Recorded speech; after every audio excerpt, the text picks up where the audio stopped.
Alright, should be live on YouTube now.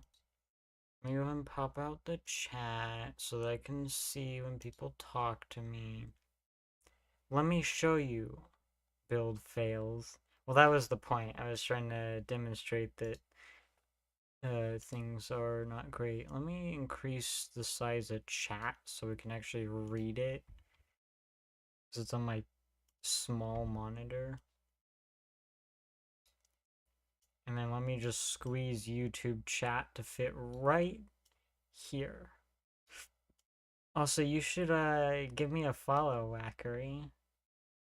How do you Windows Shift top? No, that's the wrong button. Yo, thanks for the follower, Wackery. The follower? Thank you for the follow, Wackery. There we go. I don't use Twitch usually. Well, you can watch on YouTube now if you really want to. You know, it sucks because Twitch only supports H.264 encoding. They don't support H.265. They don't support AV1. Twitch is definitely ahead of YouTube in terms of streaming, which is good and expected. YouTube just doesn't know what the hell they're doing anymore. But YouTube's ahead of Twitch in terms of the encoding codecs they support. YouTube does the extra effort of converting the AV1 to HLS 264. I don't really care. I don't care what they do on their end. They accept my AV1 bytes, and that's what really matters anyway. It doesn't really matter what they do on their end, because the whole reason AV1 is so great is because it uses such small amount of bitrate just for streaming, especially like higher resolution and stuff. So you get more quality but for way less bits, which is great because you could, for instance, stream from your phone on phone service. You know, you can stream to TikTok or whatever the heck people do these days.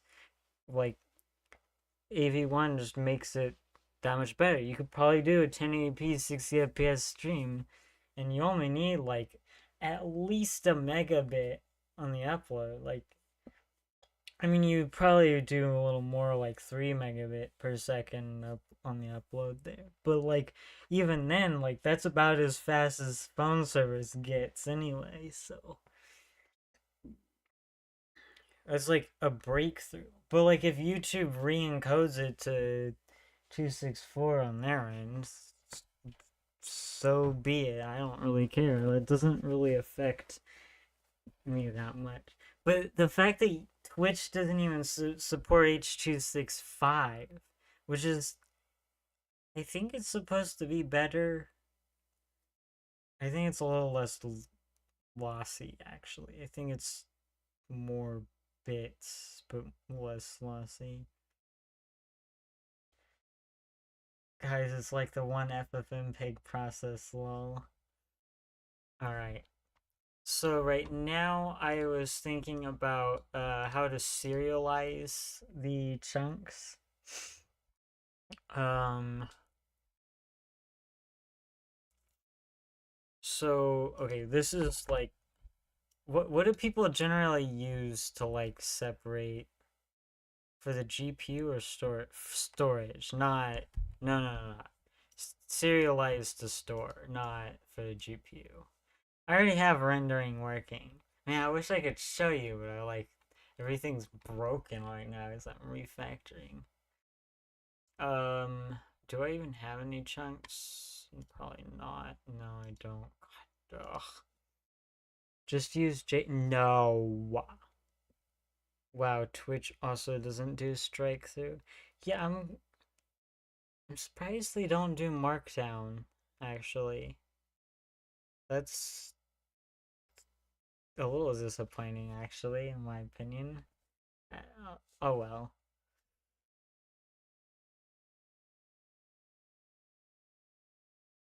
Alright. So, basically I need to store chunk dimension. I'm gonna store chunk dimensions, the chunk grid position, then the particle update queue, which is just a bunch of particle positions, and then the actual particle data. And this is the format. So this would be the dimensions, uh, the position, a separator, the update queue, and this could be repeating or as long as it needs to be, whatever the heck. Just read 3 bytes. That's a position. Read the next three. I think everything's in terms of 3 bytes, so I guess probably you would do. I don't actually. I just made these up. um, basically, I would just load in some like bullshit number pattern or whatever. Doesn't really matter what it is. It just needs to be something that doesn't look like numbers, and then when you end up reading these in, you're like, I guess it's time to move on to the next thing. But yeah, I guess I should do that because that's where I left off at. Yeah, I can't really do that. Oh, I guess I haven't done anything in here yet. Interesting. I don't know why I need to get a distance from chunk. I could I could just calculate this wherever I need it, which I don't think I need anywhere. Just serialize the bytes one after the other. Each chunk should be fixed size on the disk. No. Because then, okay, I actually had, let me paste. I don't know why that's wrong. Why is it copied Chast's username? Okay, so here's the problem. Chunks are 64 by 64, or they're 64 cubed. The update queue would then also be 64 cubed in size. The particles would also be 64 cubed in size. Well, I guess I'm using hash maps now, but I don't think you can just write a hash map of raw bits. You're just that cool? I guess so. I don't think you can just write the raw bytes of the hash map. But yes, I'll just write the raw bytes. But no, I'm not going to use JSON. Each chunk should be a fixed size on the disk. No, it should not be. Write the pose as bytes. The problem is they're GLM vectors, and I'm pretty sure they're IVEX. Let me find an IVEC. I'm pretty sure these store a bunch of extra data on them, and there's probably some weird pointer shenanigans I don't know about.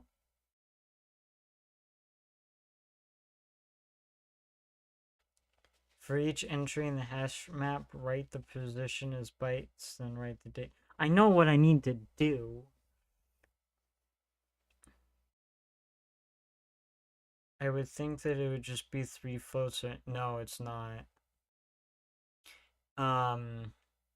Wish I could pull up the debugger, but it's not because well, here's one thing. You can access the value by XYZ, RGB, or STP. I don't know what STP is for, but first off, you have that.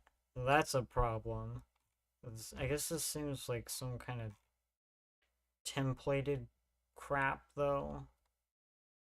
Well, no, I think it stores all of those regardless.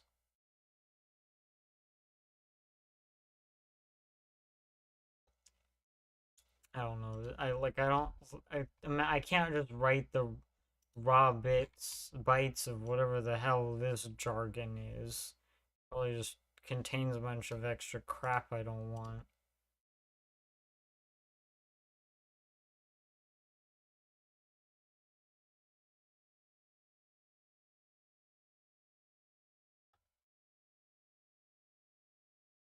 But yeah, like it's not that hard. So load chunk data. Um, let's actually focus on saving chunk data first. Let me close the editor. Make this a little bit smaller. Cause chunk grid position. Doesn't need to be that large. There we go. So chunk grid position, this is just grid position now. I mean, we could try it. Although, I guess probably not. I hate when I do like refactors like this. Get particle types data. Okay, so that's not a thing. This is bytes size of. Okay, that's the variable name. Data mem copy that into the file. That's weird stuff going on.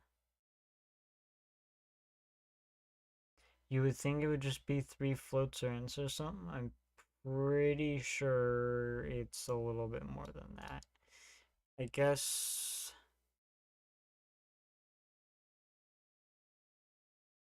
Oh, let me get this back into a buildable state and then we can see.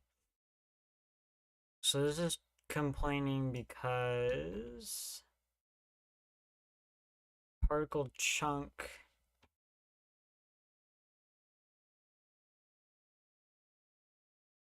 is a chunk grid position, which is an IVEC. Could you pull out the XYZ components?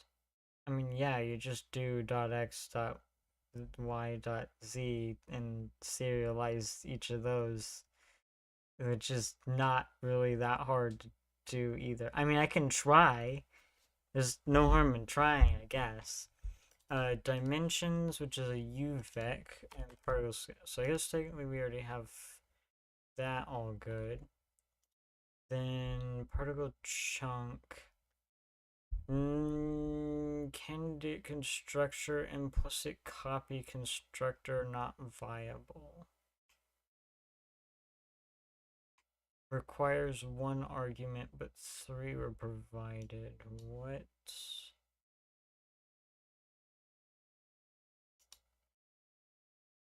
Okay, this is complaining because these are all out of order. This should. I don't want to like update these things like this because like this is kind of wrong anyway. Try place that.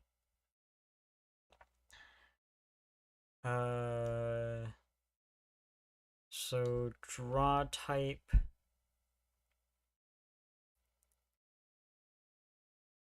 and temperature.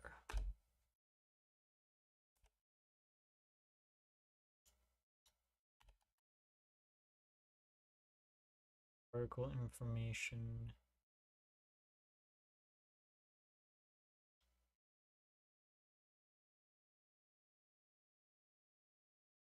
Particle type set to 0. And float.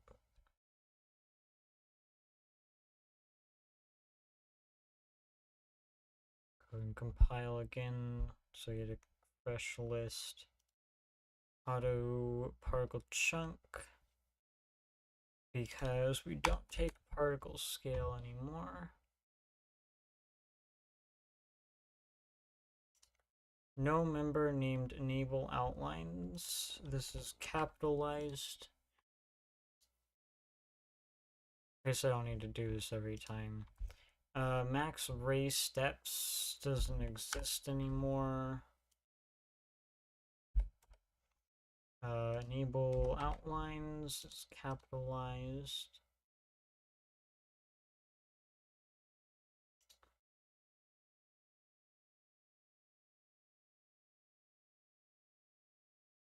Enable outlines declared here. Oh, is it telling me did you mean? Okay. I think that's it actually. I'll just find something new. Okay, yeah. Oh yeah. Grid position. I don't know why I initialize world position then if I don't.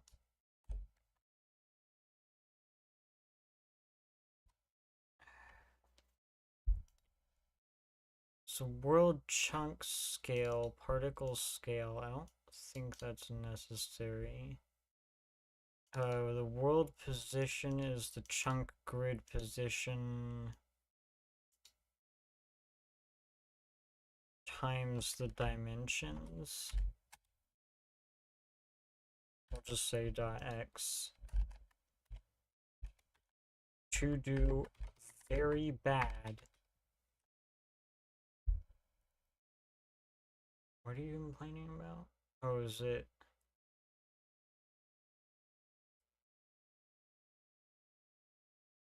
World position is because it's unsigned. And const unsigned.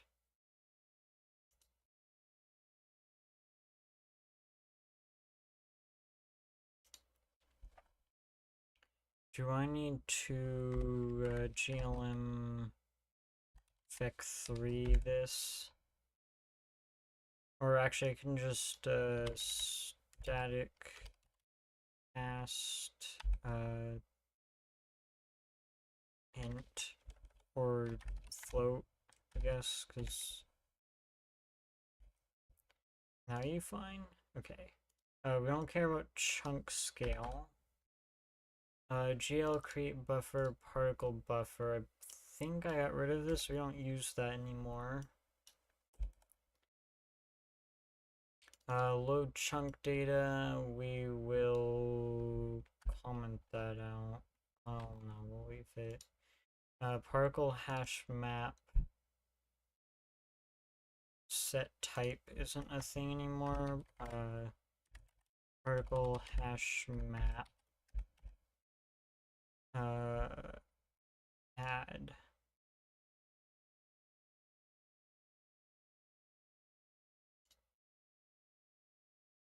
Position and particle.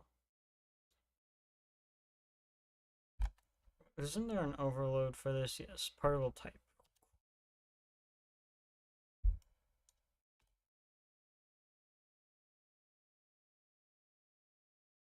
Next position, update, push back, in place back, whatever. Soon enough this will be changed. Well, I mean, I would still need to do this, for loading in the demo cube.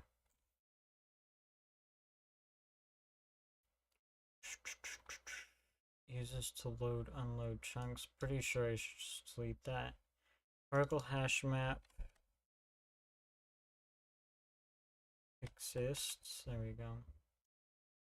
Get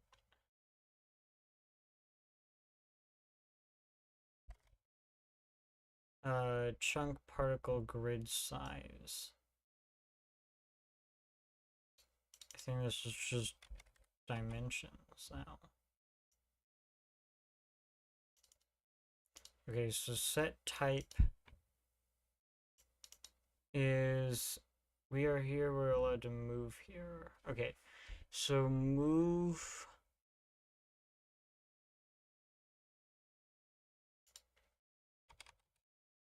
So we need to particle hash map something. Swap, I guess. I believe this is current pose and then pose try. I guess it isn't very clear that this is moving. And there's nothing to swap because air doesn't technically exist.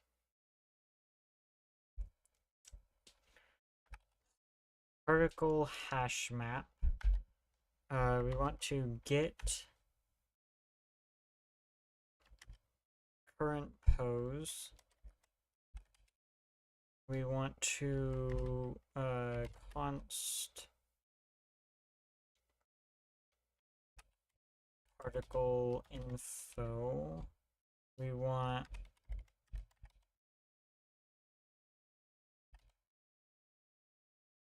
particle information, particle info, particle hash map dot get. You want this to be a copy, so then we can do particle hash map dot remove current pose, then particle hash map. No, hate that so much. Particle hash map dot add position to try particle info. Okay. And then that does the same thing.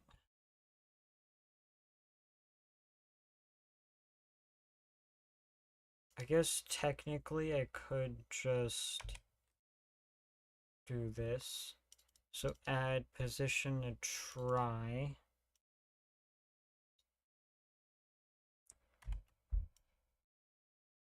And then remove current pose. I completely expect everything to break. Also, these are, when you do get, it gives by reference. So,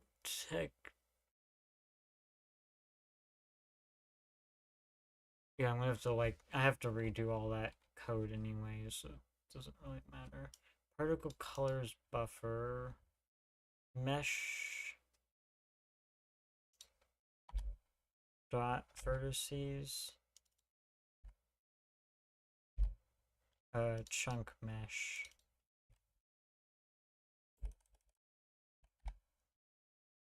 Vertices.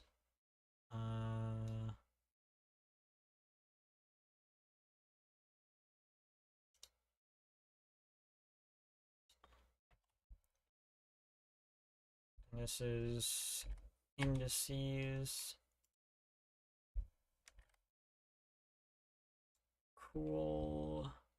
This is also indices. Alright. Chunk particle grid size, so that's just dimensions. Try place at, yeah, this is not great. Grid position.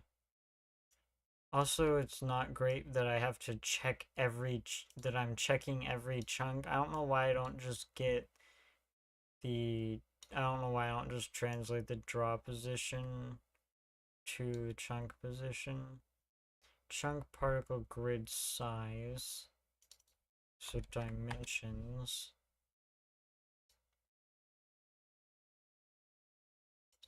Acquire. Get chunk grid position. Return grid position.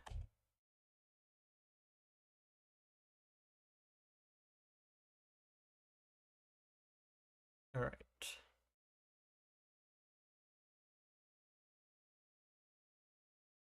I don't know why this returns true. Oh, I know why this returns true. We're going to not do this. File name for chunk. I'm just going to... What the fuck? No, go away. Oh, I pressed the wrong key. Freaking switching between Apple and this. Return false. Alright, we're almost there. Chunk mesh dot vertices dot clear. Indices dot clear.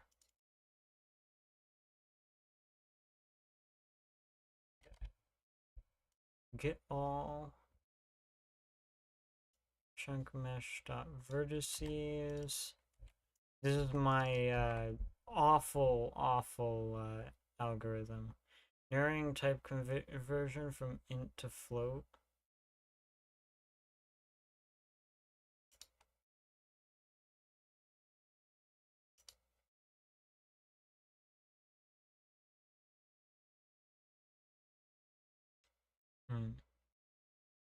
Position is int. What is position? Vec3 int. I see.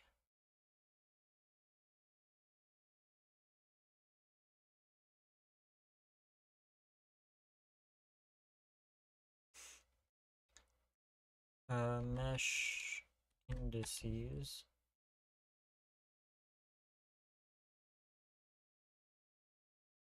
Okay, I think I removed that function. Or I moved them or something. Alright, can we build? Moment of truthy. Ooh, okay, it did build. Does it run? Okay, so I can't draw in the negative positions, I guess. No, I can't even draw outside of the initial chunk. No, I can't even draw. I can, okay. Yeah, I can't draw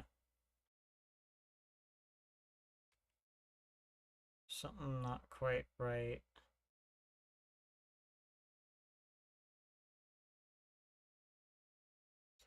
Also, I'm sure you can probably see my terrible. I bet it is actually. Oh, what?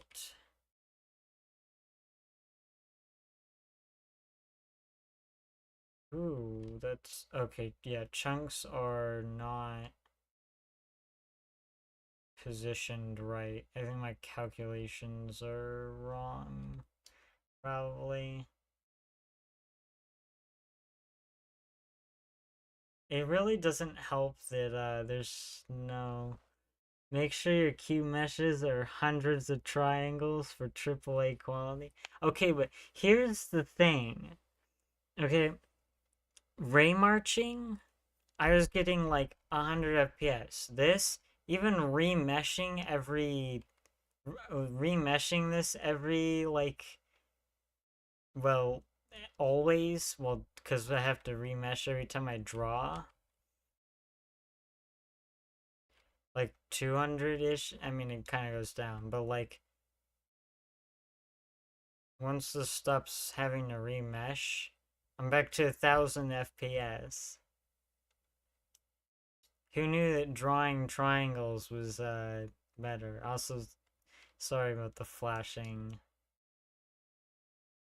But yeah, so chunks are not. They've got some distance to them.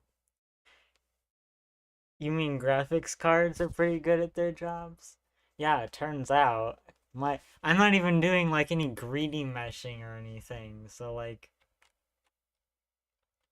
although I don't really know how it handles like a larger amount of particles, I guess we could actually try that.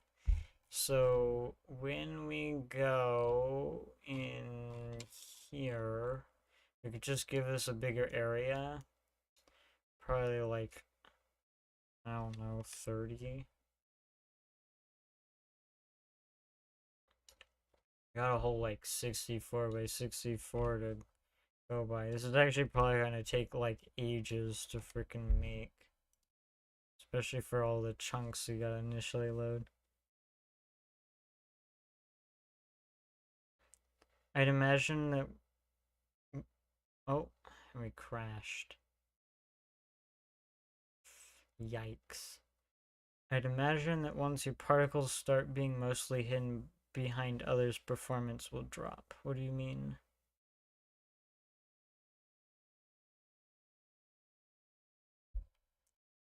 Wonder why that crashed. Was it just too much for it or something? Should probably have like task manager open, make sure I'm not like using all my memory or something.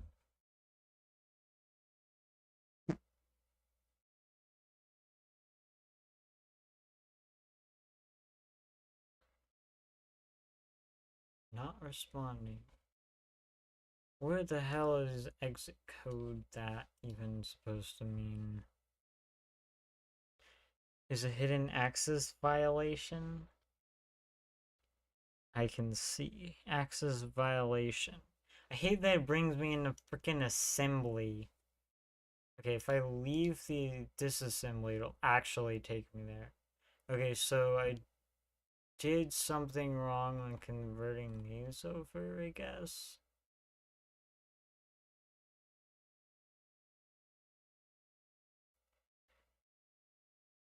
Seg fault. Void star 0. I guess it's technically just supposed to be a null pointer.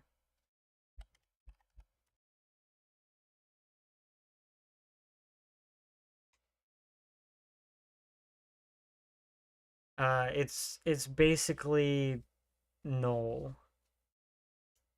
A null pointer, I should say. So why did this crash? Something tried to read it? And I don't think so. It's never been a problem before.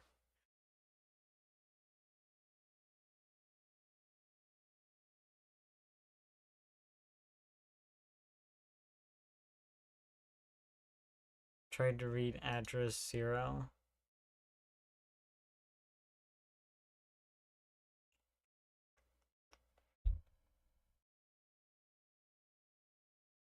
Am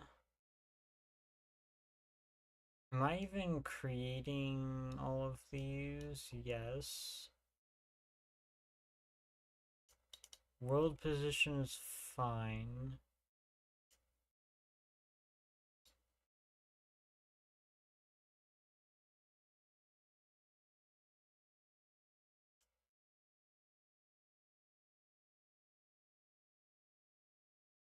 That's fine. Am I having a threading issue? I remember having issues with this before. Or probably not this exact issue, I don't actually remember. Vertices dot data.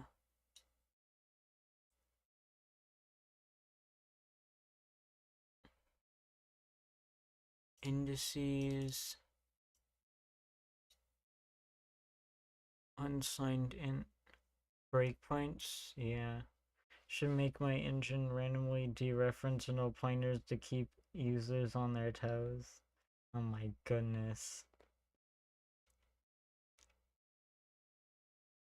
And if I was using Visual Studio, I could probably just like click on this and it would actually like show me the memory. Actually, I think you can do that in here too. Exception encountered at address this. Access violation reading location 000.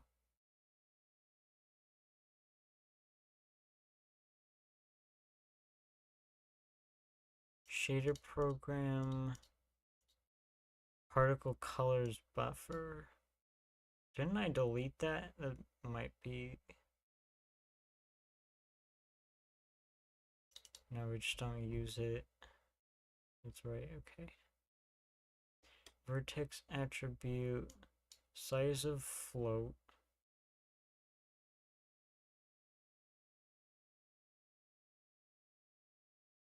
Is it just too much data to send to the GPU? That could be it. Draw elements.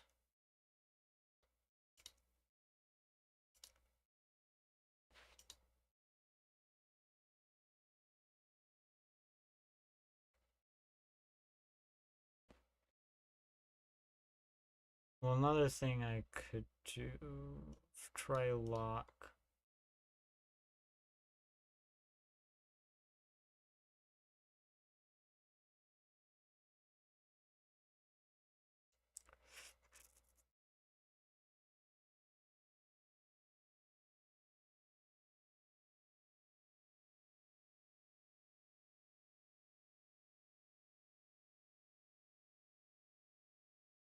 Chunk mesh dot indices dot size GL triangles. What was this before? Indices dot size. O3 GL float. Stride of 3.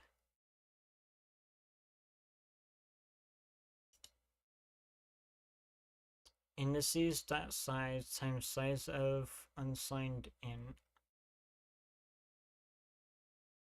Indices dot data. Please fucking scroll. Oh my god. Indices dot data static draw.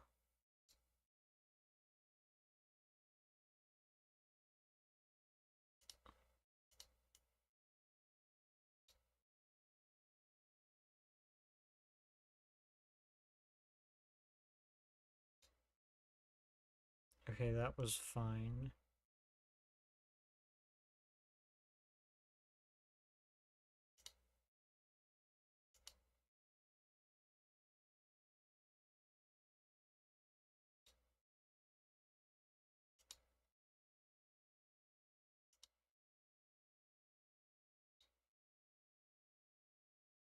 Also, yeah, with the GLM vectors, they're just, you have XYZ, RGB. I mean, they're probably all pointers. Anonymous struct.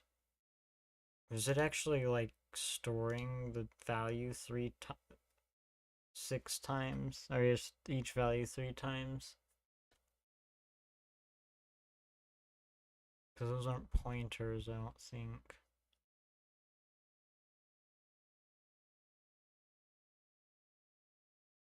That's fine.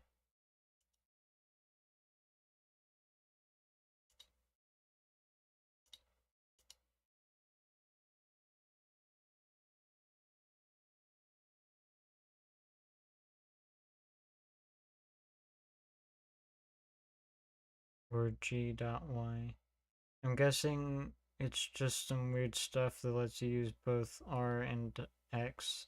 That's what I was saying.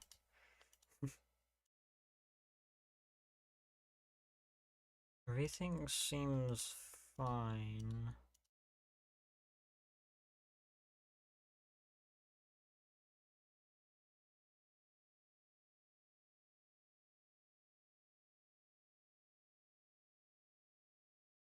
I wonder if there's a weird alignment issues with how I'm storing the things.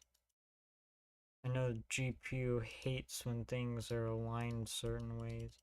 See, it seems to be fine. I hate that when you're in debug mode, you can't get the window to pop.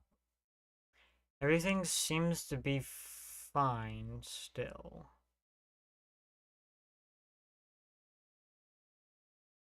See if I can...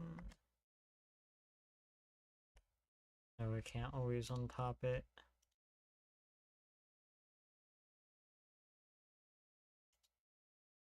Man, I wish I could, you know, like, see it.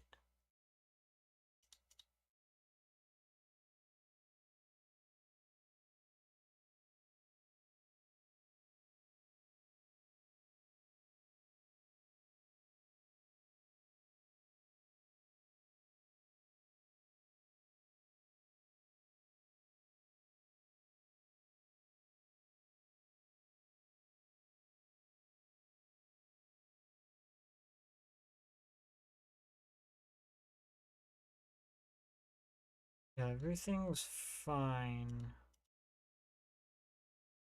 for now.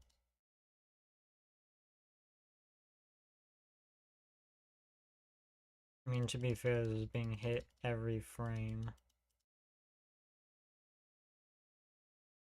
We haven't even seen a remesh yet. There we go.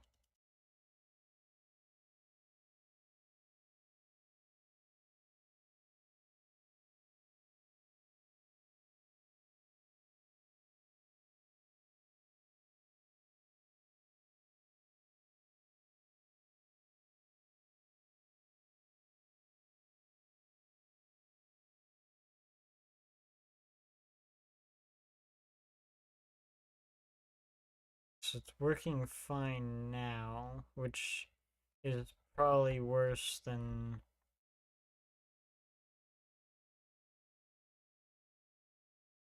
You can see like a render distance kind of thing. What the hell? Because everything's fine. Oh, that chunk just disappeared. Simulation is struggling, as you can see. My FPS is low. It's probably because simulation's struggling. If simulation is struggling, then I struggle. And the reason I struggle when I draw it. See, I can move around fine and stuff, but that's because simulation's on a single thread of its own. How many triangles in that is that?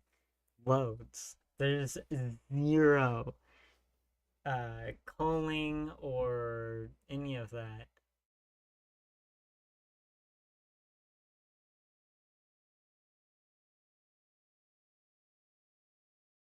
And if I look up, which tells you this is not probably not a problem necessarily with the, well, I mean, it could still be a rendering.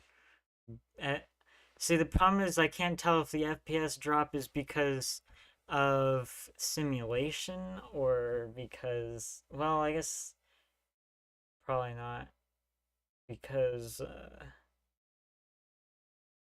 oh yeah, I know.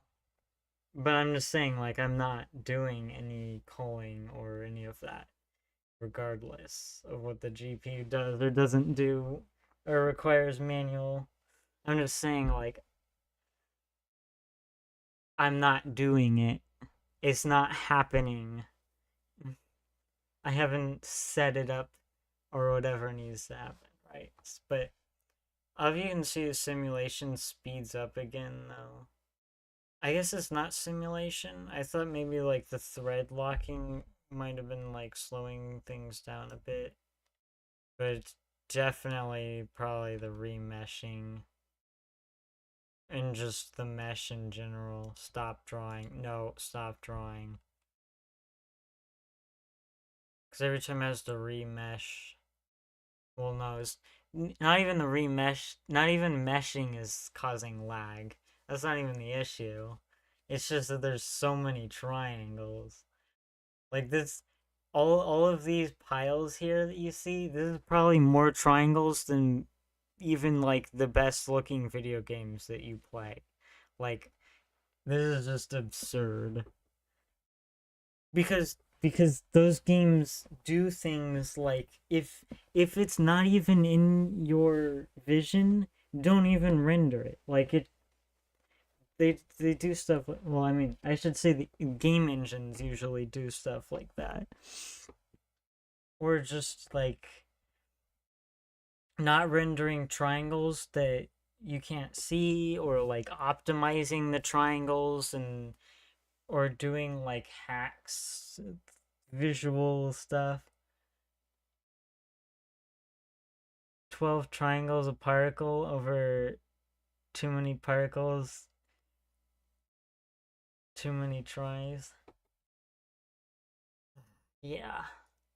You can see that that chunk's updating really fast now that all of them aren't. That's just the simulation. So I guess I need to update all of my mgui here. Probably get rid of the demo thing or keep it while I redo it. but just like adding some better statistics to these and stuff.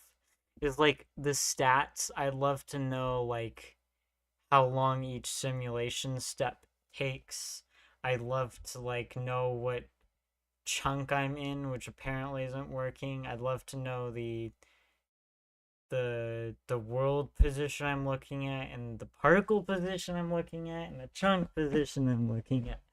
And then also I'd love to see some, just a whole bunch of other details. Um, my chair getting caught on my pedals. Time to eat some Starburst jelly beans. I wonder if it's possible to make the simulation rate independent. What do you mean?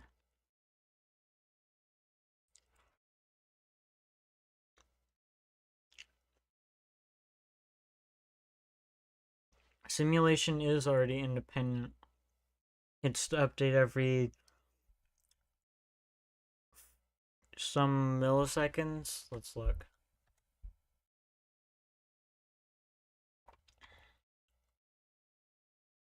Yeah, I already have simulation independent.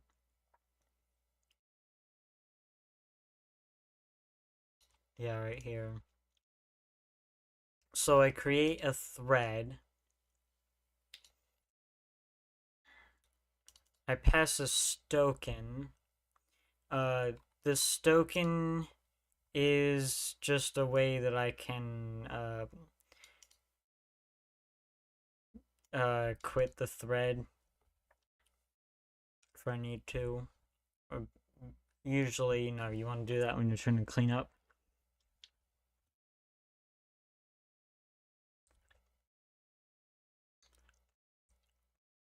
But basically, if the stop token has stop requested on it, because the problem is there's no way to stop a thread. Oh, it runs at 200 milliseconds. So what happens is I sleep the thread.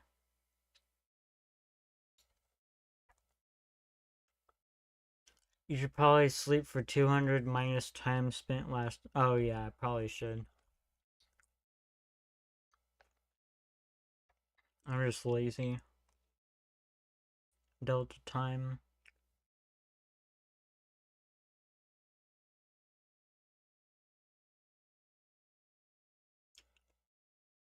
Simulation time.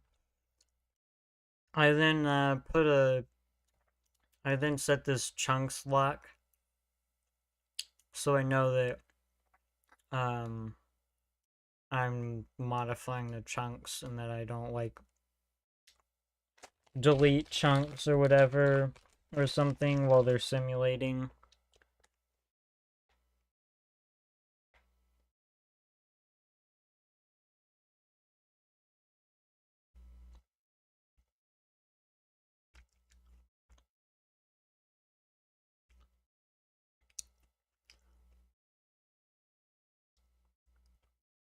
You have about a nit about the lock usage. Maybe keep a local copy of the chunks. Update that, then copy it to inside the mutex. That way it isn't locked for the whole update. Where am I doing this? Give me a line number. I don't know exactly what you're talking about. But yeah, then I just go over every chunk and update it. So I guess I could.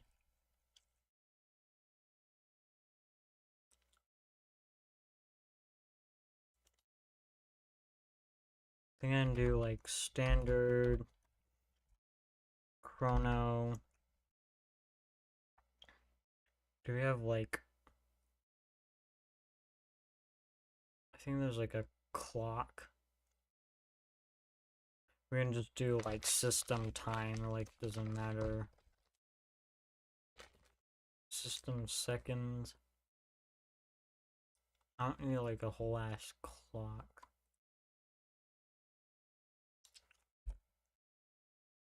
126. Oh, this you mean?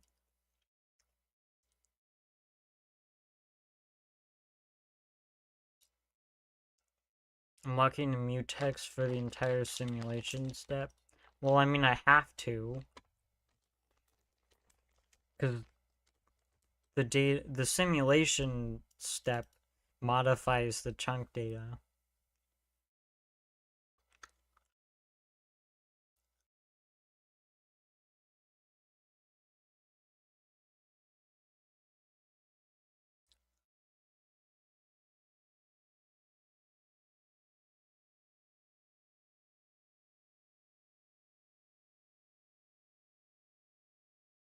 Like, how else am I supposed to do this?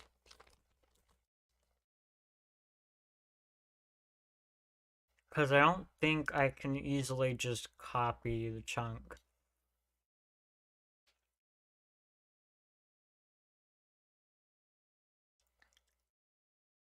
Well, because then I'm copying all this data every simulation update, which is extra time wasted. So then the simulation just has more crap it's gotta do.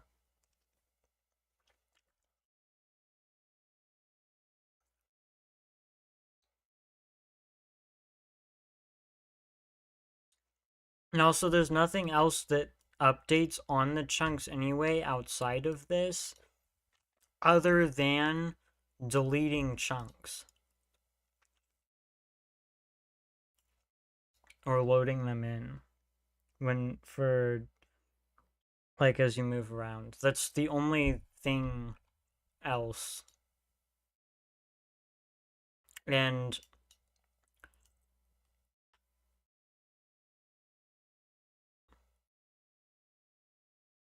no. Well, okay, so no, it doesn't. So what happens is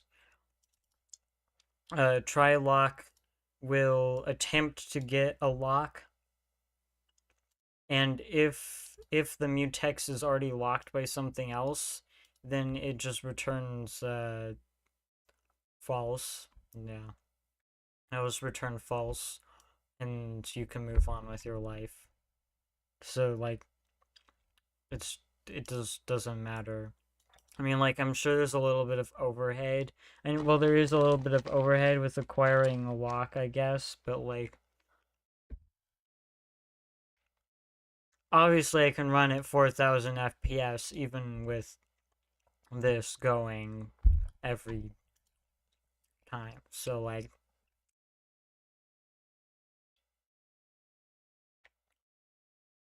if this has a lock on it and suddenly simulation wants to go,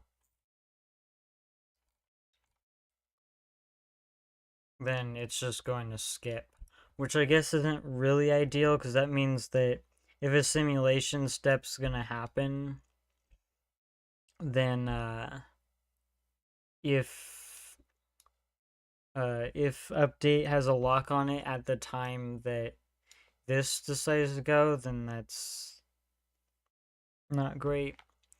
So I guess really the ideal thing would to be to detect if I actually need to update the chunks, like if I need to actually remove or add any, and then try to acquire a lock and do it.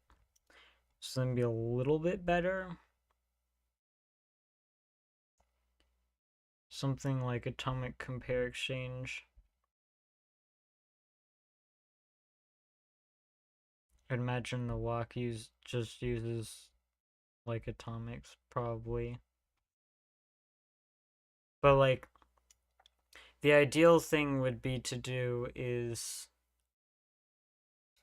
if there's some sort of like wait lock or like a queuing thing is like I would like to acquire this lock the next I would like to queue myself in to acquire this lock and then block until it acquires it.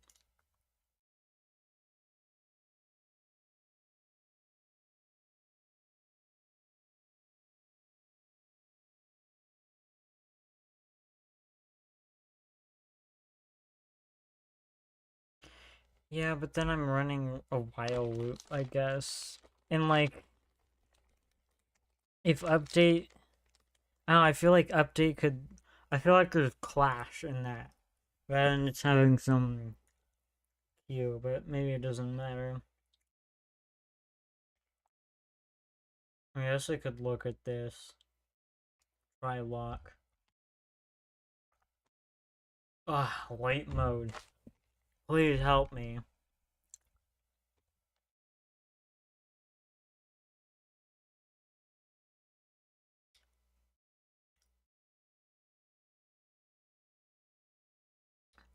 Wait, you can just call lock.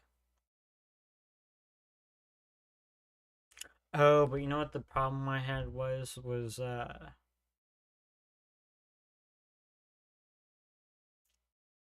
no, I guess was that a problem?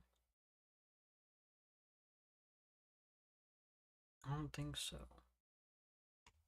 Let me look, cause I think there's problem when doing this try lock.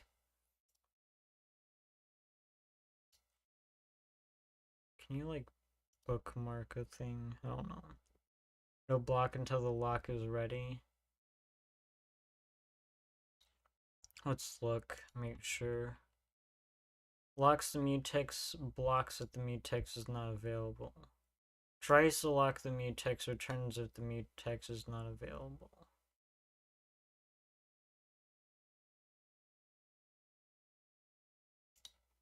Yeah, I guess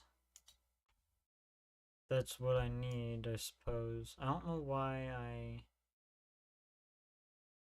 did this then. Just lock.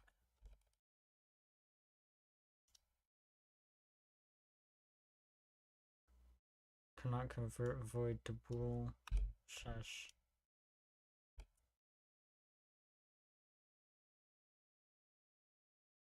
There we go.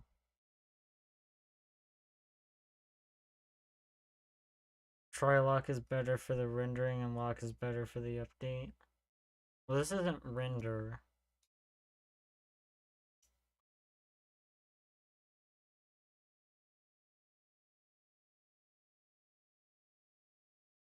This is which update and which there's no rendering here. No, render doesn't acquire any locks. Well, I mean, the chunk has its own lock that it acquires.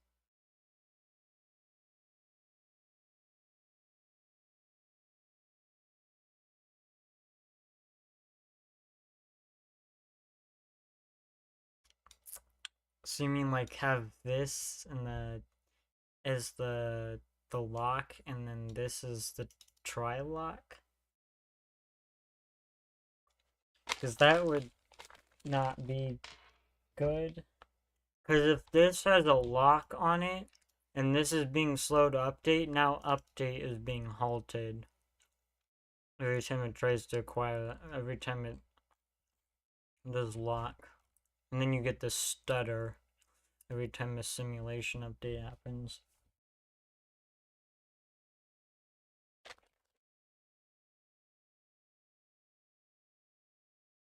Watch as it crashes again. Is it just random? Is that why?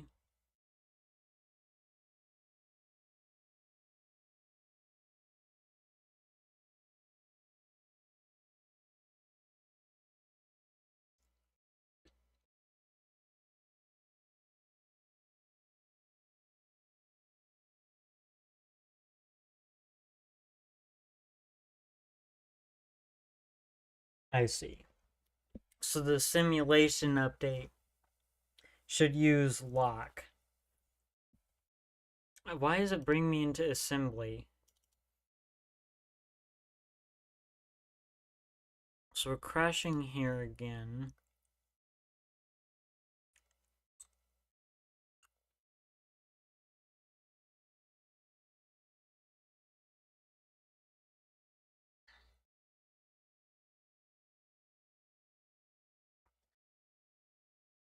I'd imagine it's implemented better than just a busy loop.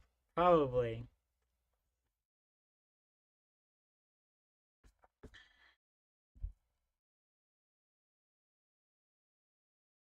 Access violation reading location 0. Oh, is this empty?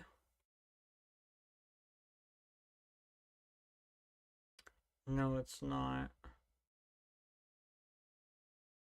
This, it shouldn't be. Well, if it's empty, that doesn't matter then.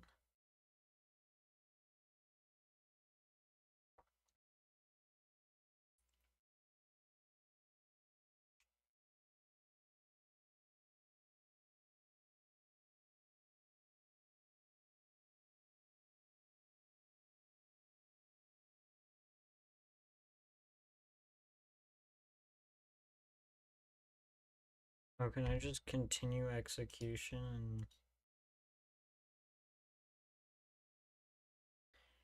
draw elements?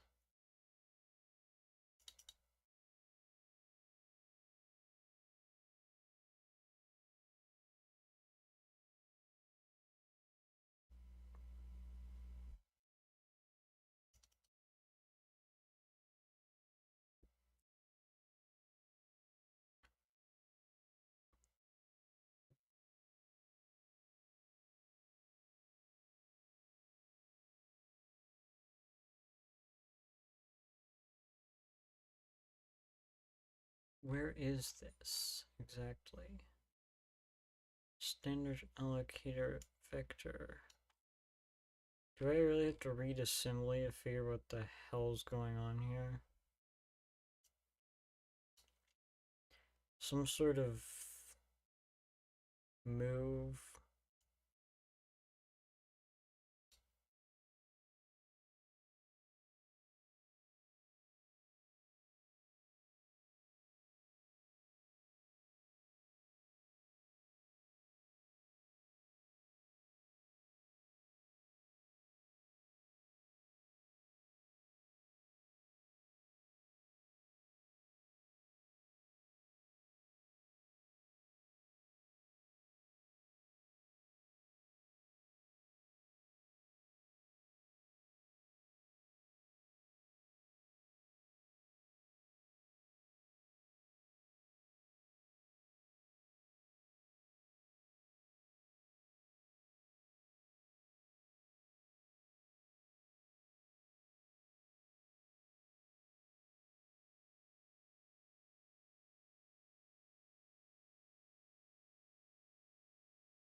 Some kind of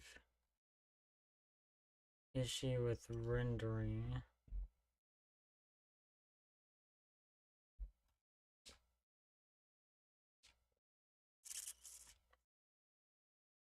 That only happened when I changed this, I think.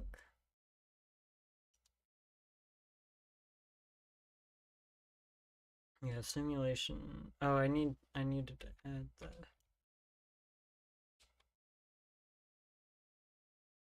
Is there some sort of like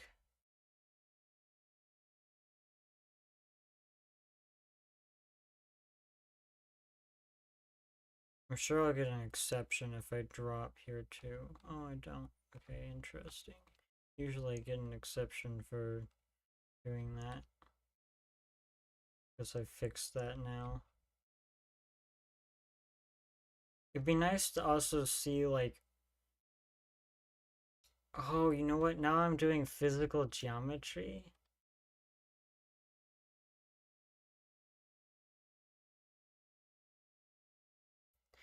Now that I'm actually doing physical geometry, I can actually draw the physical geometry I'm drawing as a particle. I just lock it there and then it'll actually show where I'm trying to draw.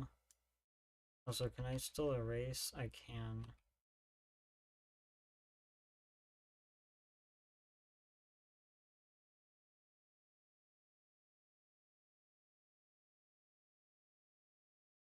Oh yeah, like it's impossible to tell where you're actually pointing. Okay, so that's weird. I feel like maybe that's just too much data or something, and it just doesn't. I have like no idea.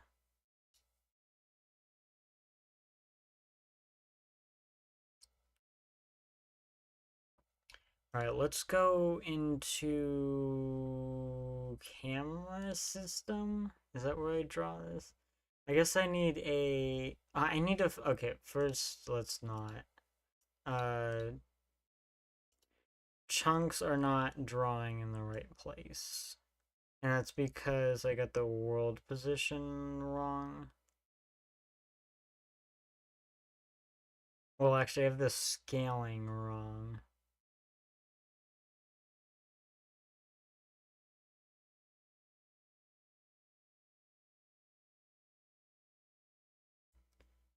Plus position dot x.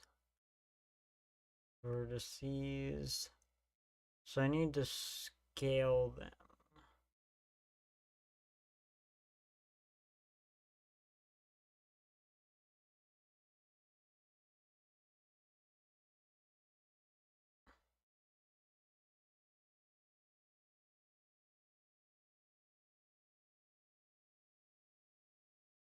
Because particle positions are not real world positions, so dimensions.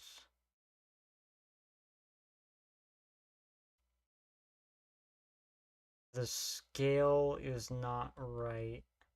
The particle scale. That's right. So I had particles, but I'm not scaling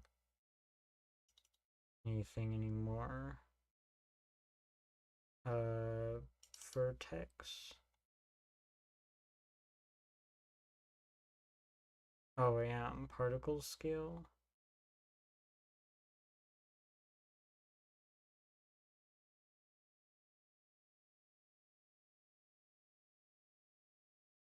I don't scale, because I'm pretty sure I'm under the assumption I'm not scaling anymore.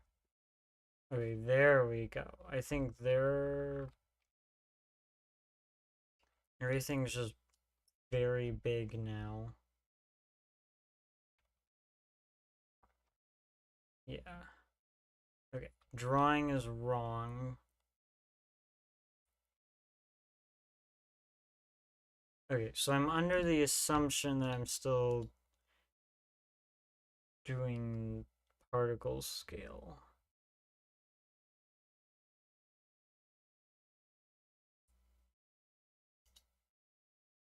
And yeah, I'm just doing that in here. The world position.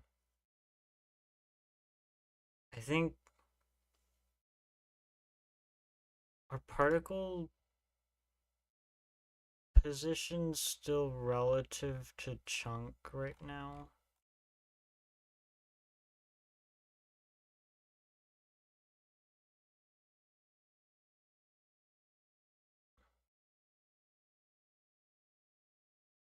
Let's find out. So we're remeshing chunk 000.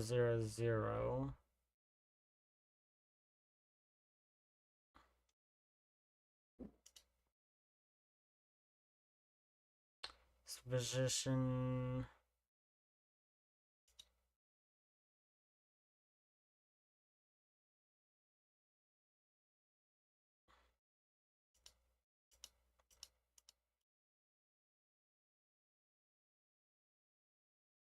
Oh, is this? Oh, okay.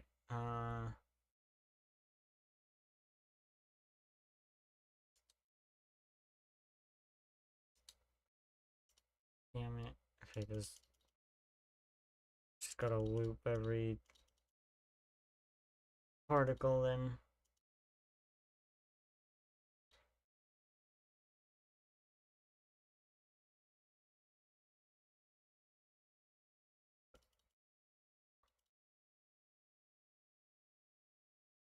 Oh wait, is this looping? That. There we go. I don't want to wait the entire time. Surely there's less particles than that. I just need to get to a chunk that's not 0, 0, 0. Looks like it just eventually calls in the OS to wait for the unlock. The OS probably does some magic there. There's probably also just a while loop.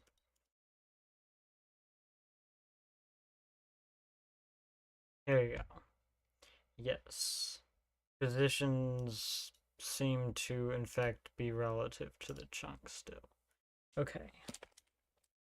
So I still am going to need to do wraparound. Do I store positions?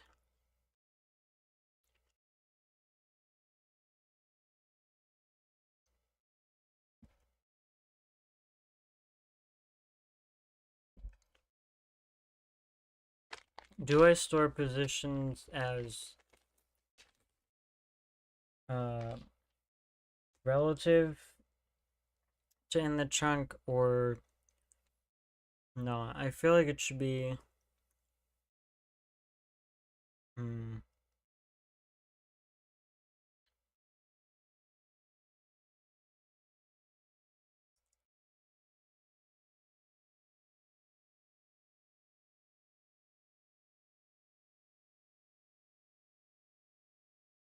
the hard one. I guess it doesn't really matter.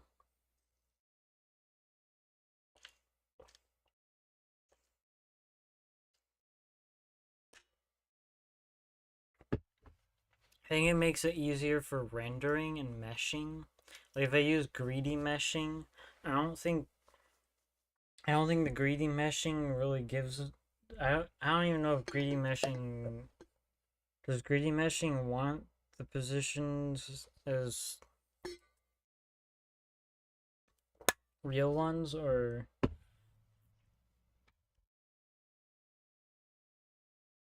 Alright, so we need to fix particle scale.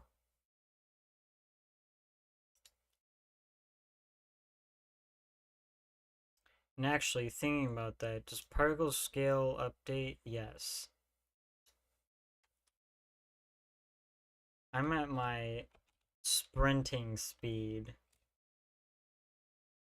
So position also needs to be scaled by particle scale. And we can just do that in here.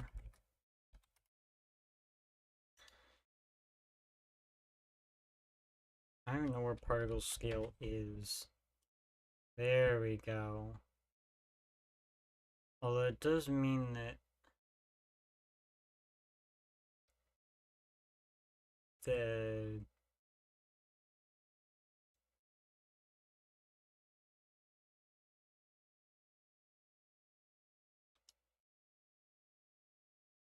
drawing doesn't work.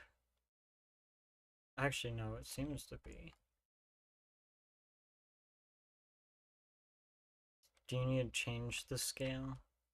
Yes, I do need to be able to change it. Look at that. Everything's so small. And then if I make it super duper small. This is how I wanted it to be. Now imagine like you could see in the distance. And it's all these just little tiny particles everywhere. This is what I want it to be like. All these little chunks here, look at them doing their jobs. So when I go away from them, they... There we go, now I can draw a little further.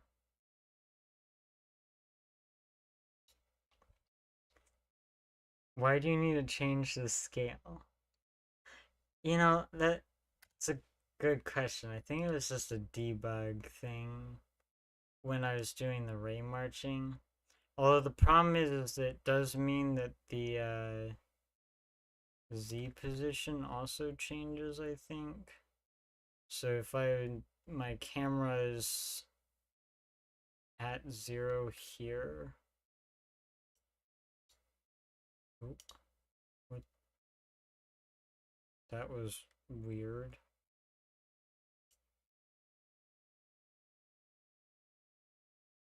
But like now I'm no longer at,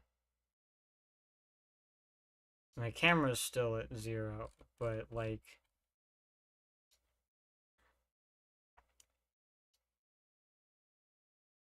but if I set the scale to, can you not type in this? There we go. Just set it to 1.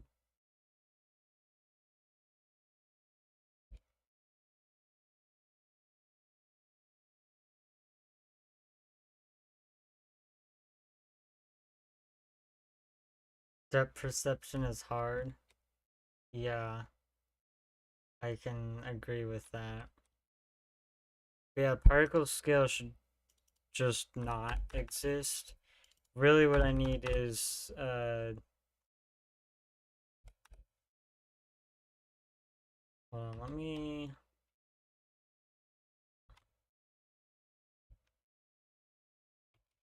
do this so that I remember. Actually, I don't need those. Yeah, I need to add color back. So everything should be actually technically particle scale 1. Um, Particles scale and particle system. Just set that to 1.0 so everything else math's right.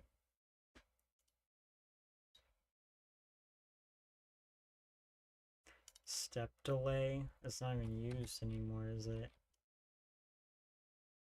Okay, I guess if I'm going to be setting the particle scale like this, I should just continue to use it until I actually remove it. So there's no like funky business going on. For 3D models, I would max 0, 0, and then negative dot camera direction V normal. It makes it a surprisingly passable lighting. Where do I put that?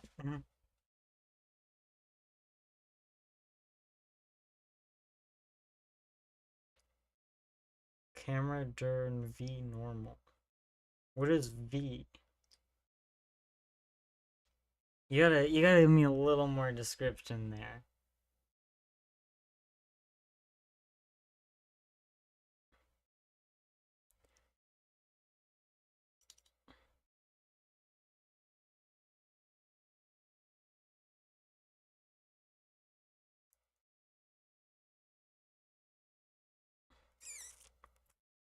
So you can just do the color. I guess, okay, let's send the color.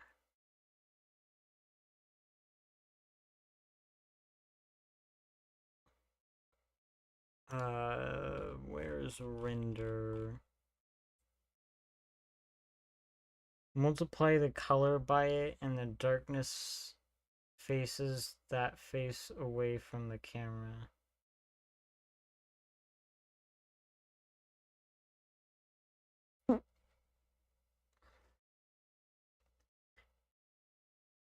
Why, hello there. I can't see your name there. It's too red. RCRNSTN. Welcome. Hope you're having a good day. It models everything as perfectly diffuse surface. I cannot read. It models everything as perfectly diffuse surfaces lit by a light at the camera position with no fall off. Interesting. Do I... Okay, but do I multiply that by the...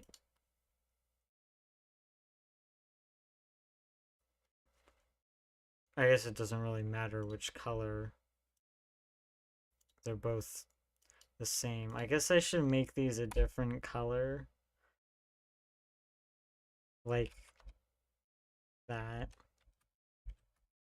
You're saying by the max of 0.0 and the negative dot product of the camera direction and the V normal. What does V stand for?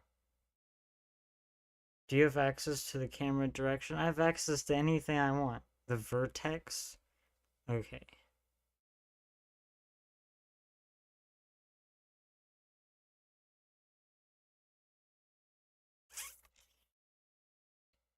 So you mean A pose? And then the camera direction, you're saying? I believe I mean, I can even just make it if I need to. Camera system. Like, I have access to everything, so, like. Actually, why do I have these here? I have a cube definition.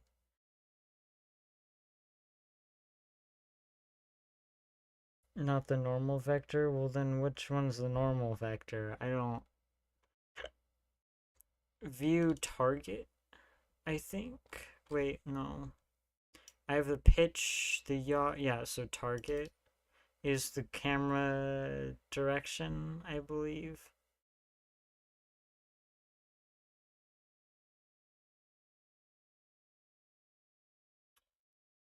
The rotation matrix. What is target? Yeah. In particular, view is already a uniform, so negative view 3 should be the camera in world space, or the camera position in world space.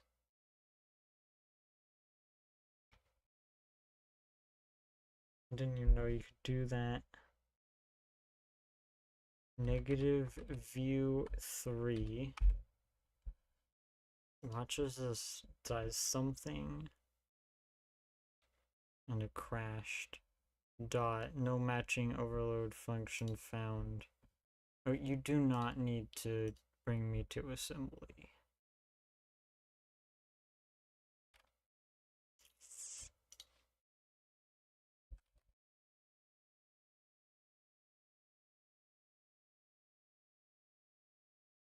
OpenGL.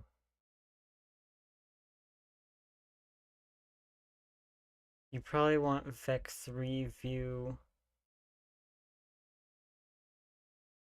Why can't I find what I'm doing?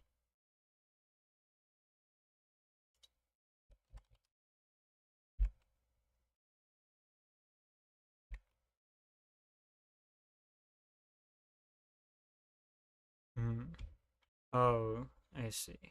So it exists, it just... Okay. They're all white. I don't think I said on a white, I said 0.5.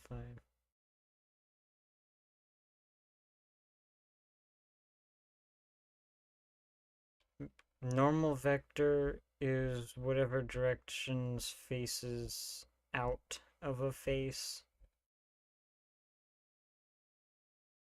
Oh yeah, I needed to change this.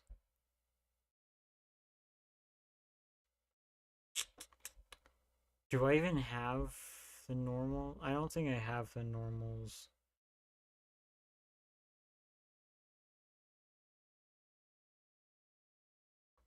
Not good at describing things.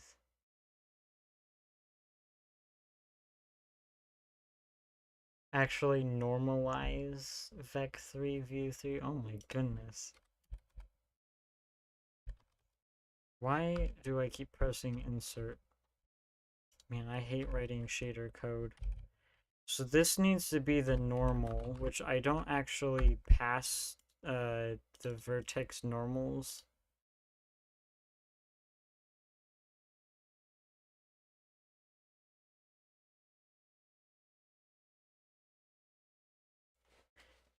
Your chunks are axis aligned, so your normal vex probably should just be unit vex. So what is the normal then? Like, how am I supposed to do that? Normalize, is it just because I'm missing a value there? No. What are you complaining about? Normalize parentheses, dot parentheses. Oh, I have an extra, okay.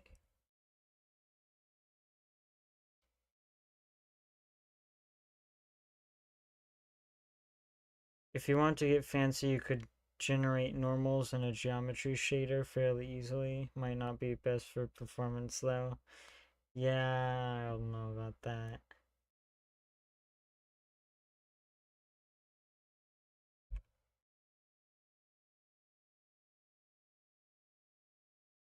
You could generate them when you remesh. Top face Y, bottom negative Y.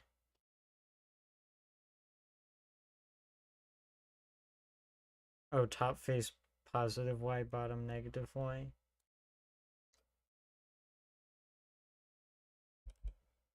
Yeah.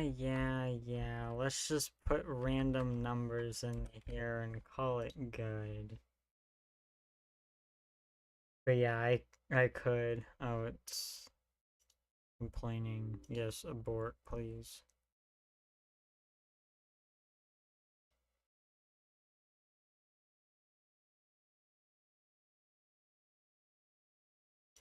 Dot, no matching overload.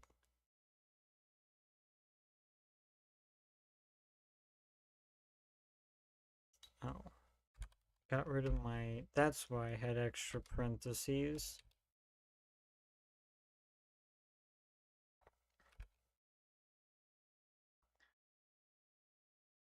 You're passing the vec3 into the max?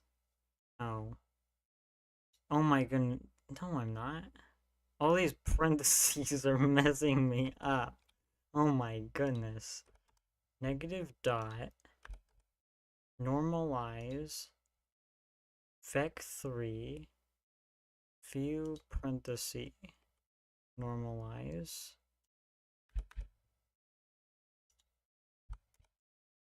Don't worry, I'm going to clean this up. Dot product. Okay.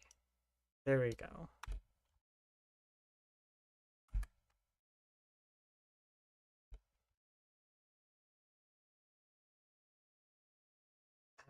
Okay, just got like super messed up on the parentheses and stuff there.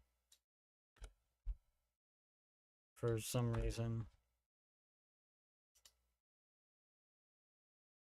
You probably should be calculating normal vectors anyway for more advanced lighting later on if you decide to do that. Yeah. Ooh, look at that. We have lighting now. JK. Ooh. Everything's lighting depends on where I'm looking. Okay. So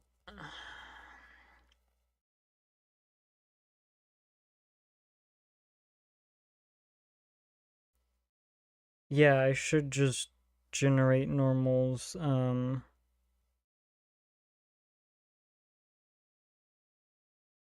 Is it using the camera position instead of the direction? I think so.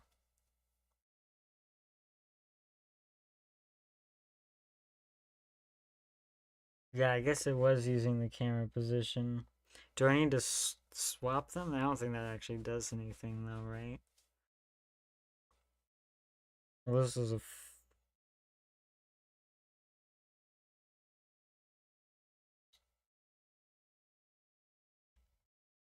so does this take gen type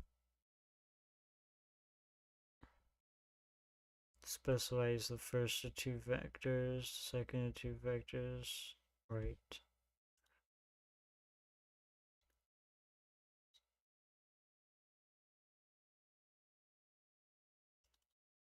What happens if I don't normalize it? I'm just curious.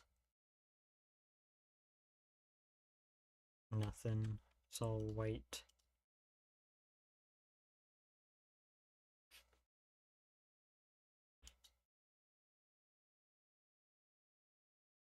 Also, X, Y, and Z are all different. All the... Yeah, it didn't do anything. I didn't expect it to. That's... Everything vanished.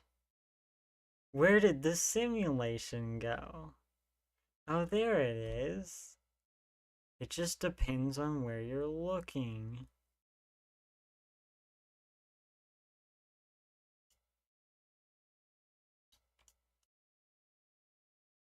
And apparently your position.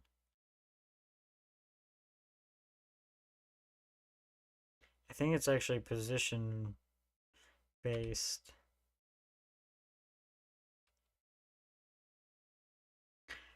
Something like matrix 3 transpose view times vec3.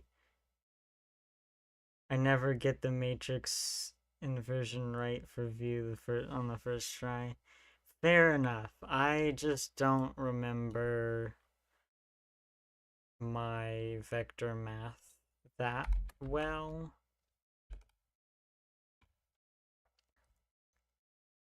Okay, so let's add a bajillion spaces so I don't get freaking lost. Matrix 3 transpose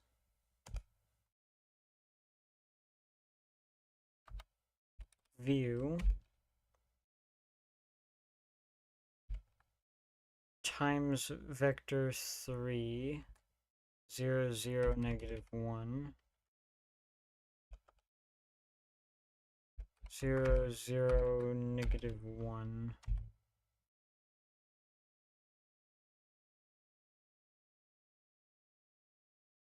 Is the colored bracket plugin setting for JetBrain?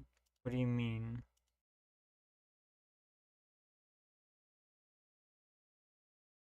Oh, are you asking if there's a plugin or something for it?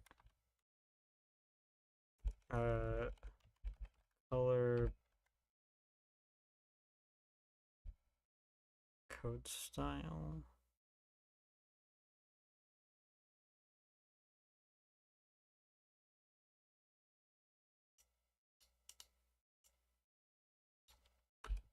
Probably a plugin, probably, yeah. I thought there was a built-in thing for it.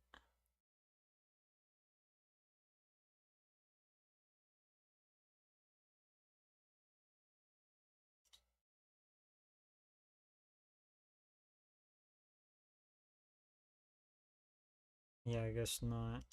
Okay, plugins.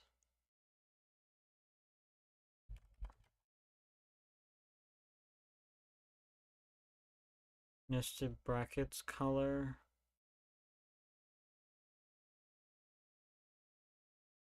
Rainbow brackets. Why do you gotta start a 30-day free trial?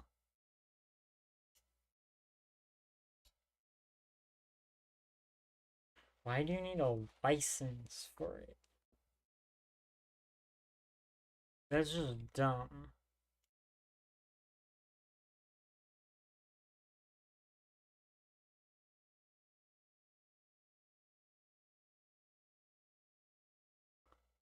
You say that like you are paying 150 a month to use it, though.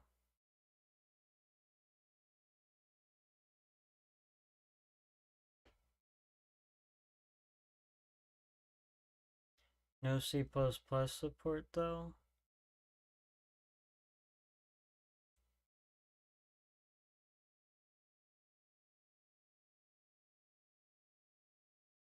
Use VS Code. Fair enough. I thought it was a setting in JetBrains.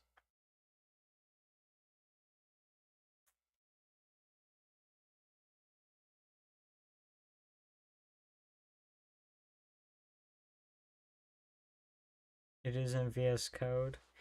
Yeah, I think actually, I guess that's, I'm probably just getting them mixed up. But anyway, so matrix 3 transpose view times vector 3. Okay. And that should be.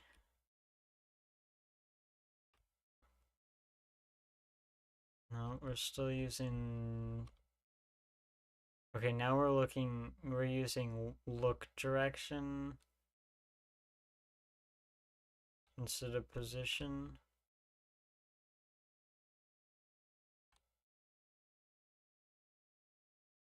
So I suppose that's actually probably right then. Try looking up or down.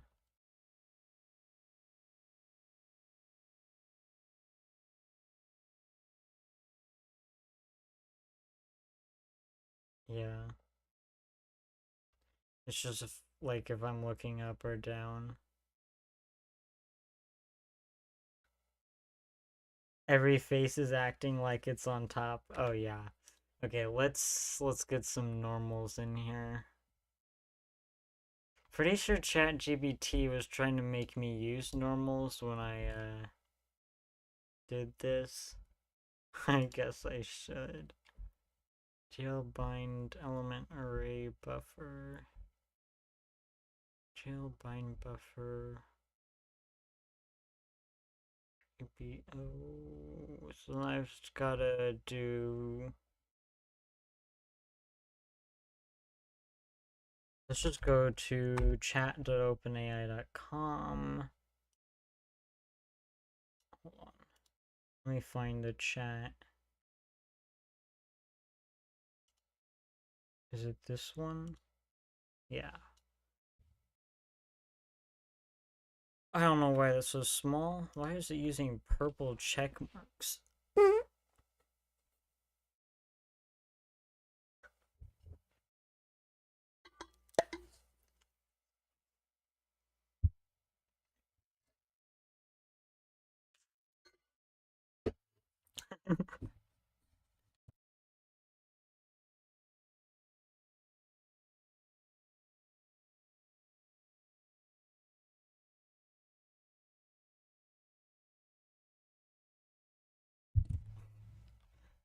Alright.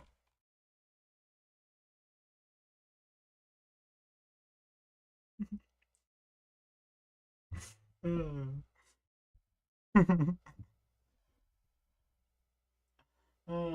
I don't know why I'm laughing so hard. Okay, I just saw something really funny. OpenGL Wiki calculating a surface normal. I don't need to calculate surface normals, I just include them in the goddamn mesh.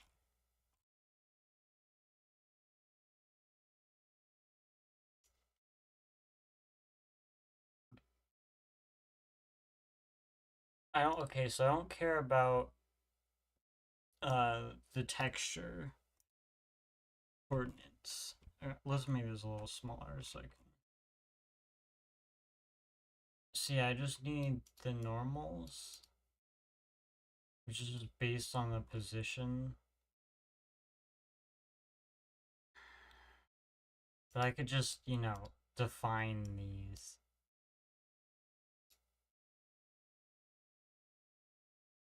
Although I don't understand what these values are supposed to be, so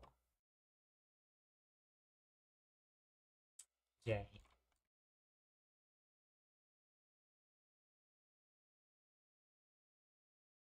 So this is a single face. XYZ.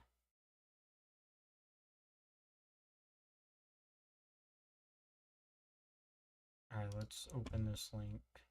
Which doesn't ask me to ban you every time I try to click it.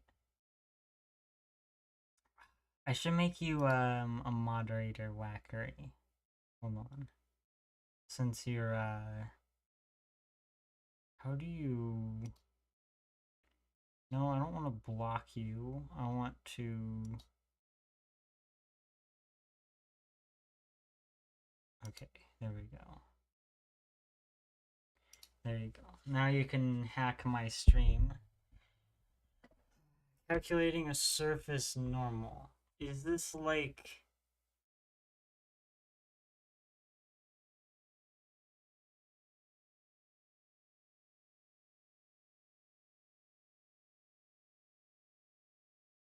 What the hell is this?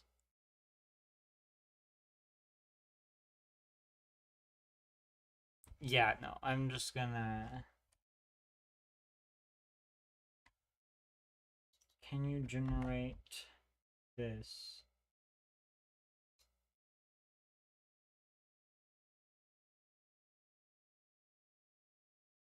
Then the normal is normalize cross.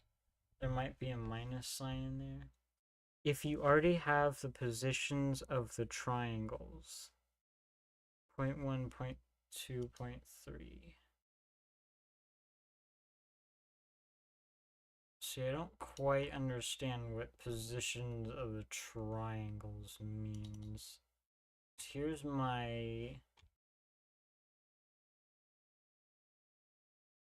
Close that. Go ahead and drag that out of the way. Ugh. My monitor keeps eating my cursor. Shapes.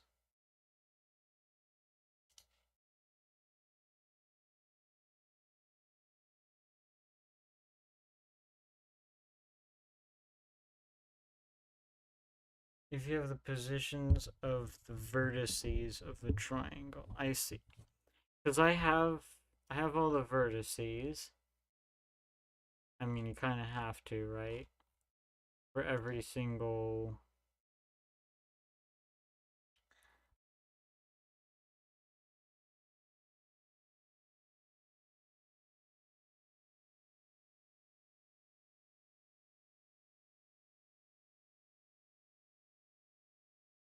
You could store the unit vectors in an array and index them based on where you face, based on which face you use when meshing. Every front face will have the same normal. See, I'm being told like a bunch of different things here, and I'm just lost. I don't know why I'm lost with the shader code anyway. I just don't like writing shader code. I need more jelly beans.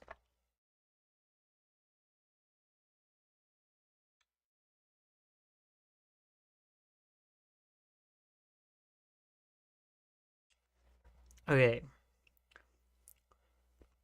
You could store the unit vectors in an array and index them based on which face you use when meshing. I see. But I don't know what the unit vectors are.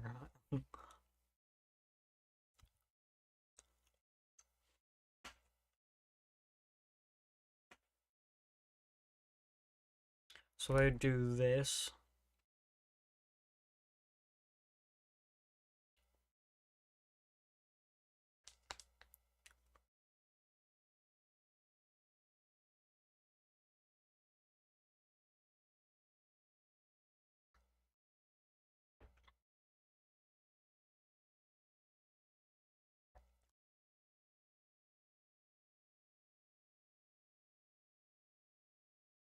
CPU side to be clear. I see.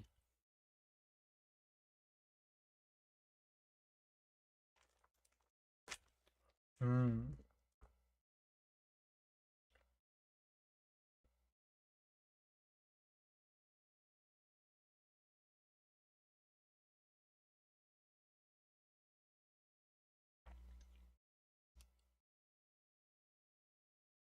Hmm.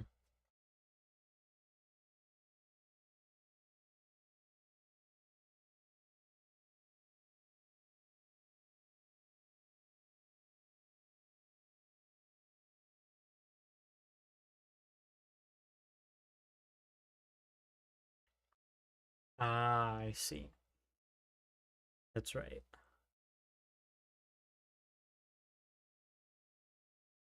But not as performant. I don't want to set up another shader either, so.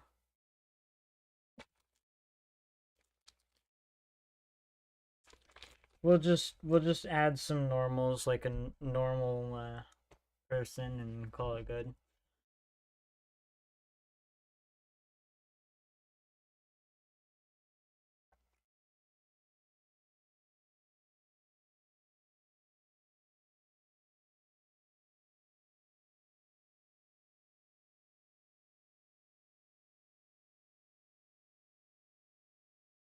Right. So where's my mesh function?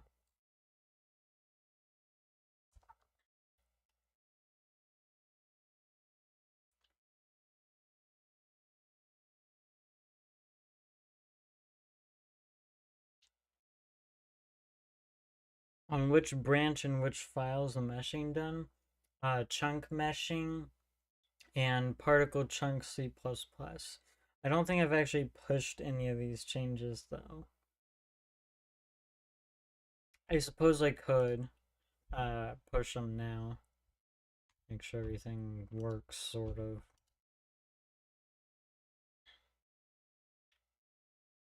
I'm not really happy with the changes all that much, but I'll go ahead and push and you can take a look if you wish.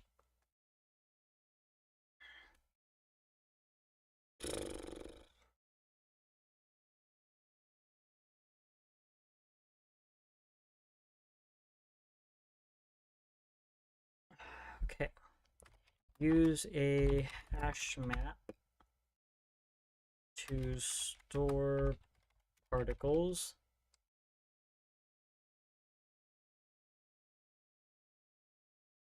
What else did I do?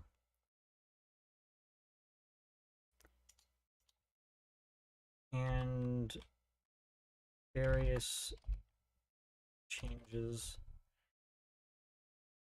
There you go.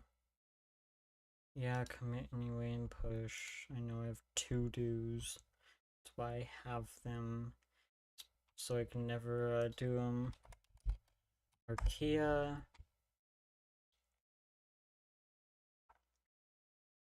Chunk meshing. Go ahead and mess around with that if you wish. Ah. Oh. Okay.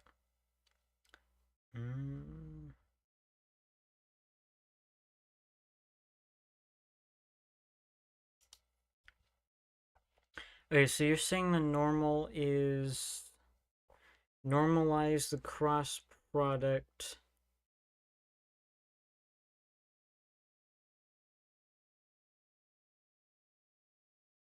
Which direction is front with the cube shape? Trying to think. I think it's different in the rendering than it is actually physically, or I don't freaking remember. Let's see. X minus X is left. Positive X is right. Positive Z is forwards. Negative Z is backwards. And then positive Y is up. Negative Y is down.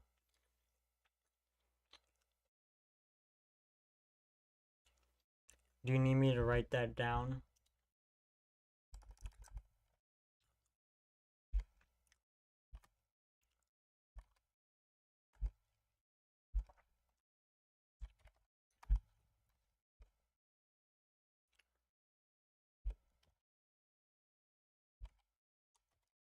In terms of like camera movement, I should say.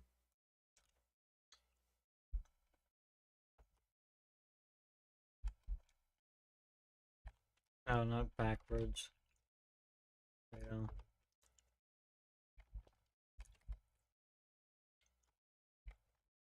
There. There are your dimensions.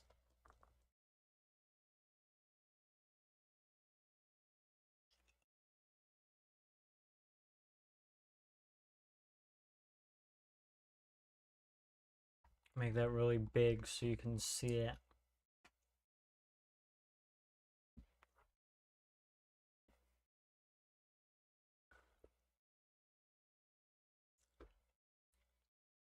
So technically the front of the cube is a negative z, I guess.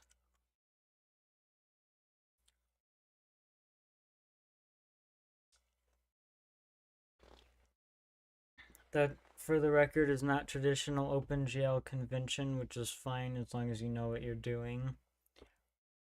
The traditional choice of is forwards is negative z. Good to know, I suppose. I I don't remember because I feel like I've been tricked up a few times because like in terms of like how the particles function, like that's I know for a fact that's how the particles in the simulation function. But I remember like the rendering is actually like flipped in a way. My goodness, I just got a bajillion notifications from Wackery.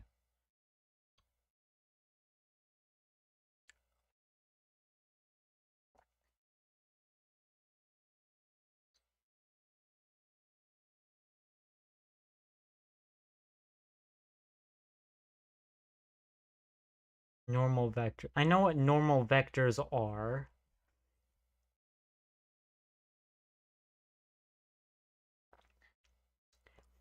Here are your normals. I don't know C++. Hold on. I think that's pretty close.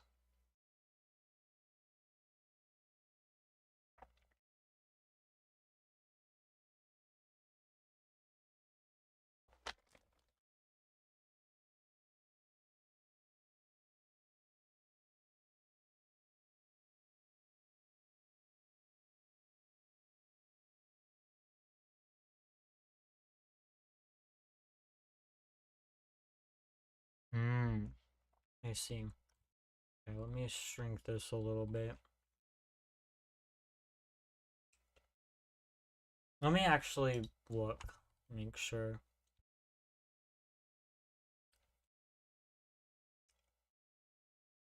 Because I remember... Okay, so I don't do it anymore, I guess.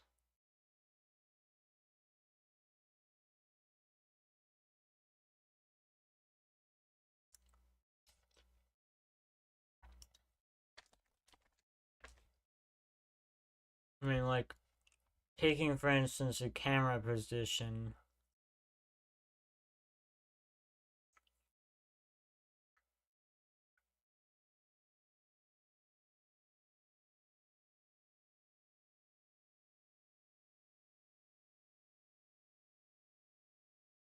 So disoriented without color or anything. Am I looking off to the side? That's really weird.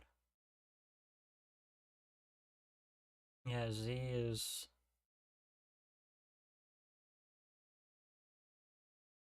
X is left and right.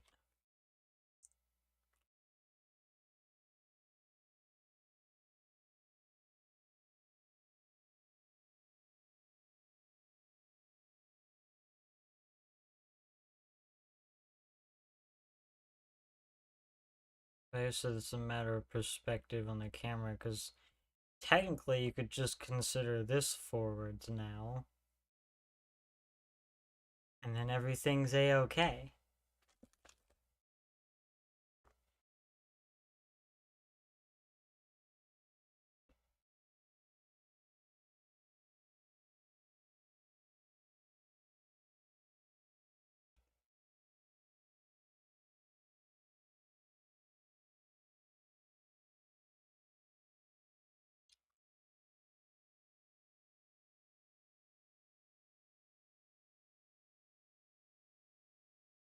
Okay, so I have received some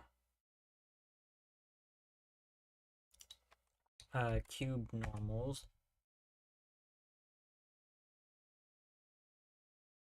Could probably just call these values something nicer than that, but for the sake of my sanity. So every time I do front face,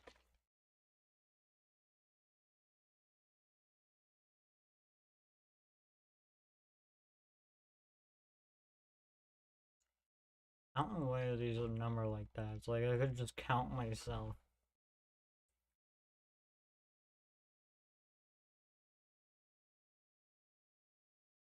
Now, do I manually type these in, or do I somehow figure out how to add them while meshing?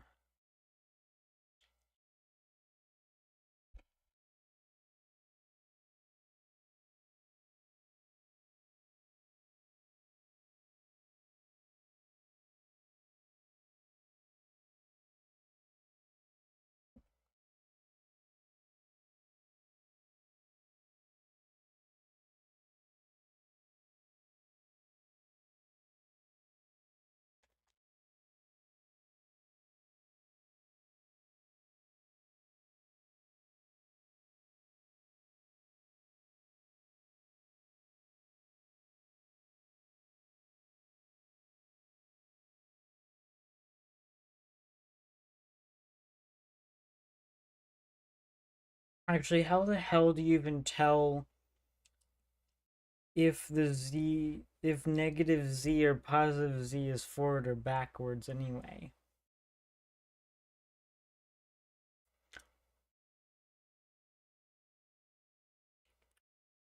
Because, like, I spawn into the world. Now, the direction I'm looking when I spawn in, if I go forward, it's positive z.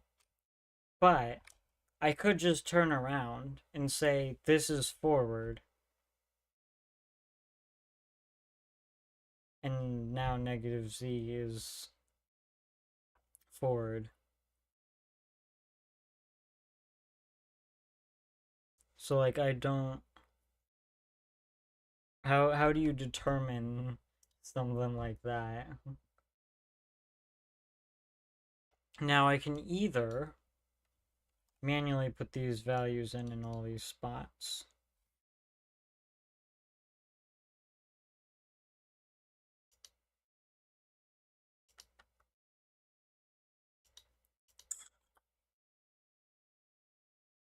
Or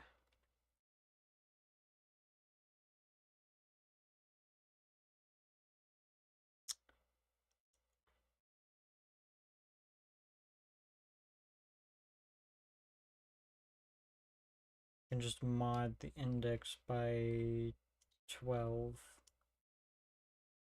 Know which face, front, back, top, bottom, right, left.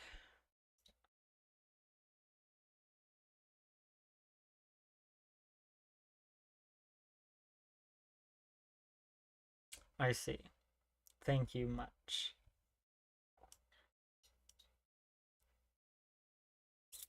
Alright, so now I've got to figure out how to do math and array indexing and stuff.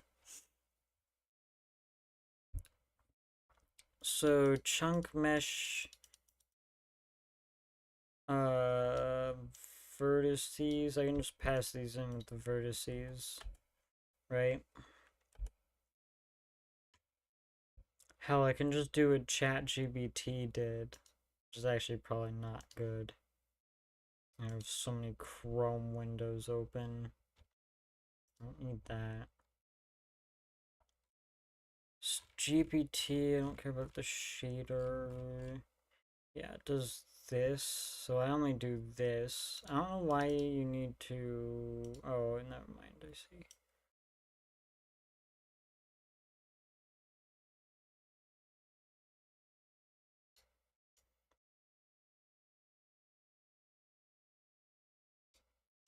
But I only need this one. That goes on render after this.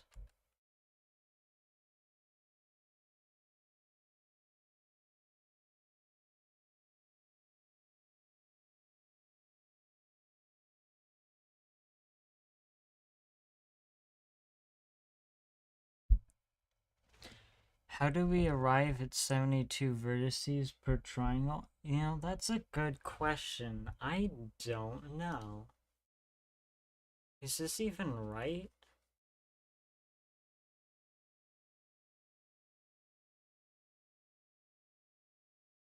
I'll bet you ChatGPT is probably the one who generated this. So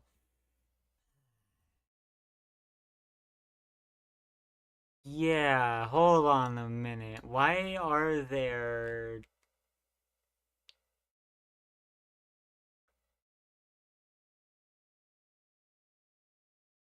no wait, three vertices per triangle? Yeah, what?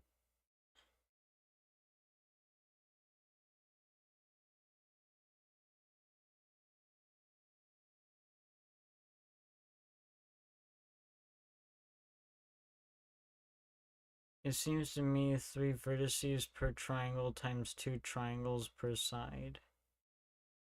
Yeah.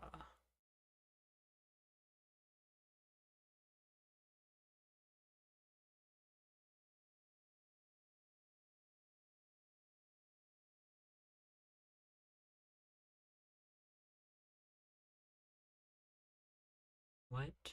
I'm also using indices, which also is probably not being used right. I don't remember. That's just to like reuse.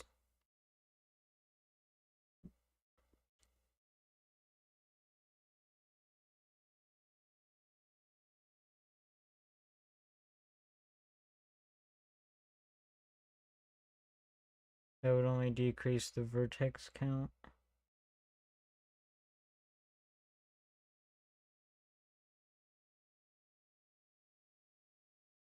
Hold on, let me find something.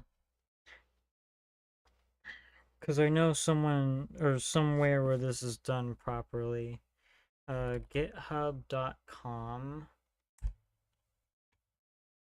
Go home.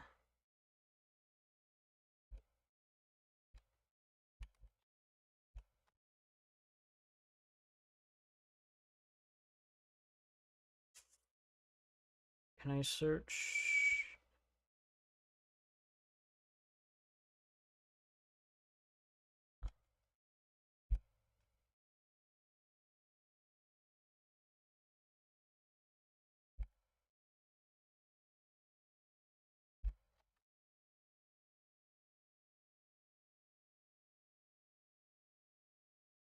Oh my goodness.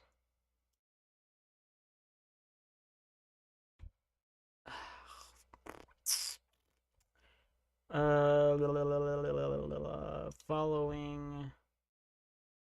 Here we go.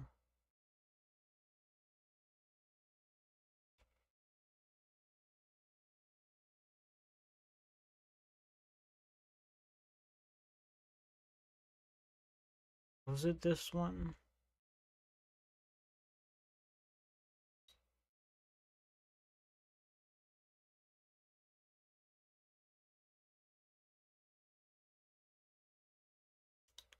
No.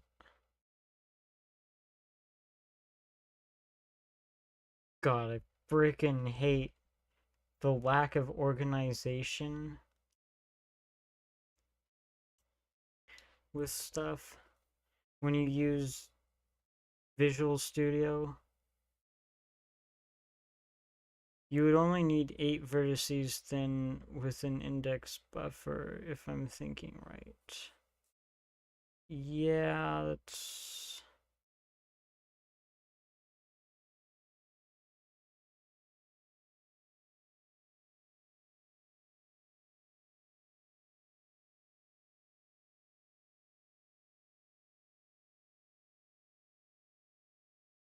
Yeah, I was also unaware index rendering may be what's used here, and in that case, what you say seems correct.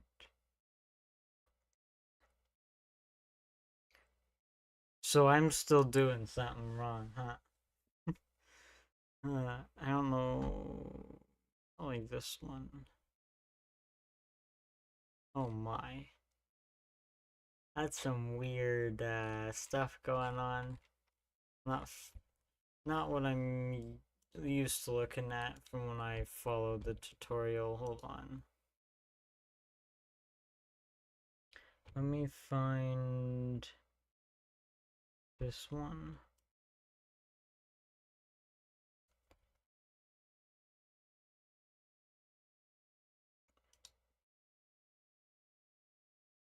Did I ever get that far? Box.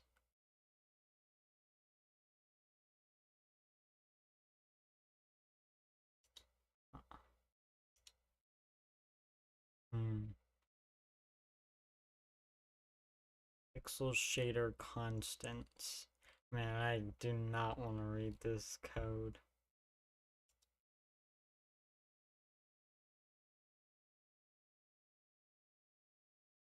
Yeah, I never got to the like rendering stuff there.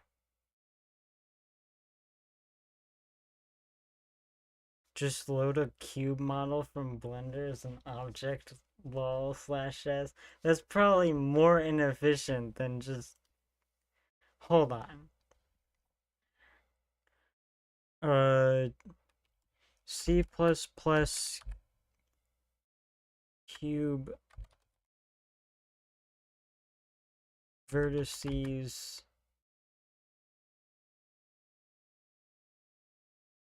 with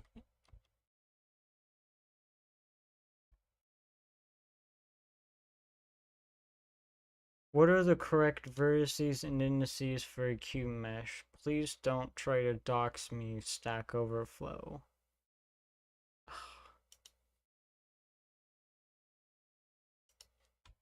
Let me just hold on a minute.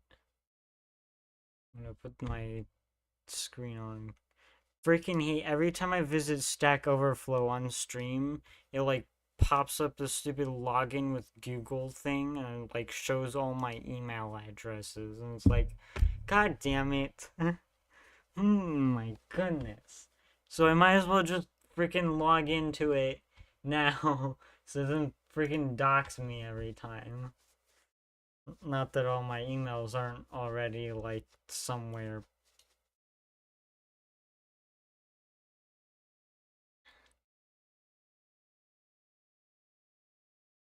Indices, vertices.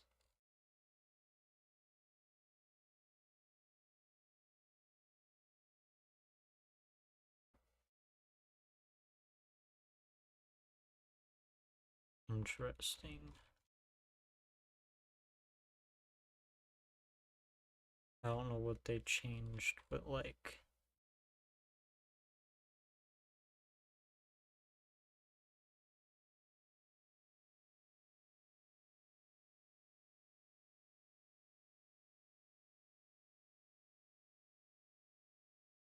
Oh, I already know how this stuff works. I've also already had my own fair share of manually writing the vertices for a mesh to make shapes and whatnot before.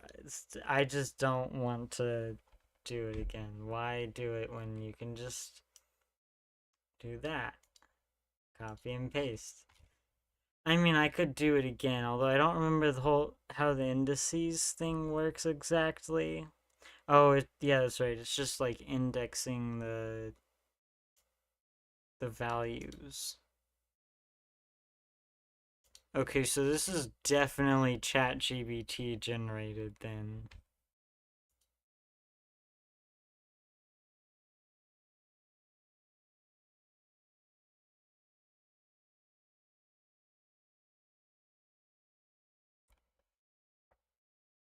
Although they're using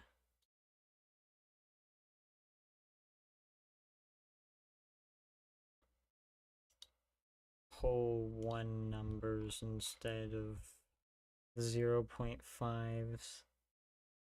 I mean, it's not really that hard.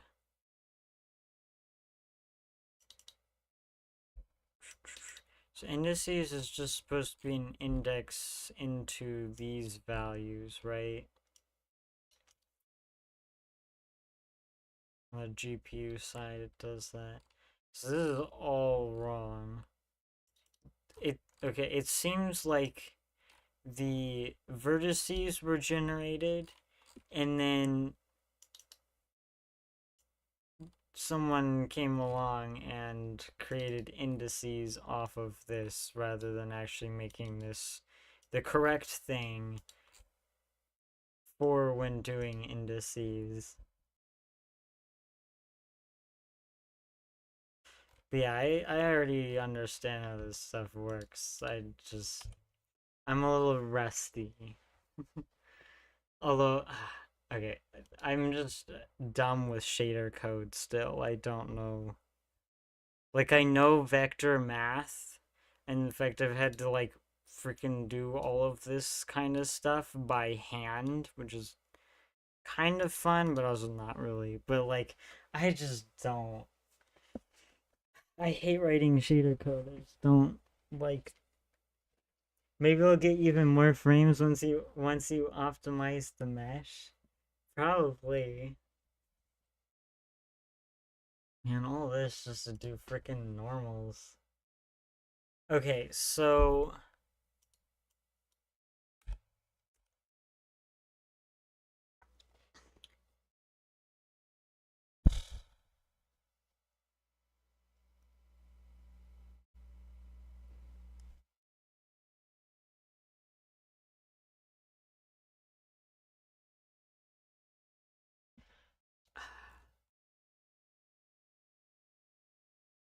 really what I want to do is yell at ChatGPT for doing this. I'm gonna blame it for it, even though it probably was my complete fault.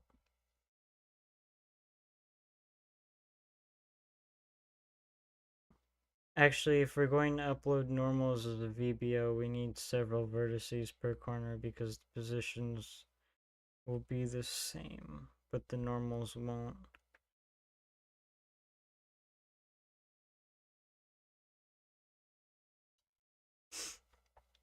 The indices are shared between position and normal data. If we're going... I'm having a brain fart.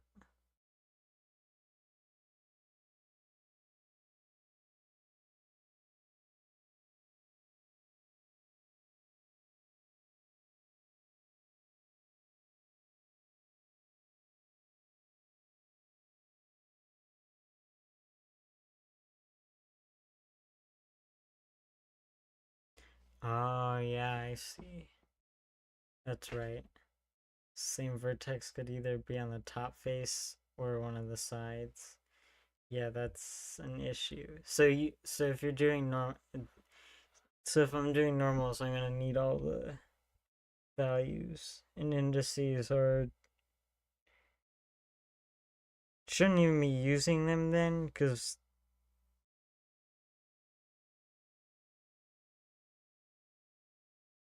well, I indices are still needed, right? I don't think they are. I can't remember crap.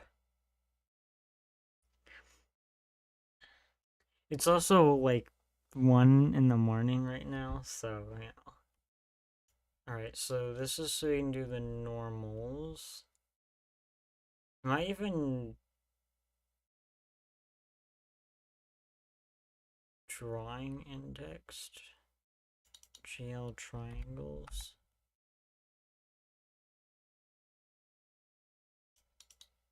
I don't remember the modes. Unsigned int indices. Okay, whatever. So I still need to add the things into here.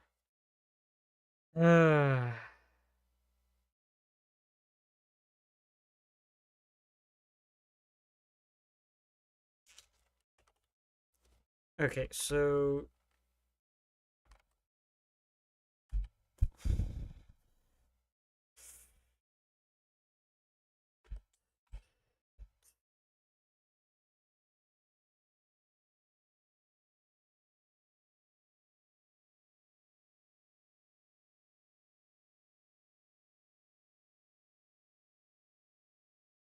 trying to figure out what I did here. Okay, so the indices. Well, the indices are gonna be all messed up if I shove the normals into here. 36 times 2 equals 72.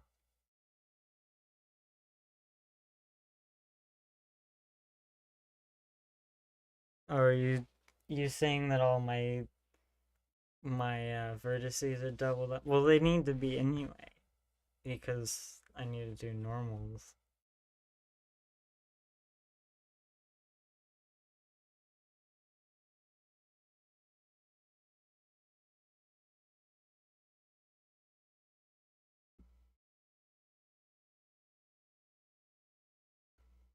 Where does the 2 come from though?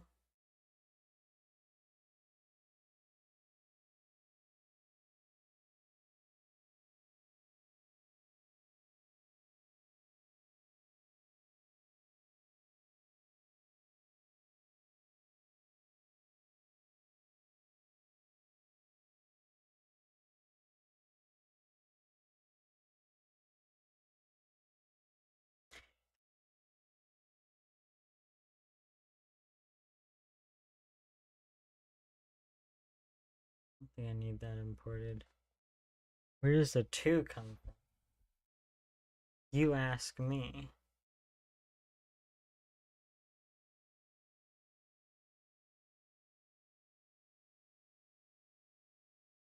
Alright. I need water. Well, I'll be right back. I'm gonna go get water. I need to, like, refresh my mind.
Alright, I'm back. Make sure I actually unmuted my mic too. Okay. I'd imagine it would be 3 and not 2 because each vertex would have 3 unique normals. What?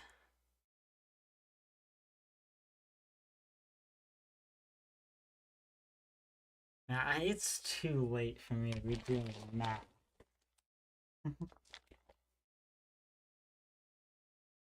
Okay.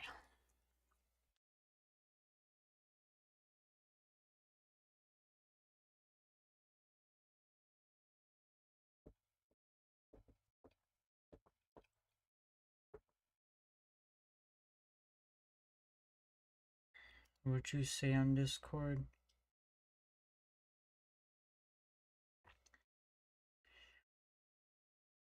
Normals.x equals normals floor. Oh, old. Okay.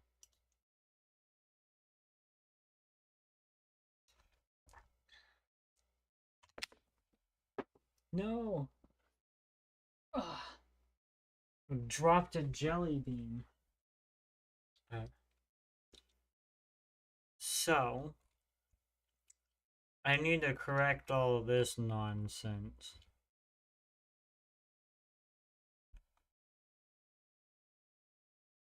Negative 0.5. Negative 0.5. Positive 0.5.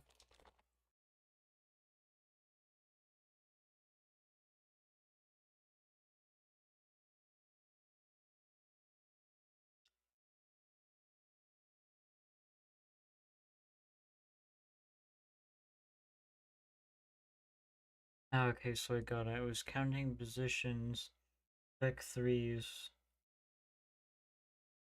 with no sharing between triangles when we're probably counting individual coordinates, floats, with some sharing.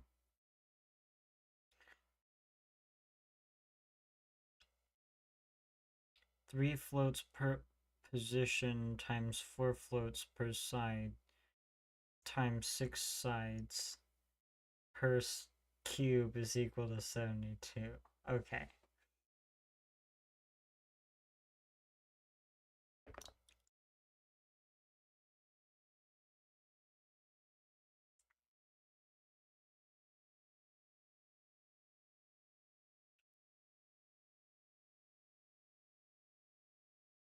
Well, I don't even know if I'm sending the am I even sending the index buffer? I guess I am. I keep forgetting all these things. Here, the vertex buffer.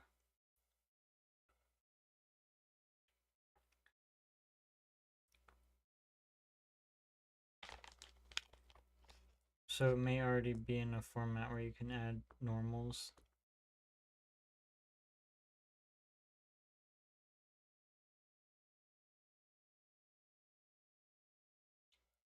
I'm pretty sure it already is, yeah. So I just need to either manually add these or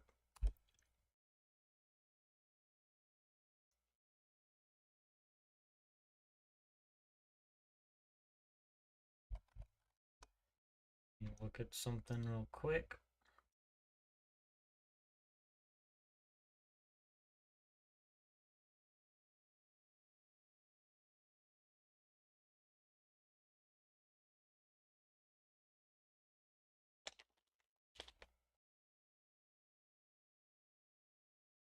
Um,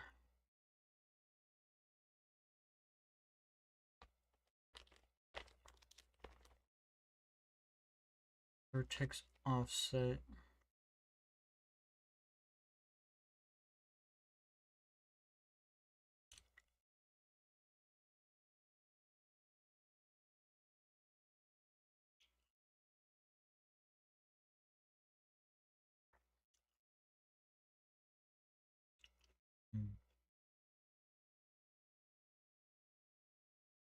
We just already know that.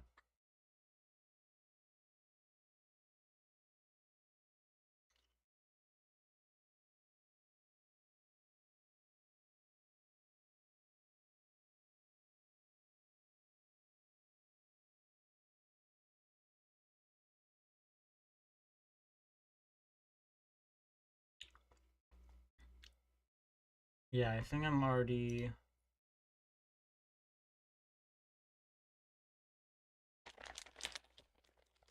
in a format where I can just append these on. Either I can, in the for loop, do some weird shit and add these,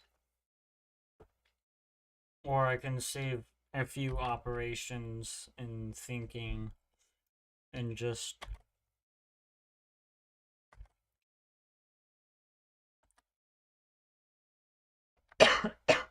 copy and paste.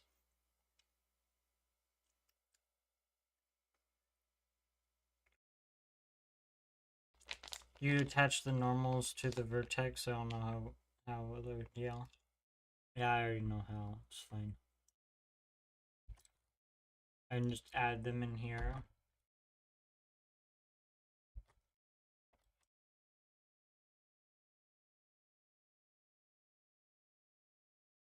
And the top face.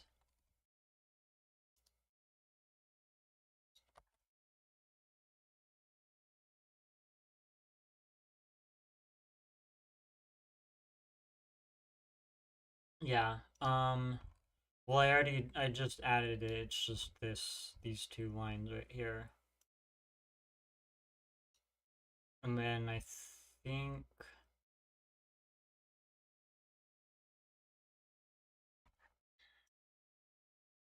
there's another thing I had to do. I have to do this inside of the mesh. So when I remesh, I need to do something like that.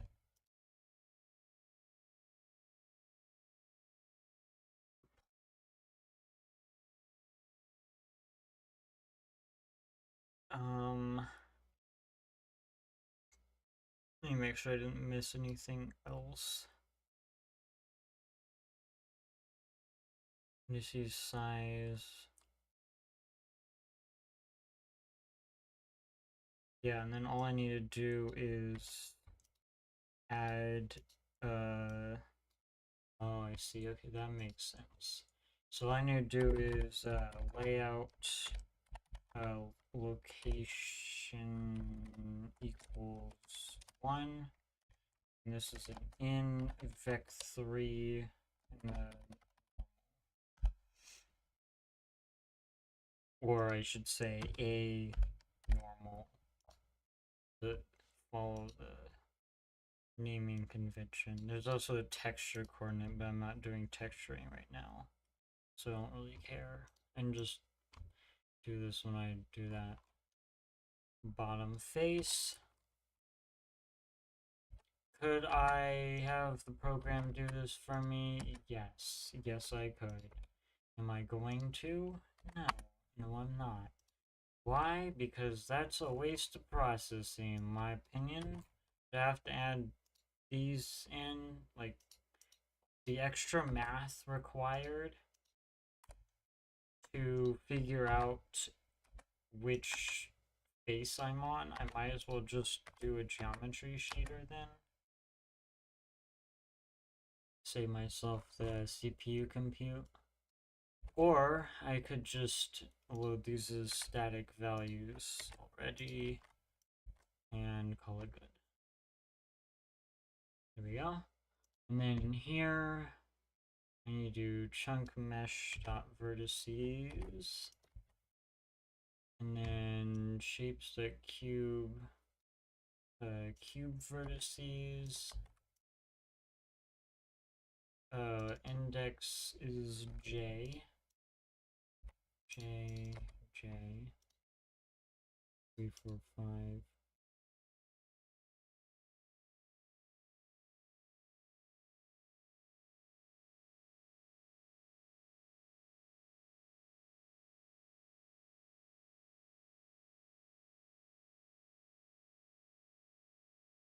And then this needs to be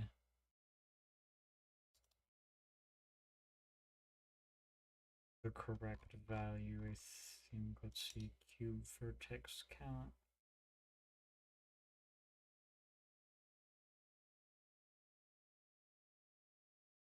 which I do not calculate.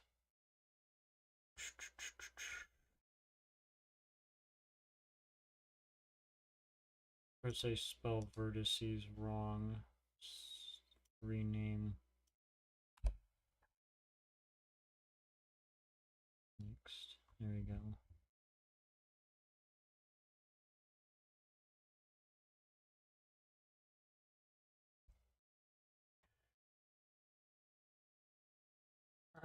Let's see. Cube vertex count would be.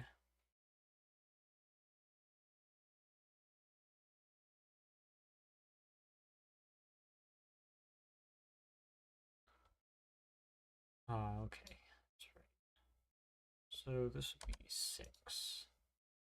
Instead.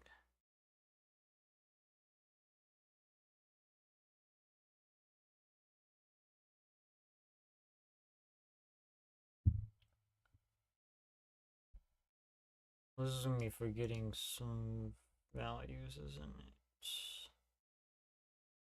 Because I need to.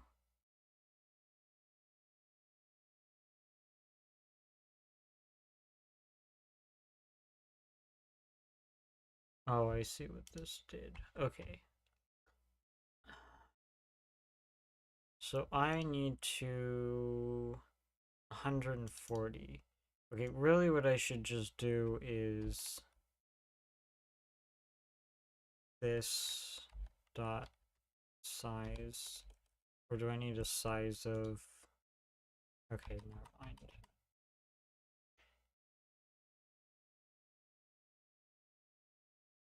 Okay, size of. That's right. Forgetting how to C++.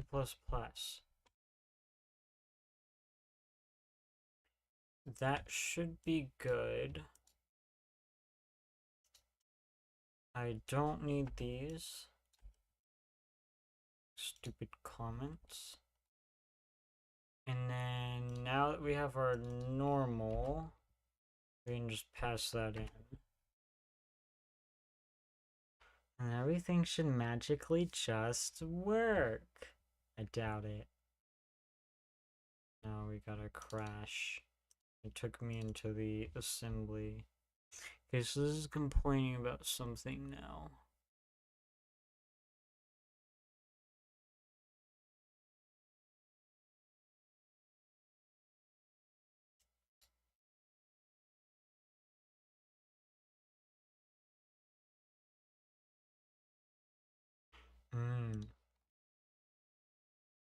Probably right. Forgot. I haven't used C++. Okay, here's the thing. I've been doing Python and Java for the last few months, so I don't freaking remember what I'm doing here. It's been kind of a while. Right, so size of... And then you divide by the size of float, I believe. These were floats, yeah. Doubt that's gonna fix that error, but we'll see. Oh my god. What happened here?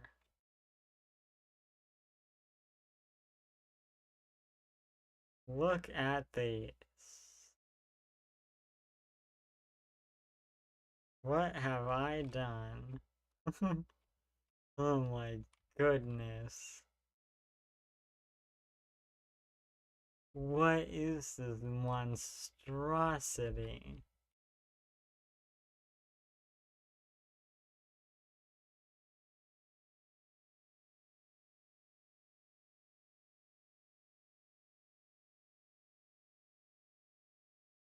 And so it begins.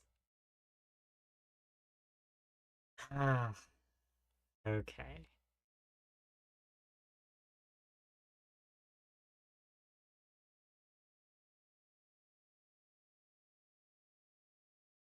So my stride being different? Oh, yeah, that might be a problem.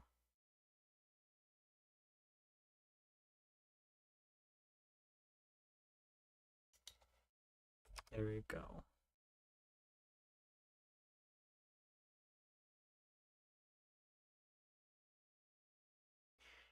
Three plus three times size of float, yeah. This is what I get for copy pasting stuff. Alright, that did not really fix it.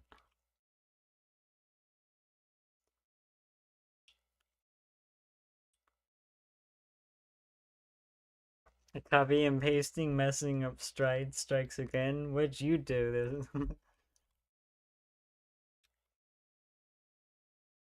I don't think that looks any better, in my opinion.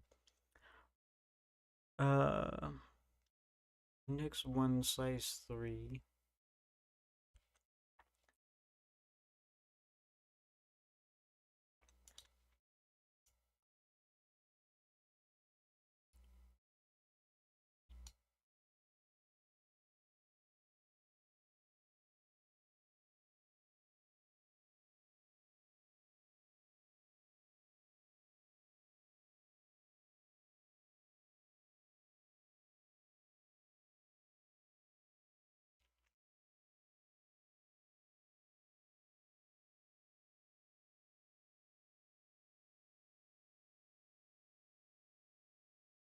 Oh, hold on. These both need to be the correct value. My bad. Okay, that's better. I don't know why I look in the wrong direction. They are...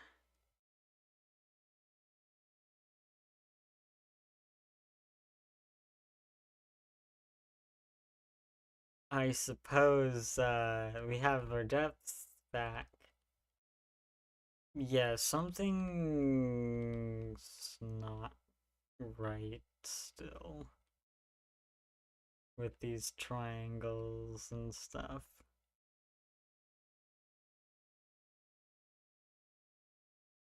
Can't wait to add color back.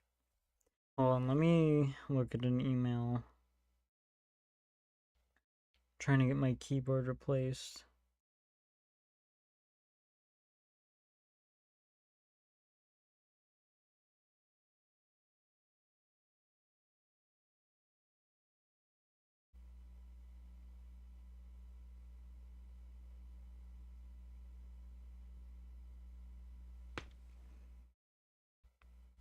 Okay. Let me pull up the chat.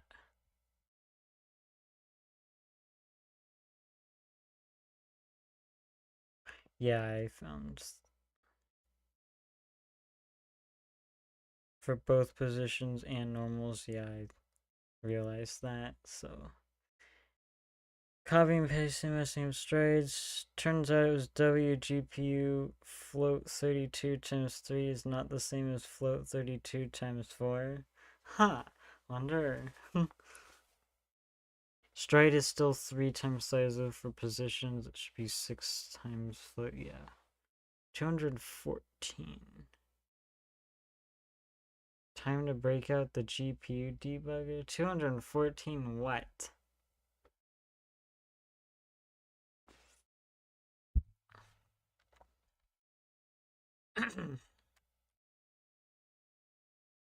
Let's see, let's try to figure out what the hell we're seeing here. So we're seeing a triangle wrongly inside, and then a triangle wrongly, two triangles wrongly poking out. Well, actually, no, that's one of the triangles wrongly poking inside. No. So there's 3 wrong triangles here. Oh, 214 line number. Yeah, I already got that. Stride 3. Or pointer. What is the pointer supposed to be?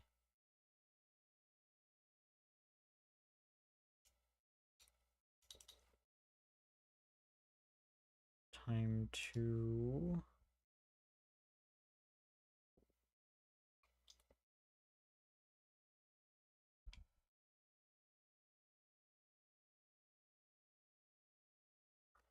look it up.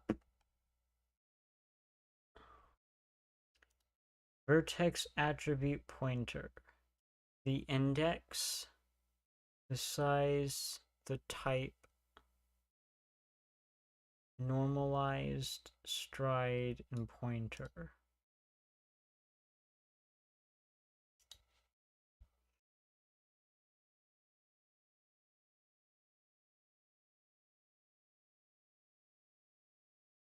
Specifies a offset of the first component of the first generic vertex attribute in the array in the data store of the buffer. This is just gibberish. It's too late in the day for this.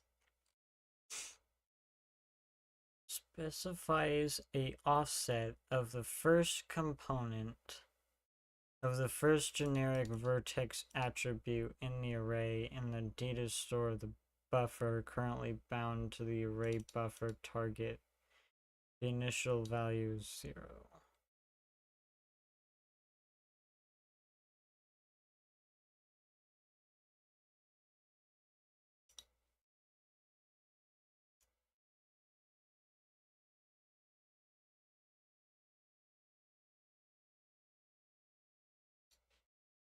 Oh, let me make sure I'm also doing the mesh right. Oh, you know what? Actually,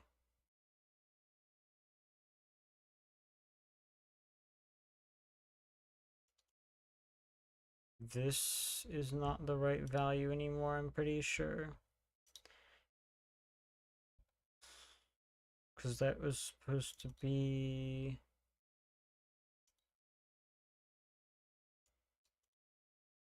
cube vertex count, which is supposed to be this.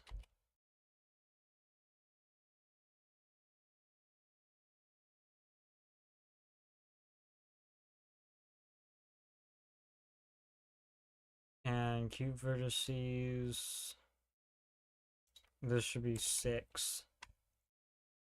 Okay, hold on. Please let me, like, do what I'm trying to do.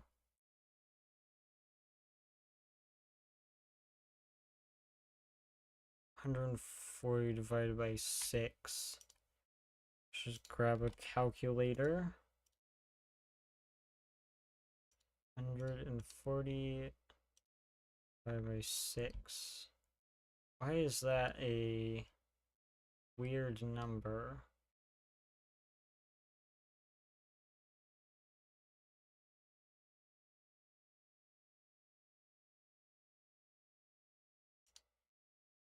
Oh, because it's actually 141 items, right? 0 and wait. No.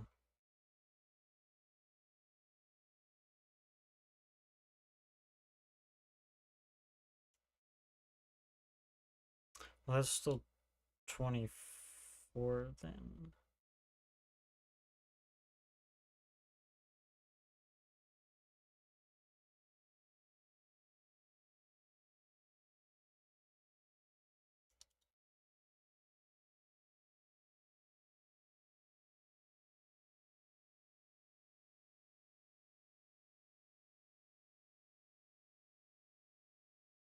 I'll try that.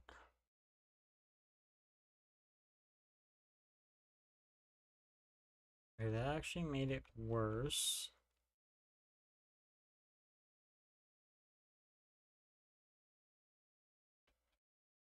So we know that has some effect on things.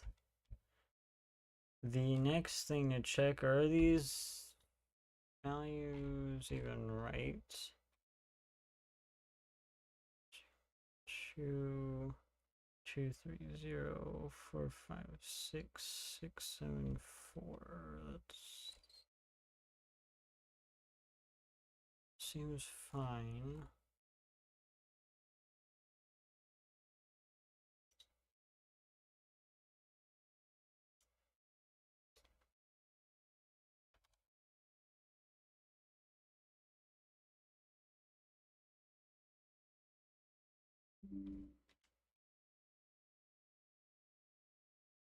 Oh my.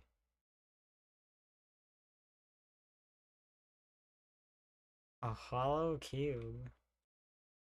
And the color is still based on where I'm looking.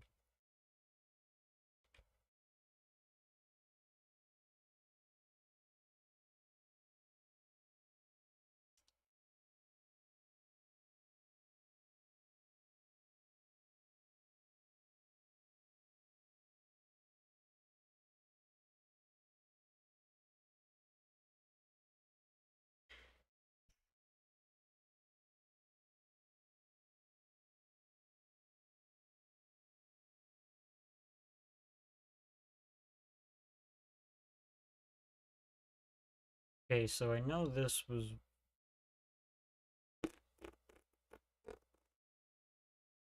not correct.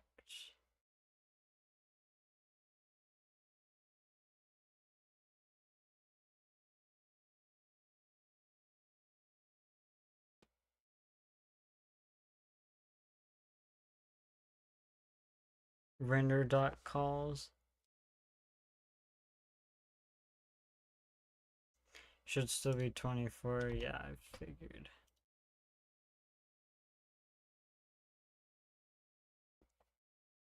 I was just messing around with it. Still not sure why my look direction. Well, I guess I'm sure it's math is not right, but why the hell are these like this?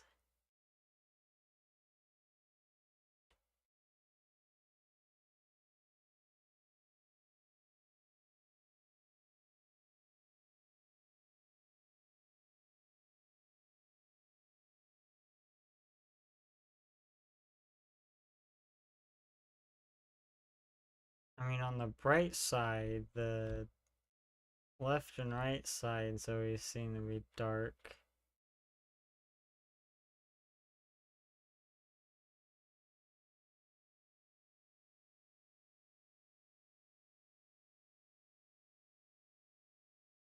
Alright, what do we do in here?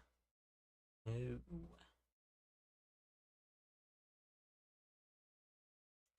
Never mind.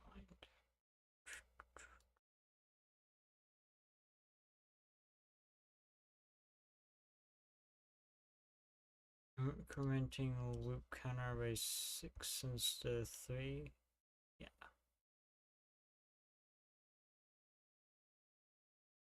144. It's 140. Did I miss something?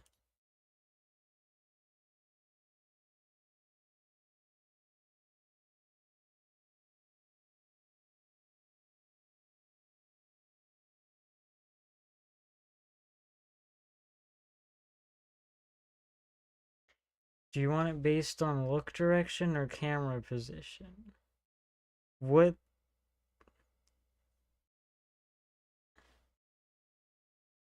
I don't even know. It's some like shading thing, but like I don't quite. I didn't understand what it was supposed to be doing exactly.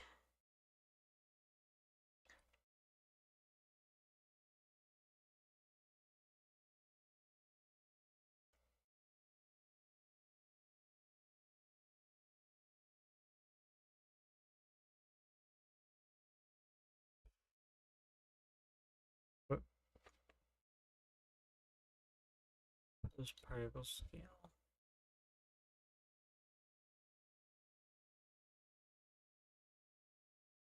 Ah, got a comma. The reason that was allowed is because of the minus sign.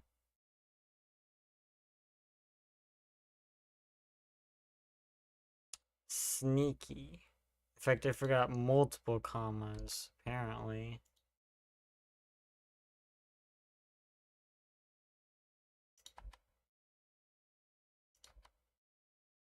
I don't think C++ accepts trailing commas. Yeah, that would explain why it's not working. And the reason it's allowed is because of negative signs here. Grr. Sneaky.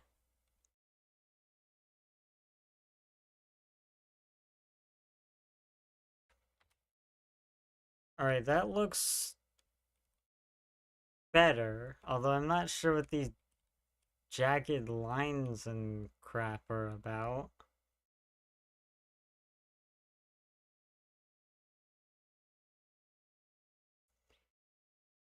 Or the flickering.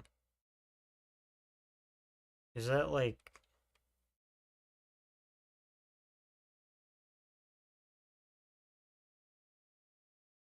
What is that?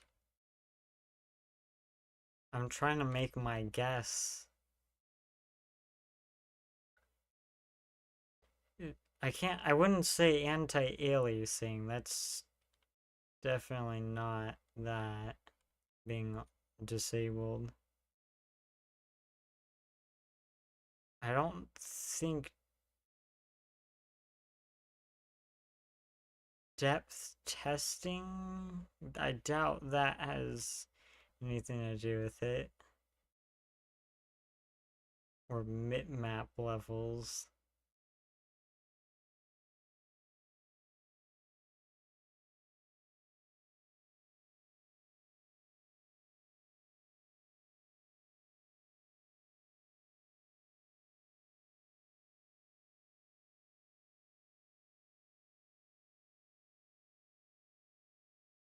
The GPU debugger is calling.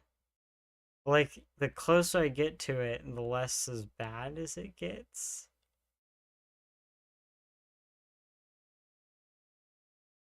I actually have no idea what that could be. I've actually seen this issue in this code before anyway. When I was doing the ray marching stuff, because my chunks were,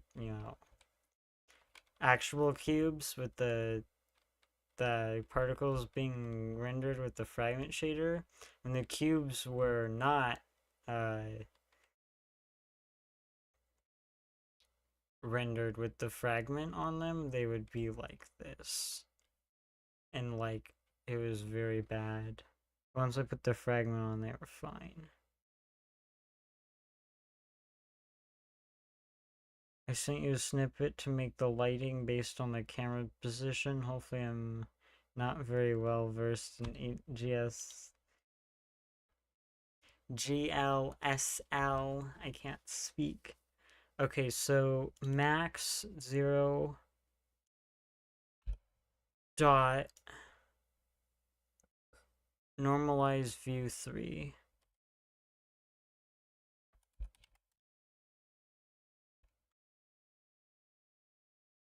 Normalize view 3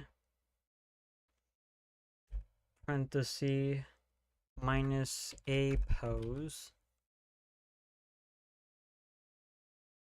and then normal.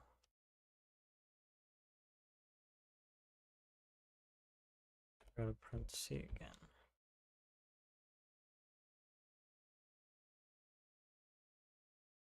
Forget the vec3. Huh.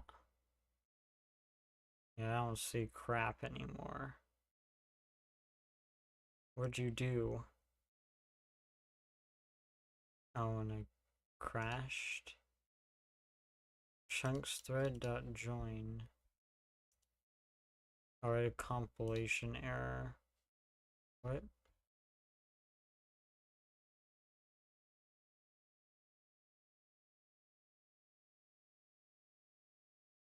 You probably want to normalize the result of the subtraction.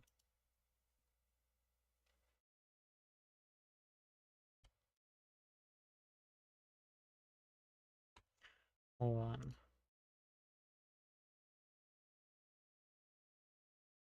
Oh, the vec3. Oh.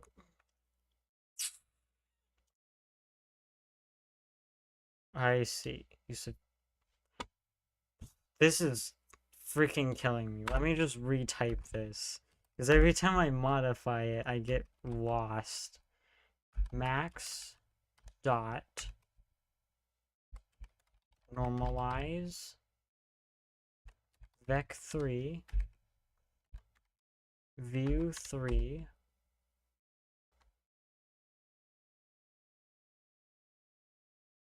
minus a pose, comma, a normal,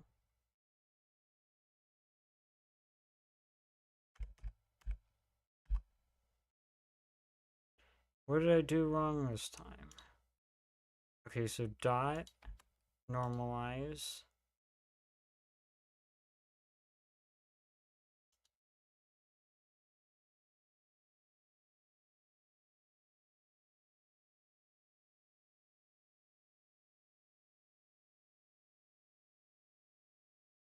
it might be a pose times particle scale. Oh, maybe that's true. Hold on, let me just copy and paste. I don't know why I didn't just do this. Okay, so you had an extra parenthesis or something. I don't know. We'll just do this. The dot. Yeah, a pose isn't the world position, it's local. No, a pose is the vertex position. This is when I'm rendering, it's this. It's just the and then this is the vertex and this is the normal. If you want the camera position, you're gonna have to either have me send that through here or somehow pull it out of these. Well, not out of particle scale or world position, but yeah. So is a pose supposed to be camera position? As a view 3 does? Okay. Send me a not broken code snippet.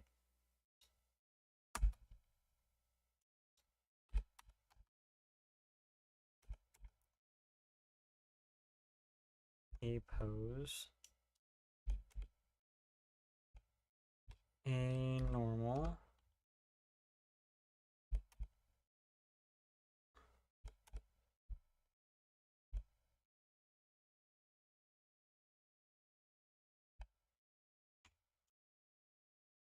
A pose should be the world position of the camera, you mean? Or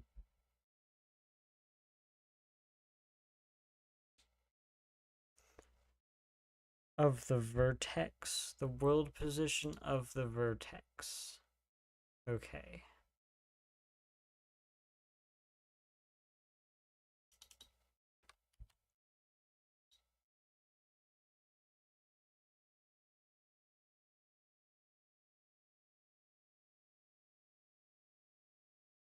Thank you for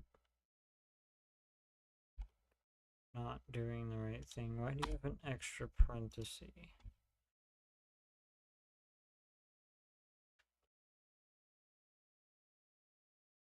Still not quite right. I don't think I have that right. Well, no. I mean, okay. It's close, I feel.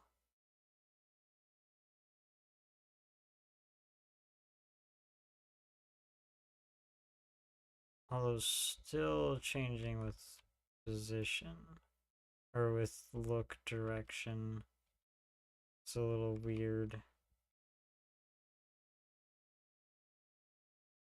I don't have something quite right, I don't think. Unless it's the intended effect. I still don't understand the flickering.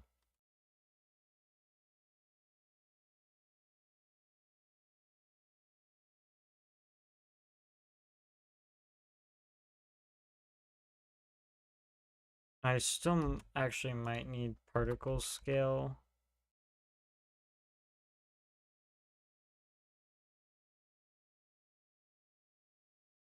I guess I could just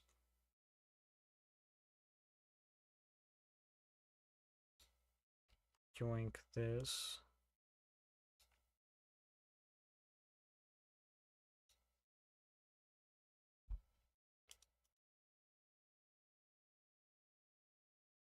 Hopefully I declared the variable right. Oh my goodness. Also, it's not v normal, that normal, it's just a normal.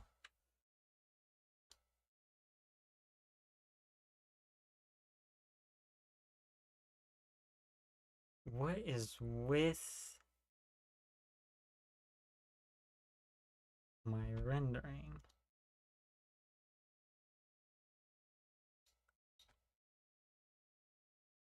Okay, so you've done world position times particle scale plus a pose world projection view vec4 world 1.0. Okay. Frag max dot view world.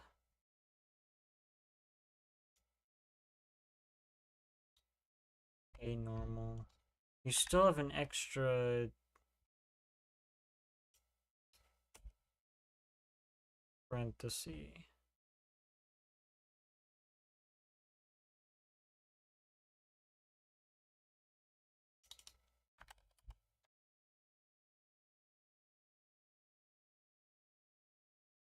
It's vec3, not float3. Why do you keep having an extra parenthesis? Make your parentheses right. Nope. Still based off of...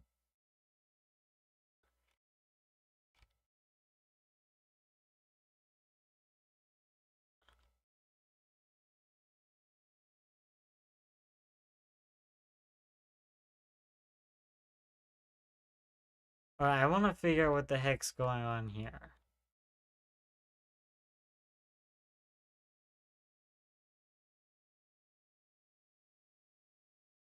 The directions of the normals seemed messed up. Plus the already existing issues. Dread it, run from it, the GPU direct debugger arrives all the same. Fine, what GPU debugger do I use?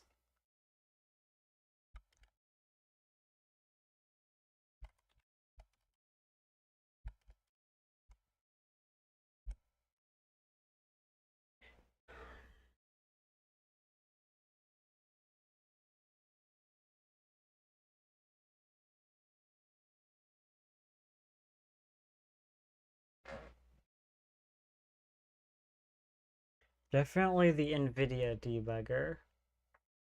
Oh, now my mouse is starting to disconnect. Render doc? Oh, that's right. Forgot the name of it. Render doc. Download Windows 32-bit. Just to make people mad. JK, JK.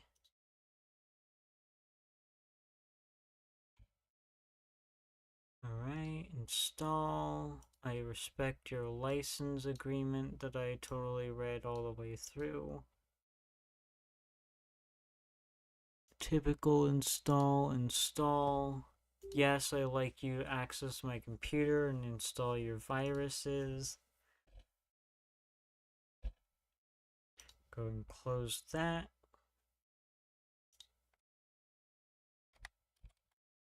Render doc.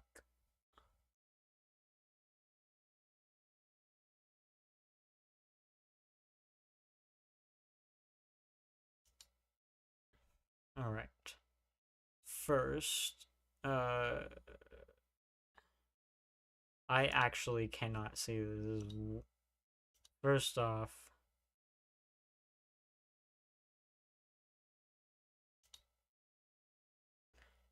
launch application tab. Hold on, I need to like change the scale of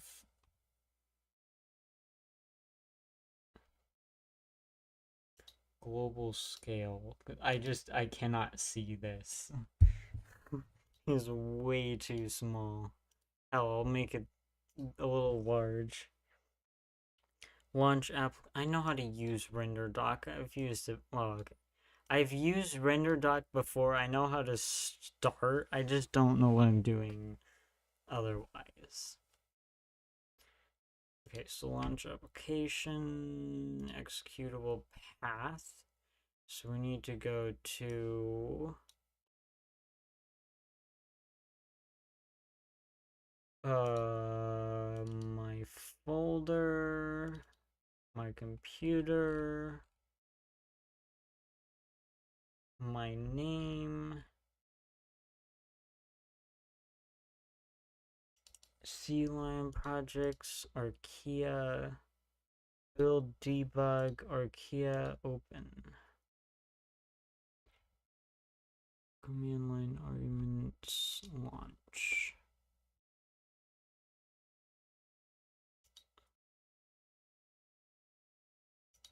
All right.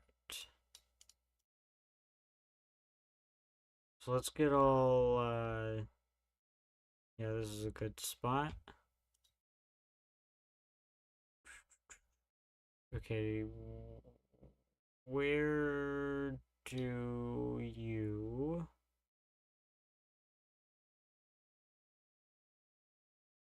hit F12? Do I need to do that in here? I see. Inside the game. I see, I see. That's right. Okay. Now if I get a little closer in here, F12, see what's going on here. Head to the Archaea tab. Ah, that's right. Okay. So let's see.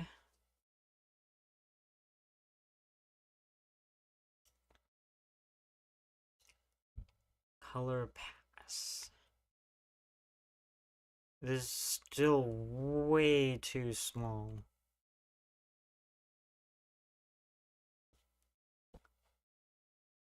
It's collapsed the pass.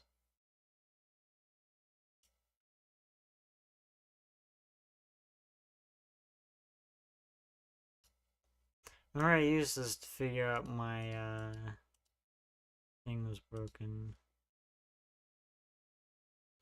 Okay, so what am I looking for here? I don't understand.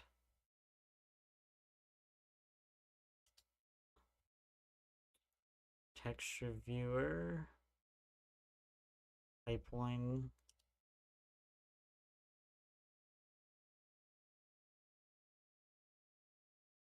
That scared me.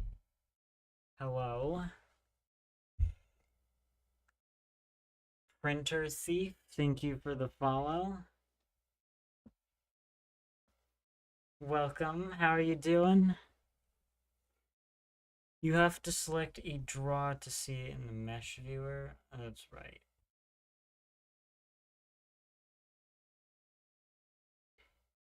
Okay, the problem is I can't see. This is way too small.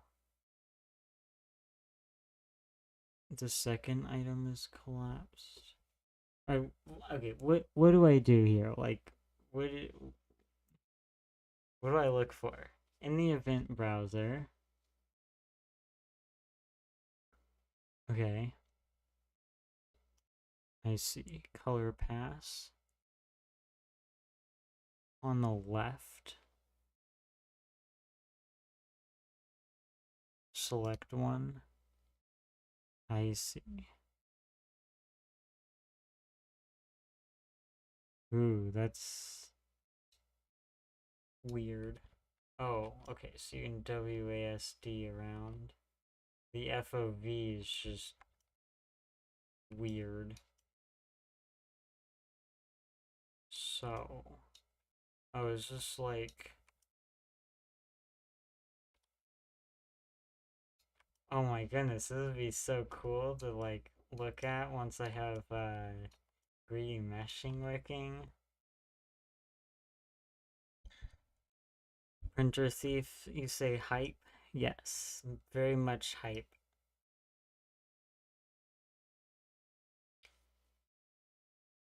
You can change from wireframe to the visualization item. Solid color.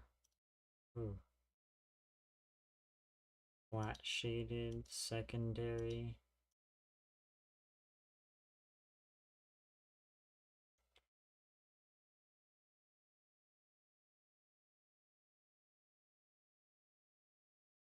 I see.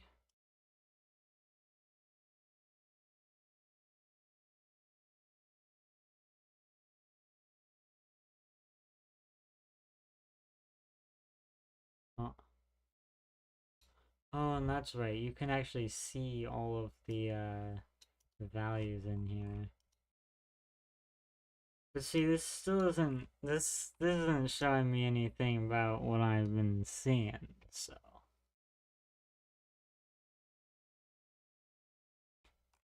this, however, is a little more detailed. Texture viewer shows you textures, defaults to the screen, and pipeline state lets you inspect things attached to the vertex and fragment shaders. You can also debug per pixel. Yeah, I figured.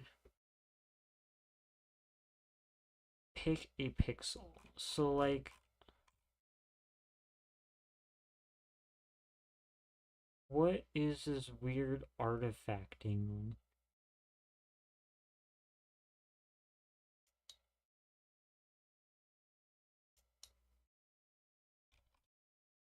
So, like, I'm trying to see.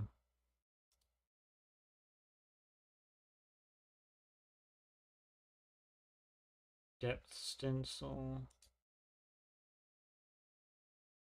Ah, that's so blinding.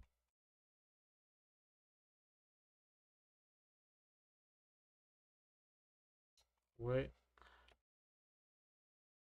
is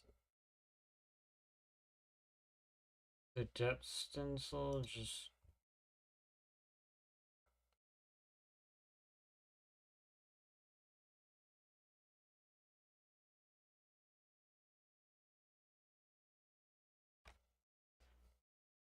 right click, select debug in bottom right. I see. Right click.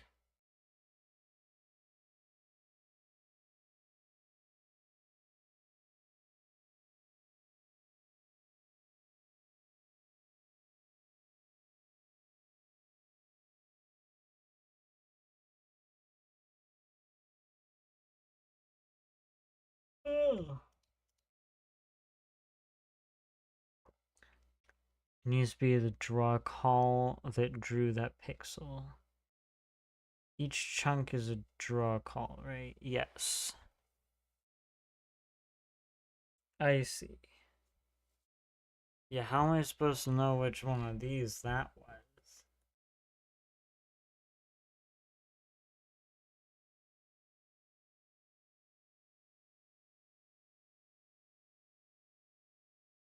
That one.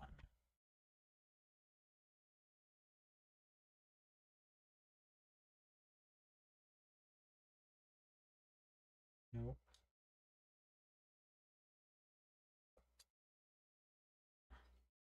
It says EID 34. Ooh. Yeah. Well, that's the one I have selected.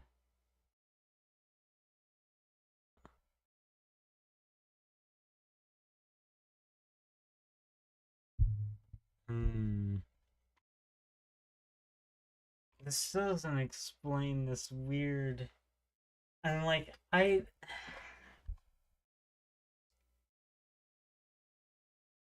Does the depth buffer look on? Yeah, that's.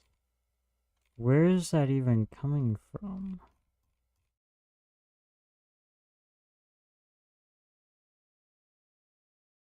Share debugging doesn't work on OpenGL? Oh, I see.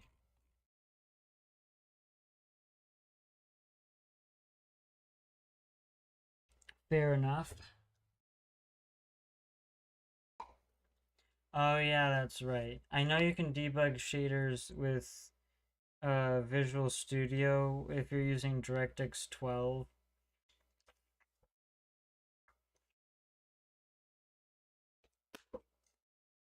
And it's just built into Visual Studio, but I never use DirectX 12, so. Supposedly it works with DirectX 11, but I guess you use like an older version of Visual Studio. I don't know. It's just dumb.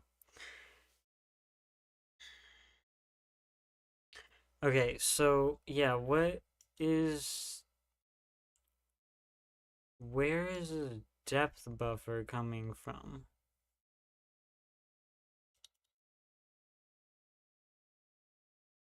Oh, I okay, see.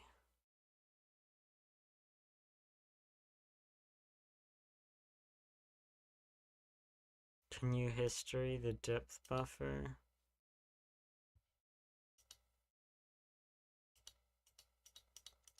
Why is the depth buffer not working?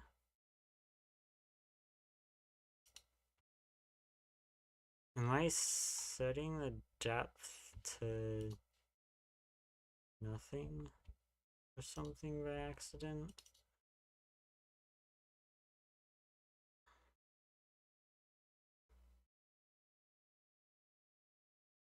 So your chunk's not writing a depth buffer? I guess not.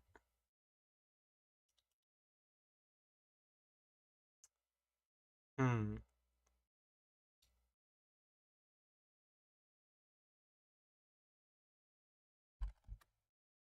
that might explain it. Recompile.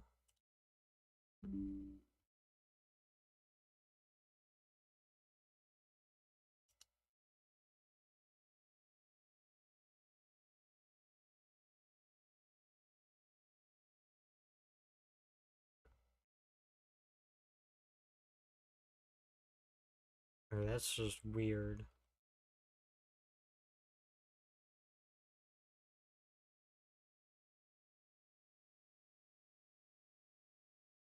Okay, so yeah.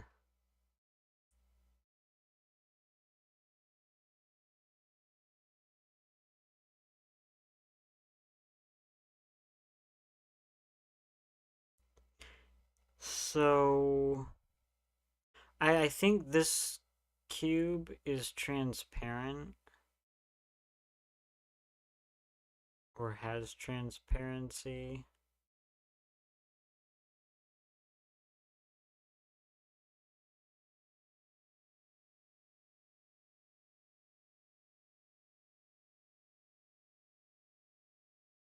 Yeah, I don't think they are either.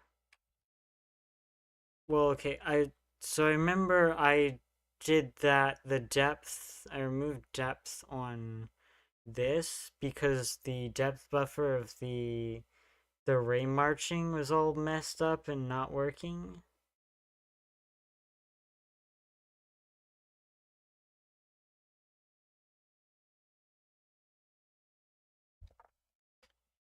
Okay, so let's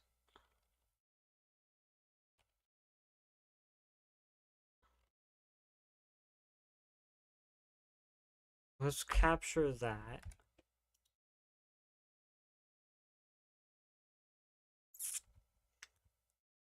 Then we can go into here. So we geo clear. We draw my thing, which isn't going on the depth buffer anymore. Did I disable the depth buffer? This shouldn't be running. Hold on a minute. Graphics system. It's been a while since I've been in here, which is a good thing. Which is a good thing. I don't like this code. No, I like this code, but set error callback. Where is the depth buffer? Enable depth test.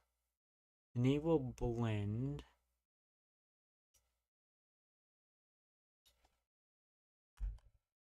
Oh.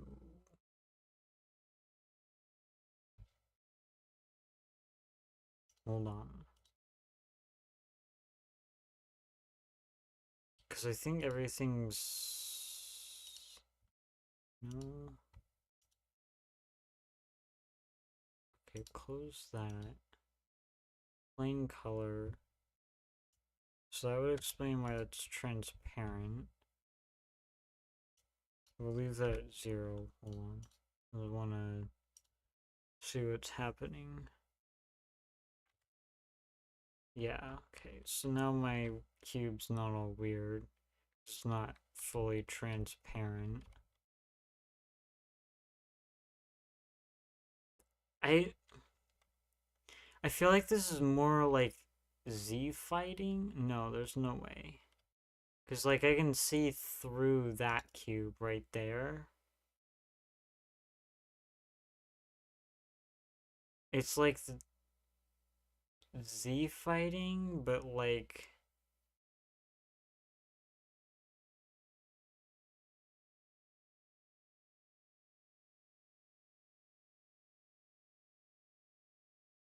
not.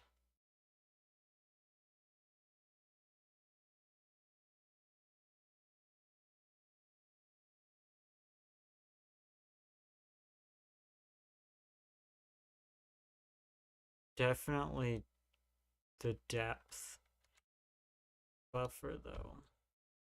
So if I turn this back to 1...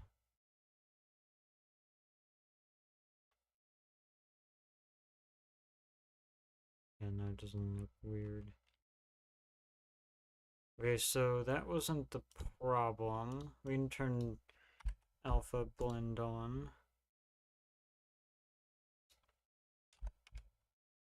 Why is the background somewhat transparent?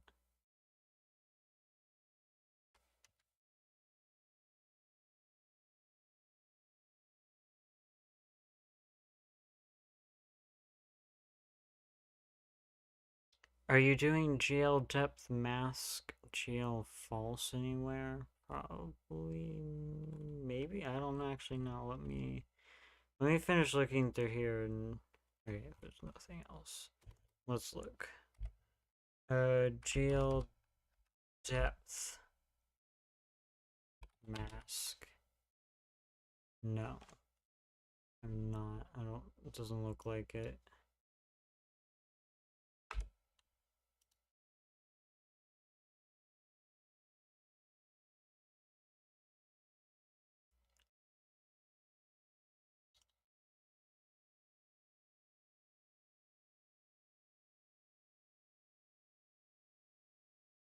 I don't think I'm doing anything weird for mgui.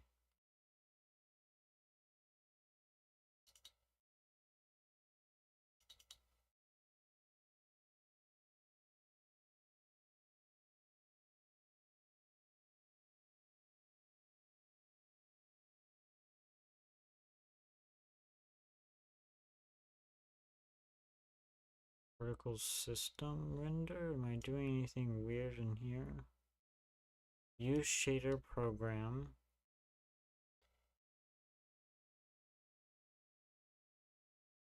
Did you grep the latest commit and no? What? What? Get projection, get view.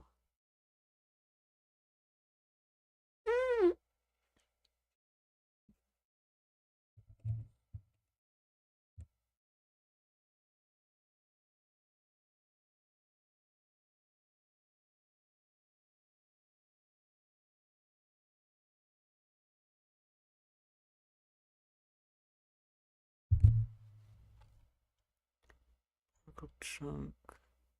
Set delay. I don't think any of those will work anymore. Draw pose. Yeah, I genuinely have no idea. I mean, like, I doubt that any of, like, if any of these are messed up, maybe, or something, like, I doubt they are. I'm sure some of these calculations are kind of wrong too. Okay, here's the thing though, is that cube doesn't have the issue. And wait, what shaders do I use for camera? Oh yeah. Look at camera transform. So I use vertex old 3 in plain color.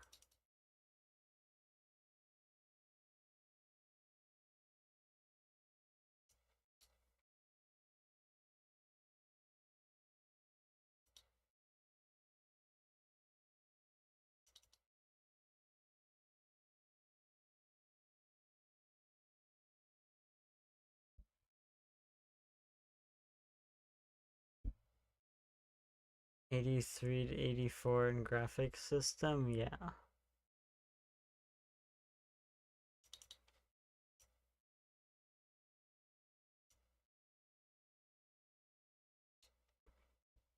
Oh, vertex old. So this is just projection view. Why am I multiplying this by model?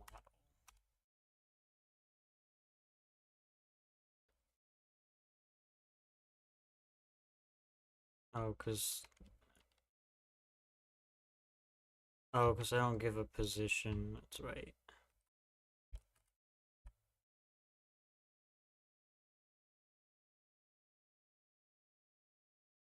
That's vertex old. Yeah, I know. Well, cause I'm using vertex old for this, for the red cube on the screen. But the thing is that's not having issues.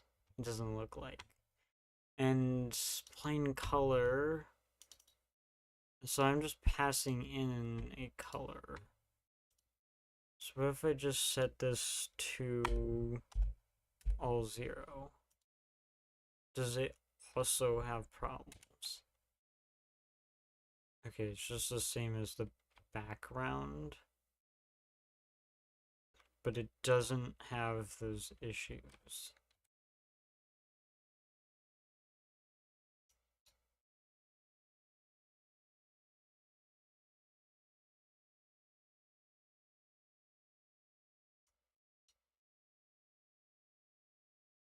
And it only appears on the depth if I give it depth.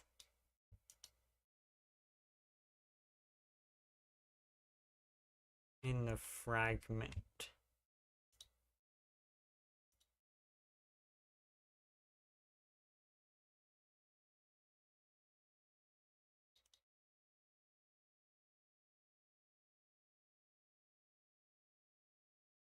Frag vertex, frag origin, direction.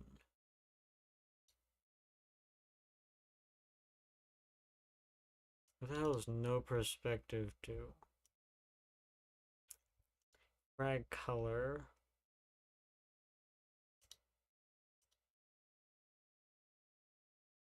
Out variables. I don't even set those. I only set this. View projection. I don't even use those. Frag vertex color.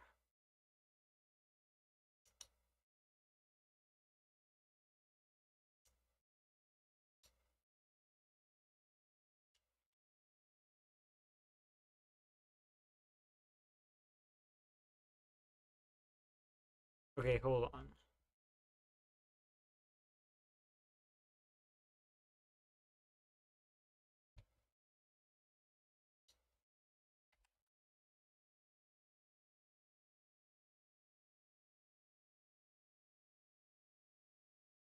It's so weird.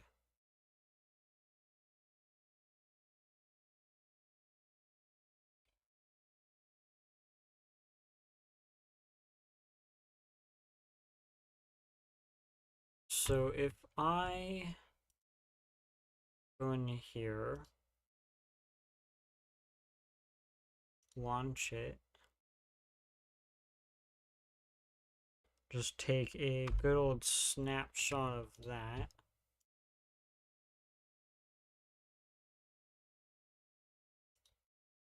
So we clear, we paint.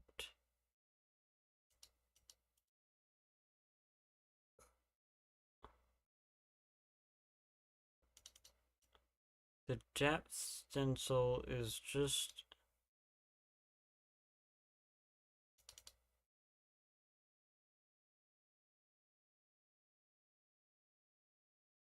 completely white, which means 1, which means far away, right?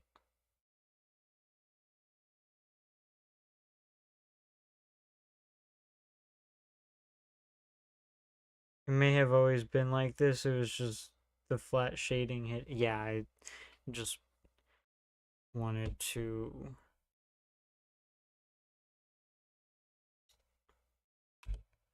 mess around. Let's go back to 0.5.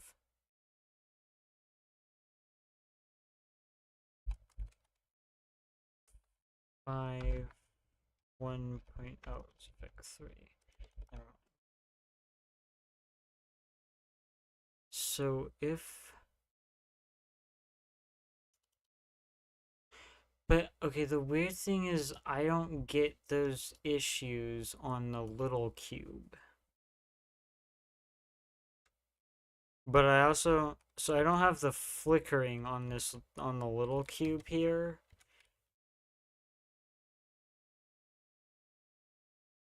But it also isn't being written to the depth stencil. GL enable depth stencil testing.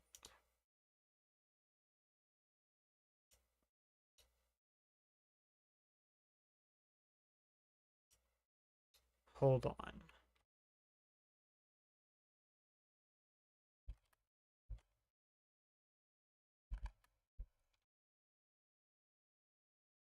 Do these need to be like handed together or something?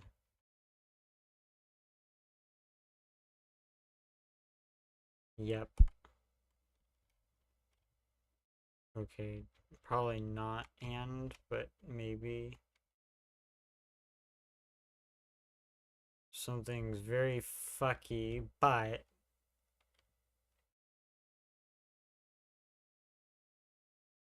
I've just turned off depth testing. Did I? Do I need to OR them? Yeah, I've just turned it off, I guess. Or is...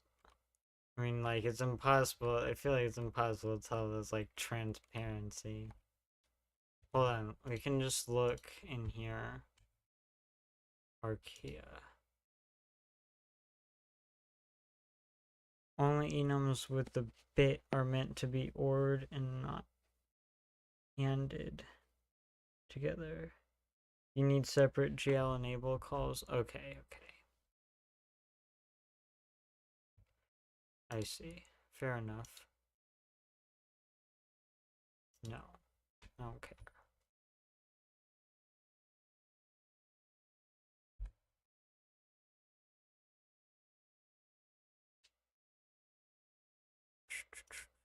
Yeah, no depth stenciling. Still. We'll see, we're not getting depth regardless. Okay, so enable depth test.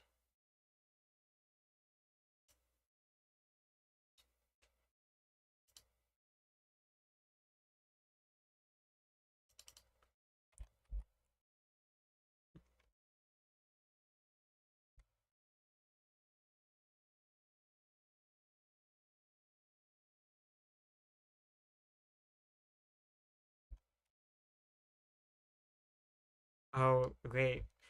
I don't even render to the depth buffer. Hold on. Camera system.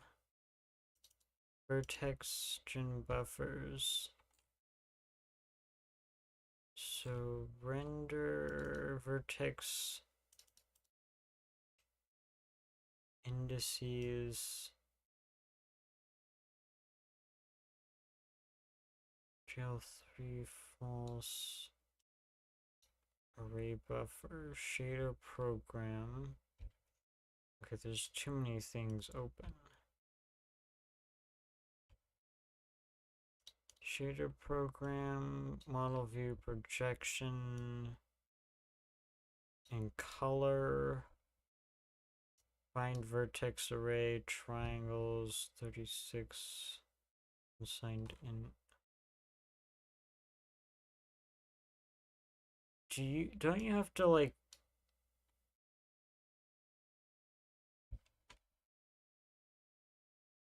OpenGL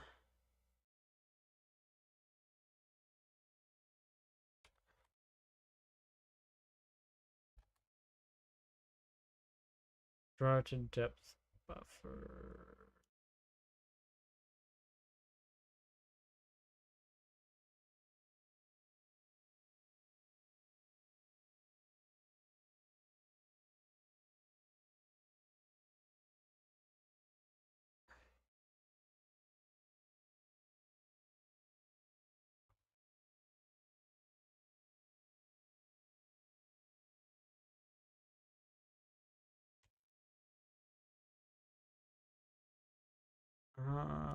In what space do you want to draw the depth?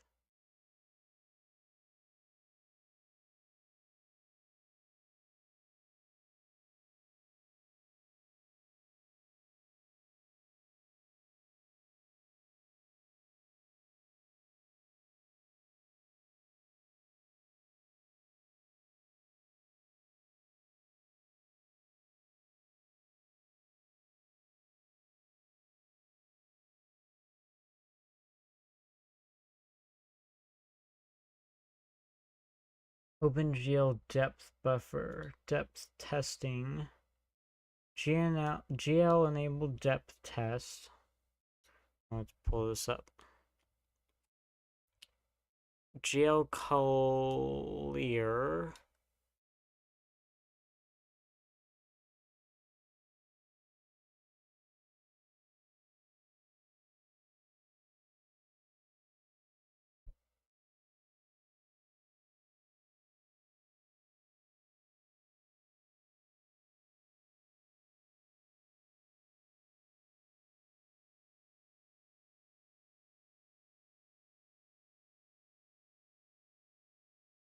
Where's my GL clear function? Am I even clearing the depth buffer? Oh, it doesn't even seem like anything's being written to it, though. That's the problem. Graphics system. GL clear color.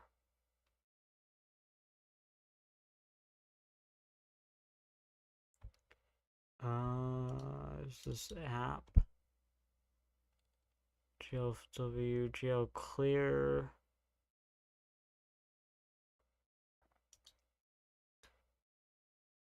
GL color buffer bit, GL depth buffer bit. Okay, we got that, that's fine.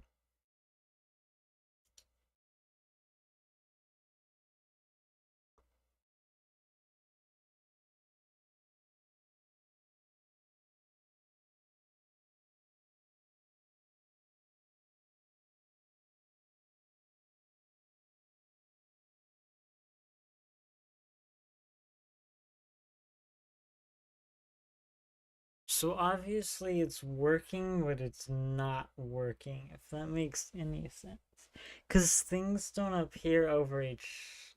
Like, the chunks don't appear in the wrong order.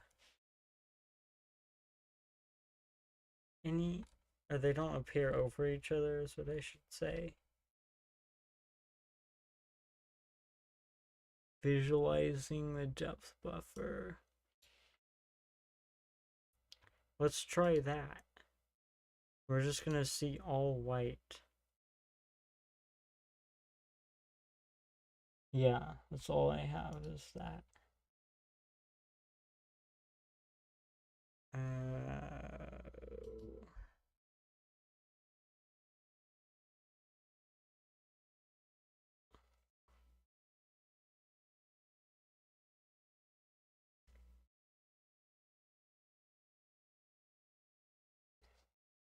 I think the artifacts we're seeing is that some of the triangles are in fact appearing in the wrong order.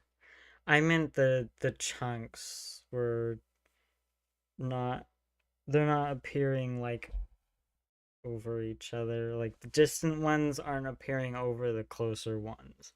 So like obviously some sort of depth testing's working, but at the same time it's not. So if we go fragment,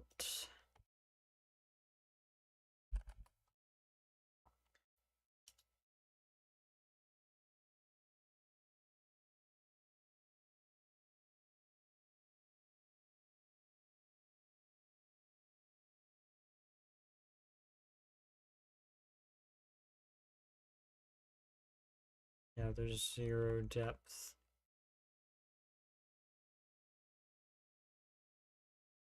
I just don't get why the red cube doesn't have the artifacts. Because there's basically nothing different about it, I don't think. This is a camera system.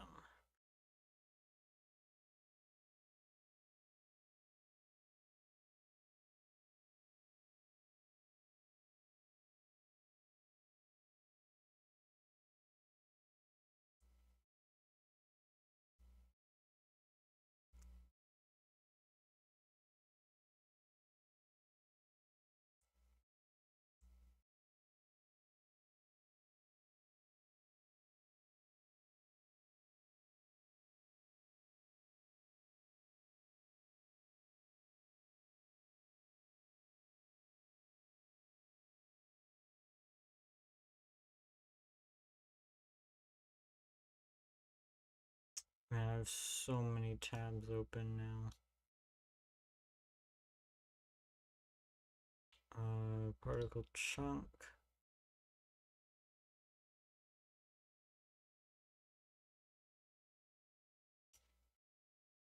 Let's open this here.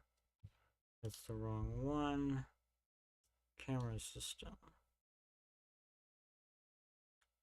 Bind buffer, array, gel element, attribute.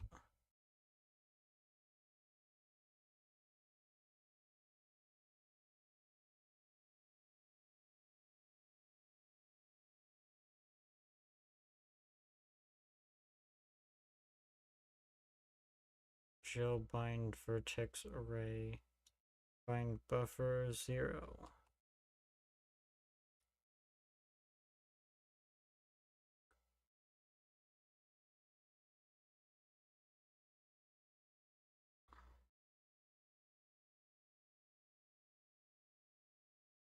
It'll show you every pixel that fails or passes or fails. Gel use program. Hold on. Bind vertex array. BAO.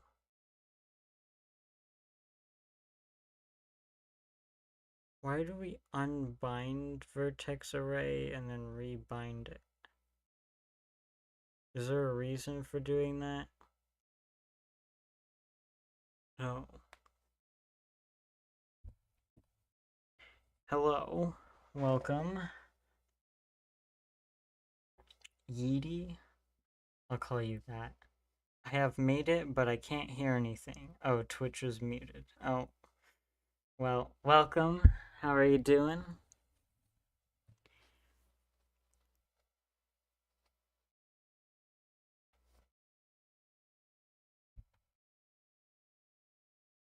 Oh, you're Yeti with the worst username?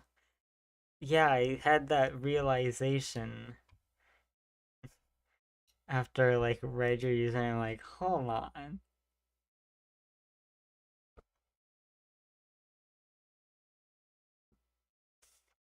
Welcome. So, okay, why do we bind the vertex array? And then why okay, so we bind vertex array, then we unbind, then we bind it again.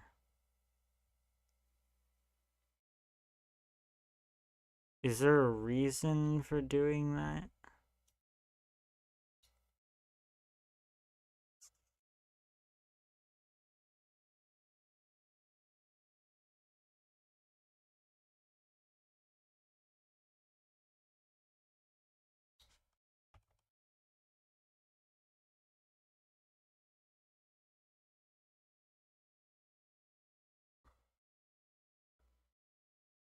I know nothing about modern OpenGL. Fair enough. Let me just bind it again. You know what? I'm going to replicate what I have in here and call it good. We're having some weird issues though. I need to do that.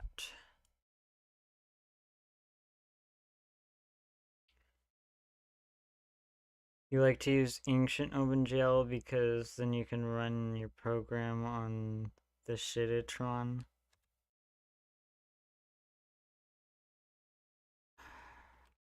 I like, do you have any idea what this weird artifacting is?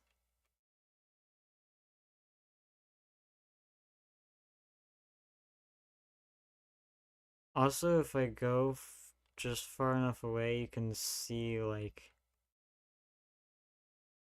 a render distance effect, kinda. I don't know what the heck that is. You have no idea?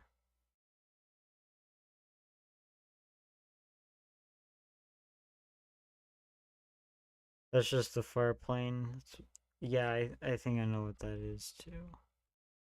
I just don't get how the cube is in right here is fine. Also, why is my drawing position shifted to my left? Stop drawing. Oh, is it just because the pixel size is big? Why is it still drawing? Stop.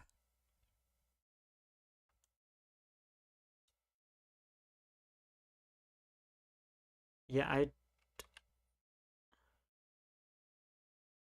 something is very wrong with the depth buffer.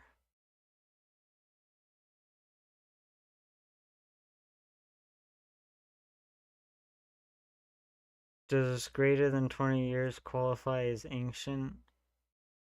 I think that's all we're using at present. Alright, so let's launch application. Yes. Cancel it. I don't actually care. No. Wait for everything to settle.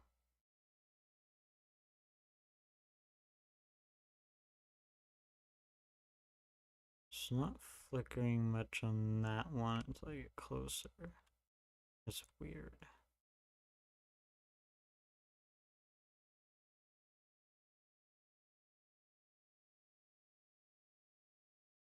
F12.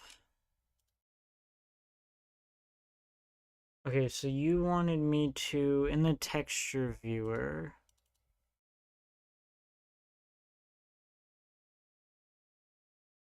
overlay. I don't know where that is.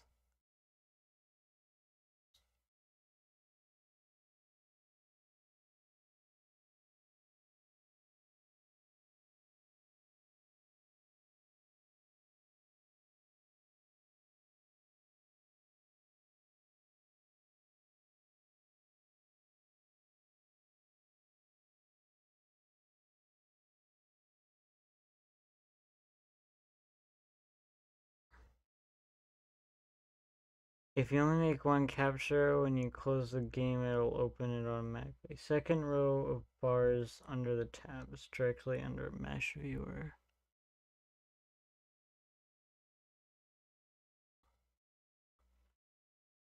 Oh, I see, okay.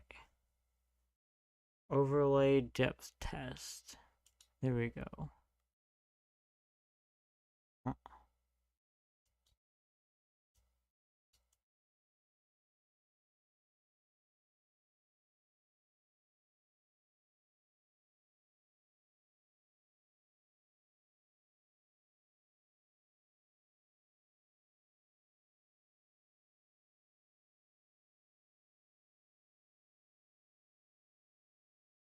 So let's go all the way up here. Is Imgui fucking with it?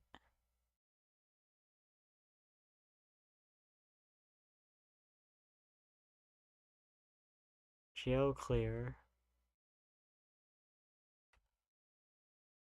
Pass.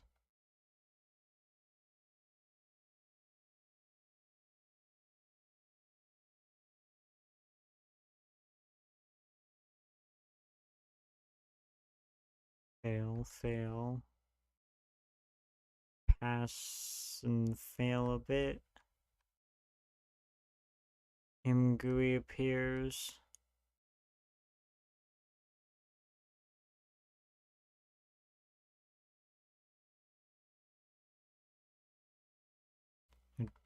No, I doubt Imgui has anything to do with it, but so it's probably the mesh itself.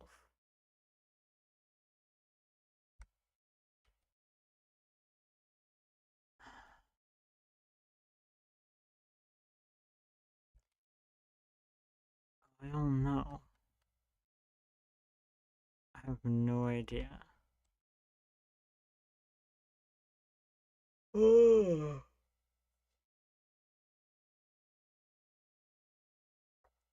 Depth stencil. It's like nothing goes on the depth stencil.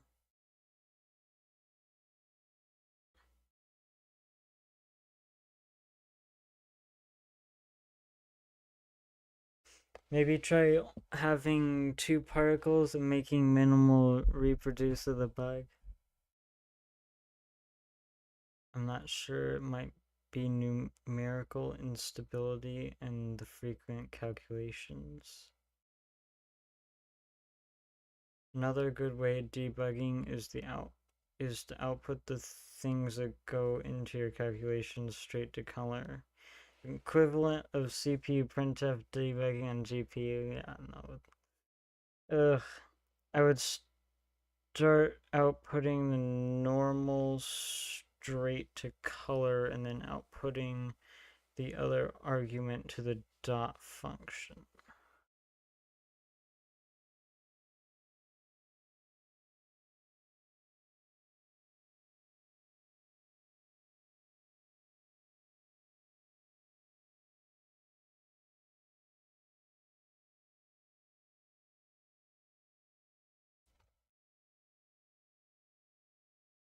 Okay, I'm so lost in all of this.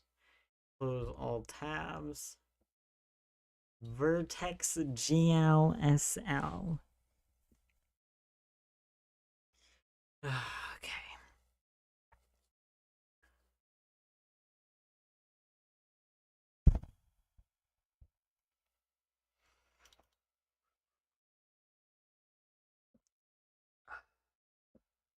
I would start of outputting the normal straight to color and then outputting the other argument to the dot function.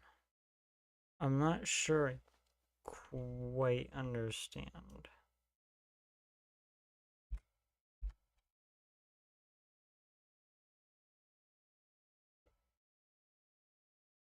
Meaning set frag vertex color to A normal. Oh, we crashed. Of course we crashed.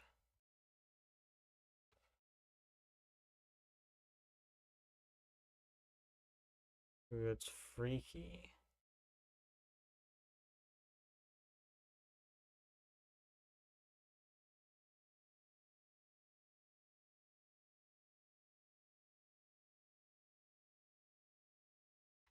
Frag vertex color equals a normal. Oh, yeah. Probably should remove all that junk. I need to figure out why the hell it crashes on the startup sometimes. Okay.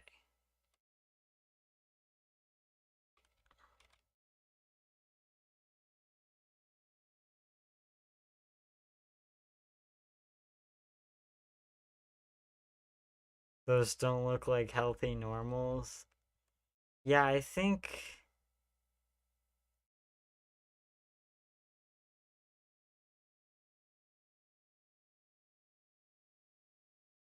What in the heck?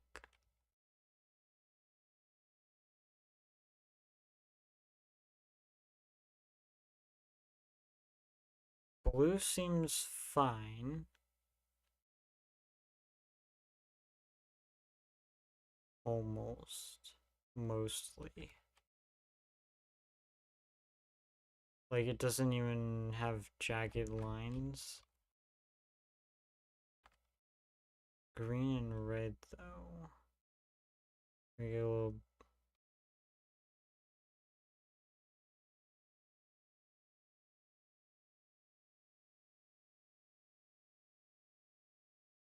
Orthonormals are just like that.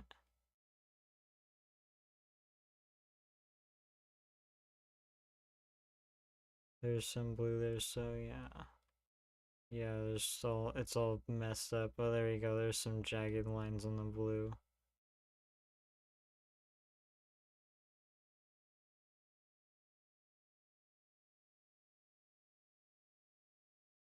Hmm.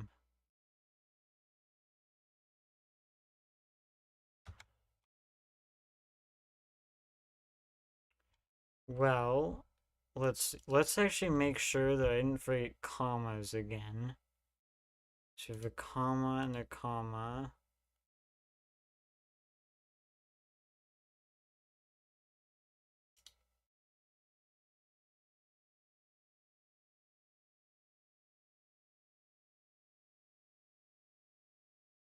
It might just be Z fighting actually. Have we checked what our near and far distances are in the projection matrix? That's what I said earlier. It looks like the something Z fighting, but like I don't.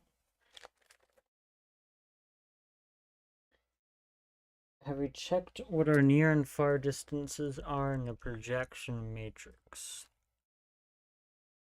Let us look.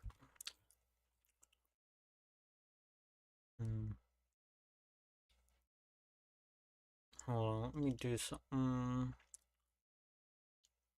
This is useless.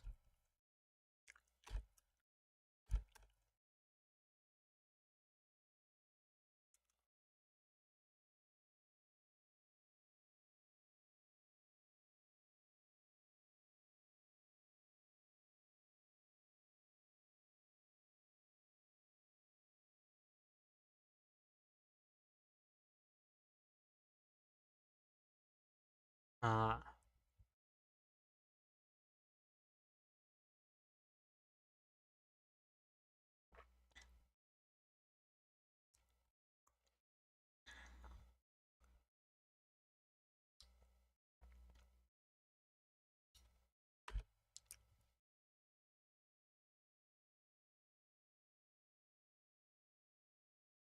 Floating point strike again. I don't know why it fucking does that. I'll let you look at that.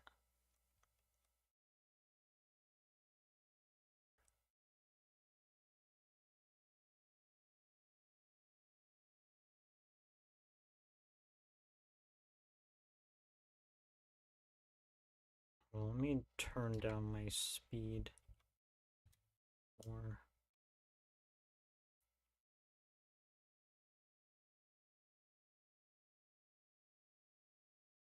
Floating point strikes again. Oh. I know why I turned that all the way down. Because chunks used to be basically actual cubes. Oh, that's weird. I need to actually, like... But yeah, chunks used to be actual cubes, and, like, things were weird when you inside them. Okay, so now we have these weird little artifacts. Time to bring the lighting back. Fair enough. I really just need like a reload shader button. Make this 0.5.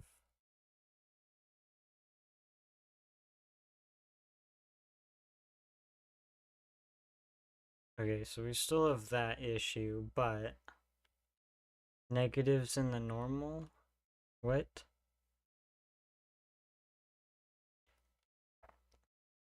For some reason that side still changes color when I'm depending on my facing direction.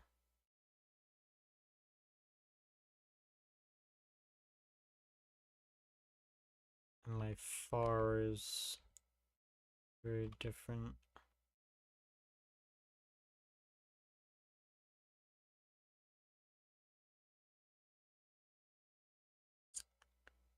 Plus, we don't know if the normals are in the correct direction. Well, that's the other thing. How do we know which directions are actually what? Because just because I say, well, this is positive z, doesn't mean that it actually is.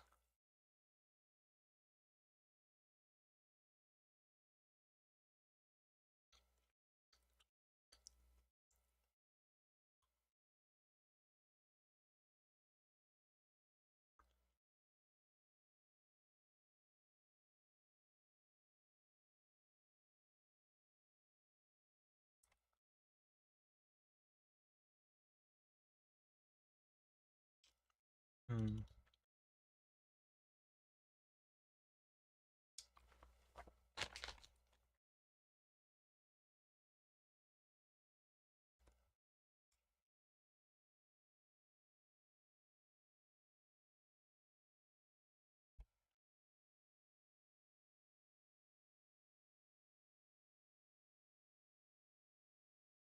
Oh my.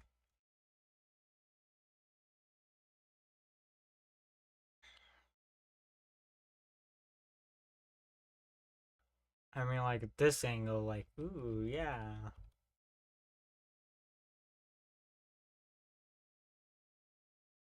Pretty.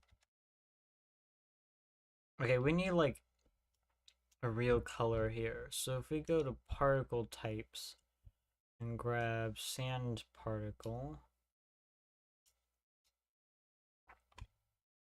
and yoink the color, inefficient, divided by 255, because I am lazy. Also, the color for sand, I typed in these numbers and they were the perfect color. These were just from pure luck, I guess.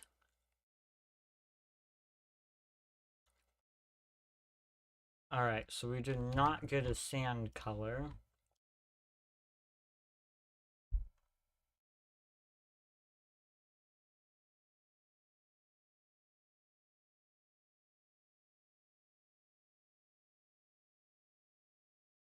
So my color is...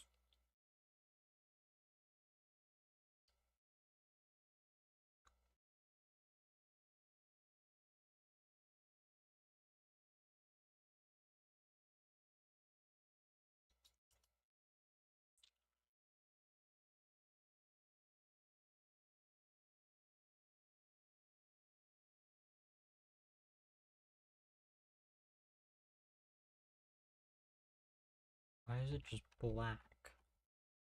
It's very clearly not black.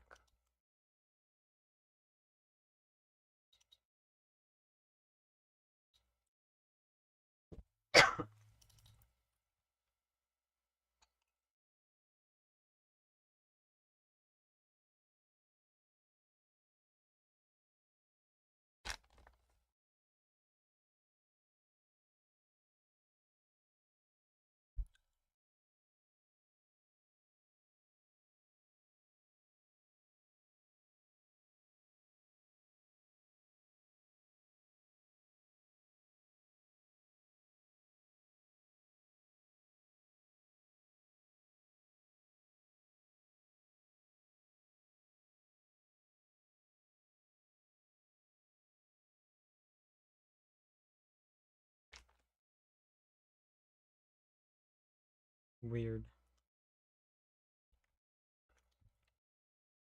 Close enough.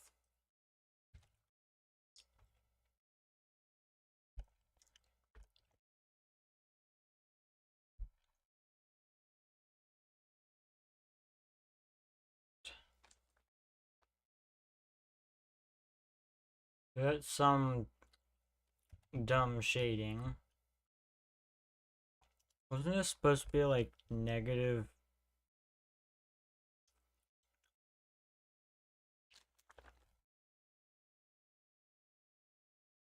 Why did it do that?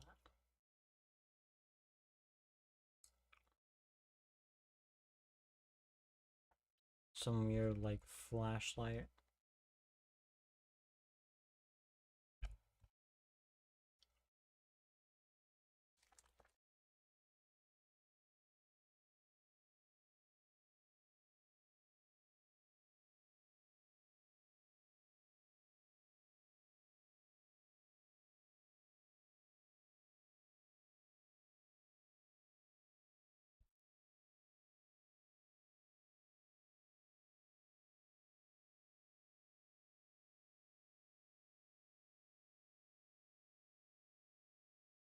Interesting.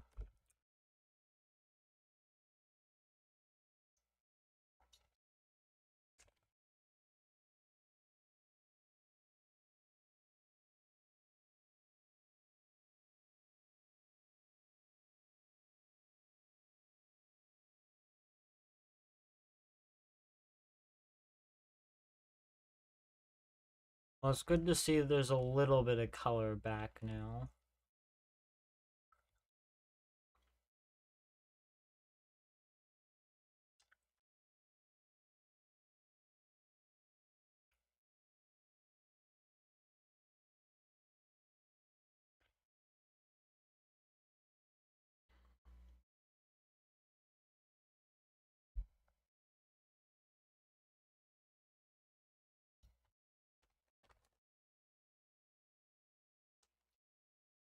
You don't think the normals are correct? Maybe it's because the Z is actually the correct direction and I lied to you by accident without knowing.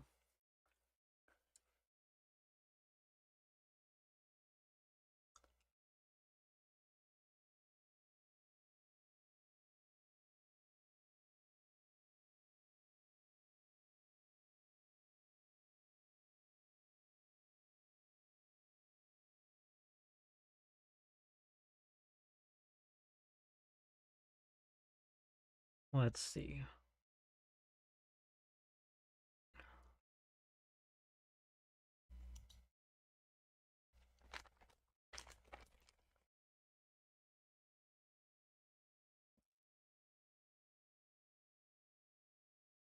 Hmm.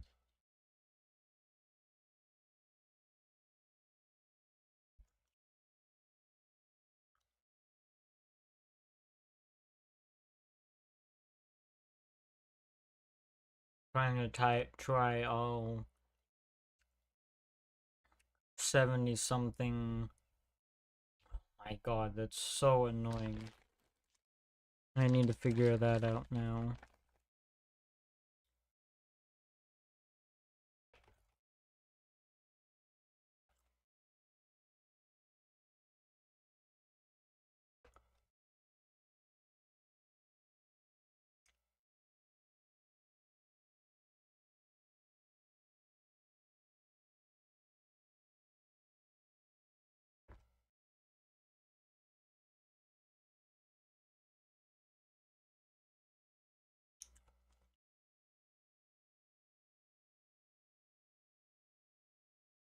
That's weird.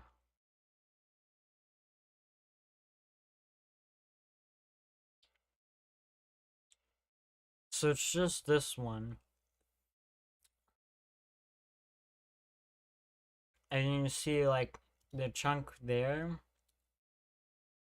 I'm heading towards doesn't turn black that side, but does this side, I guess.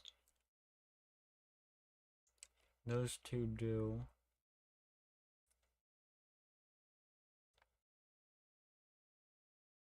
There's some very intense lighting there.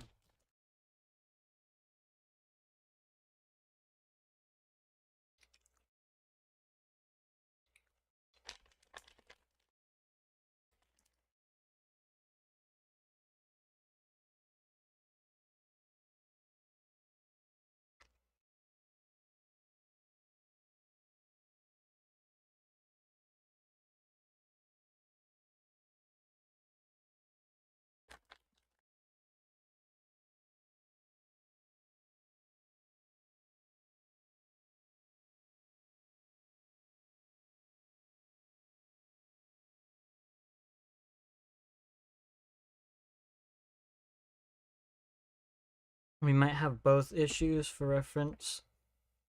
What we want is fragment to camera direction, which is normalized camera position minus fragment position. Oh, yeah, that might explain, because world position is the chunk's world position, not the camera position. That's probably the issue. uh, Uniform Vic 3 camera.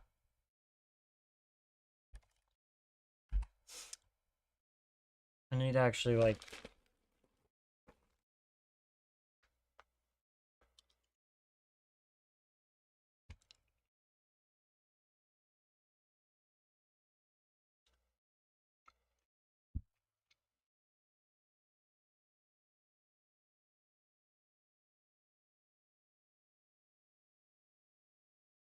yeah, I didn't read it. I'm already telling me that. After I typed that, I was like, I'm not.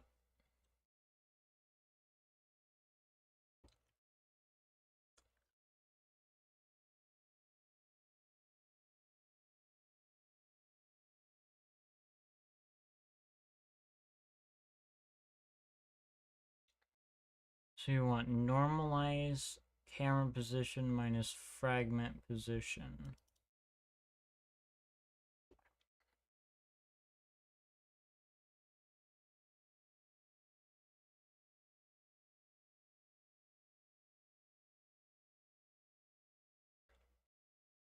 Where fragment position is world and camera position is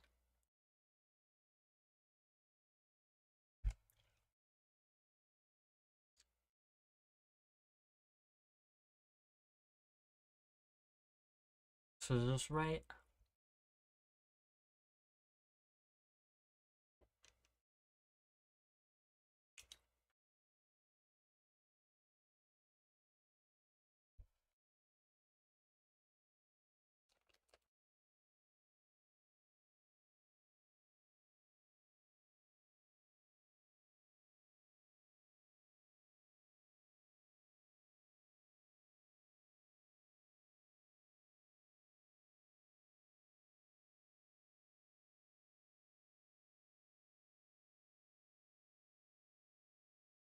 Nah.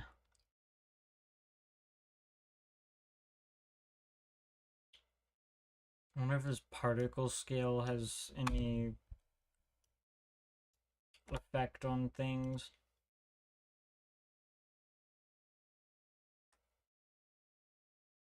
No.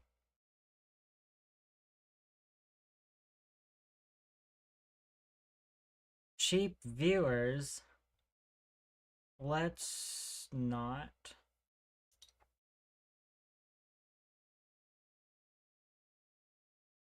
That's the third cheap viewers advertisement I've gotten.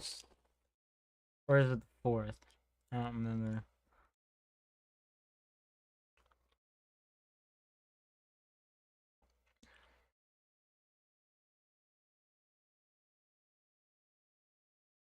I don't need cheap viewers. I have 5 viewers right now. I don't need any more than that. Yeah, it's still weird.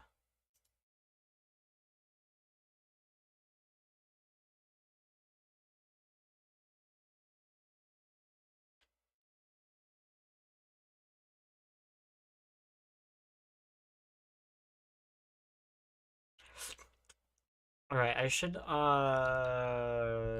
do what I was hoping to actually do in this, which is saving and loading chunk data. And still work on the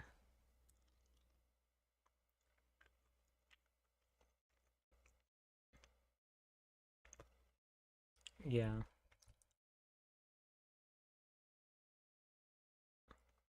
I'll still keep working on the shader business, but I also want to work on this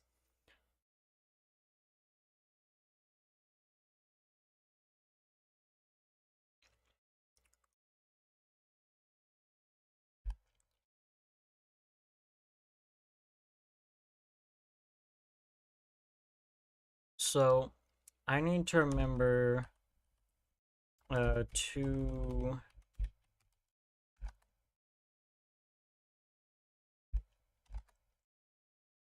uh create chunks folder if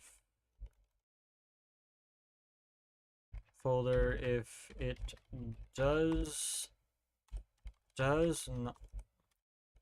not exist. Jeez.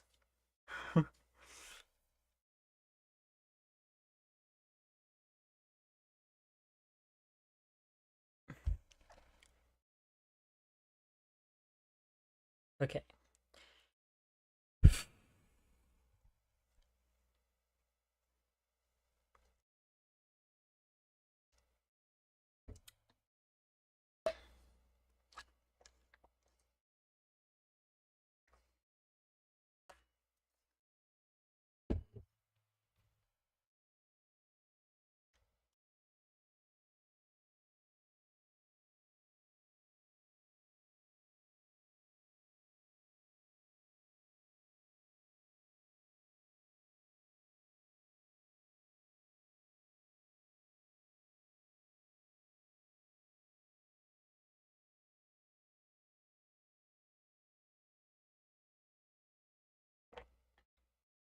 You'll be loading, unloading chunks to disk as a camera player moves around.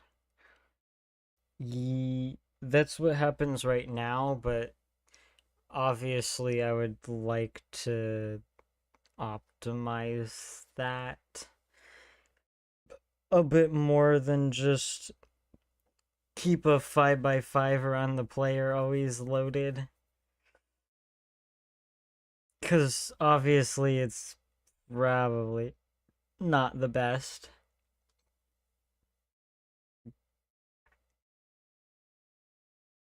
Well, okay, the thing is I want to also be able to do more. I want to have more chunks around the player be loaded at as well, but I also just like the simulation struggles too much. Oh, I need to add a time a timer to the simulation step.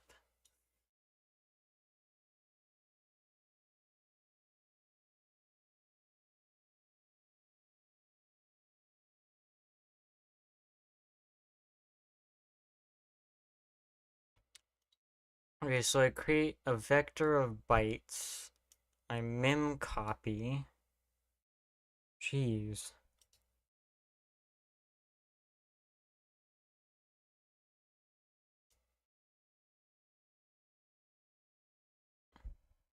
Source, destination, and then I output stream the bytes. Interesting.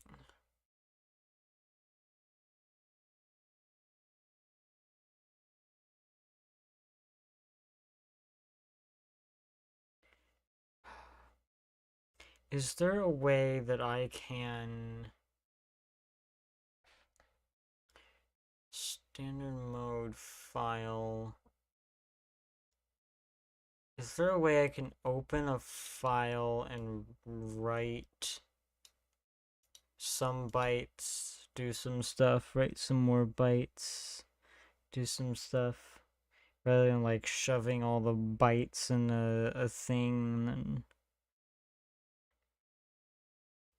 sure, I mean, I'm sure there is. Well, I guess I could do more rates here, right?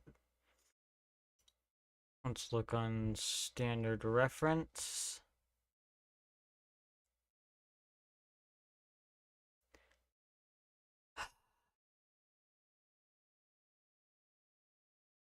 You have to go now? Alright, see you later, Yeti. Good luck. Have a good day.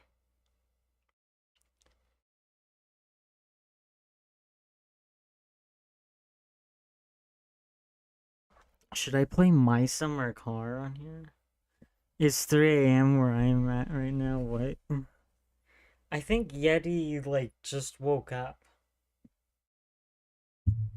or something. Cause Every time I stream, they're always like, "Ah, no, I can't watch," and whatever, because they like woke up or they're like supposed to be in bed or something, and then like it'll be become 3 in the morning, and they'll be like, or it'll be almost 3 in the morning. I'm like, I should probably stop streaming now. Like, no, I just woke up.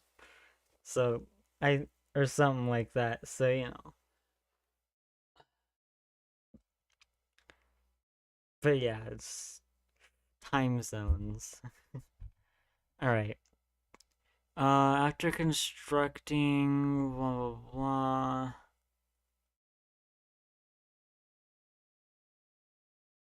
Can I go back to basic O stream? I should go to sleep. I should probably also go to sleep soon. I want to write some bytes to a file. But yeah, good night, Wackery. Have a good sleep. Okay, so let's see here. Inserts formatted data. Inserts blocks of characters. Interesting.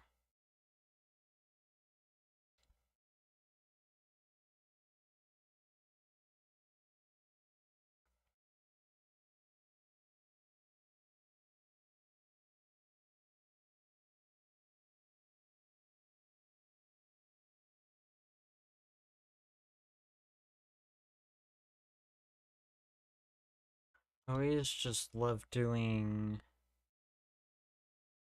this. Return 0.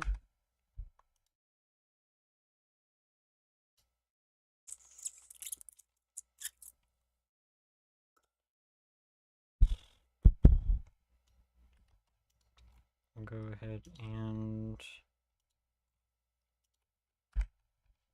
comment that out.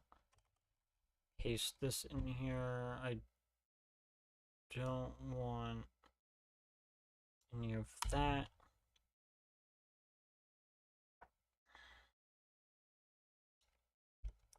Let's chunk test.bin and standard O stream include a lot bytes.data. Okay, so this writes bytes as a const char pointer. Let me see. So let's say I have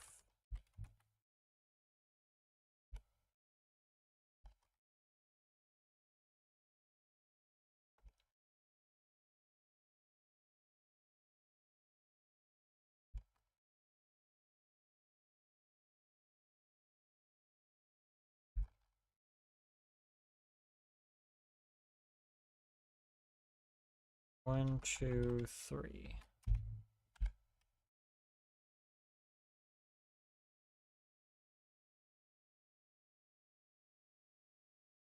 Count.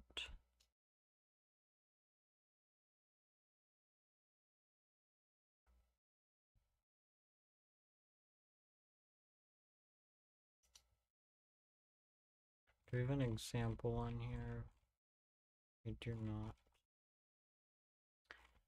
Probably have an example in right. Inserts a character, insert blocks of characters. Insert formatted data.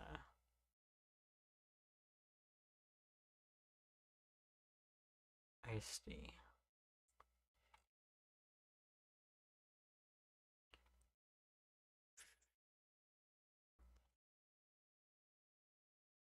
So this is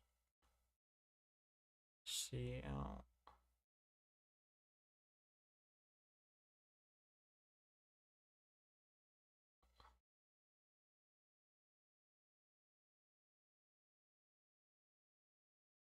Interesting. Okay.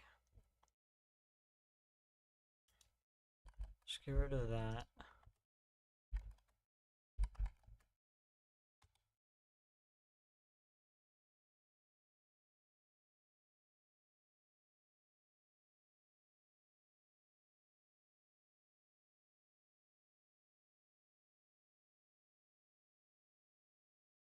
To build the entire thing just for it to do one little bit of code.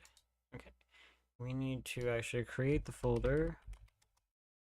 Otherwise, it won't do anything.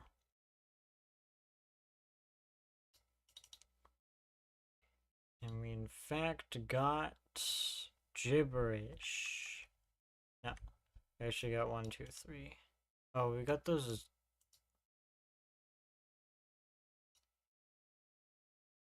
Base is so small.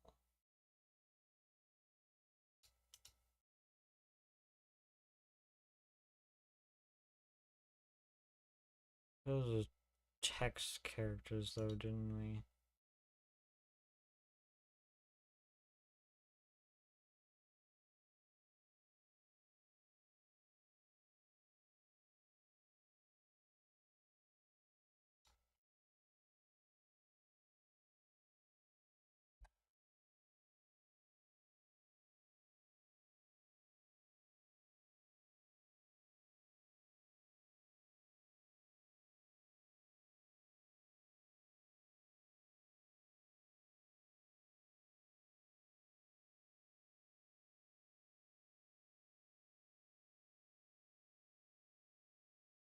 Okay. Yeah, those are just text characters. Okay. Interesting.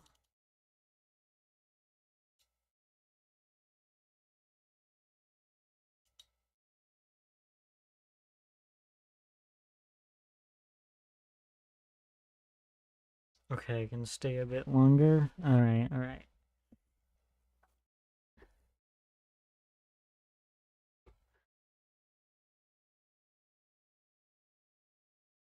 Stream file name for chunk mode standard IO binary.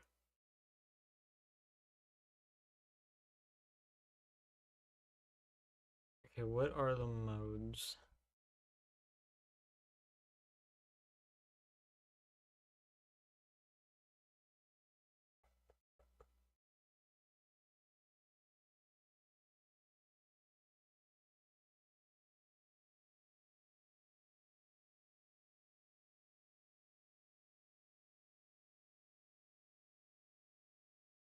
Basic outstream output file stream. Can I get the documents on this? Here we go.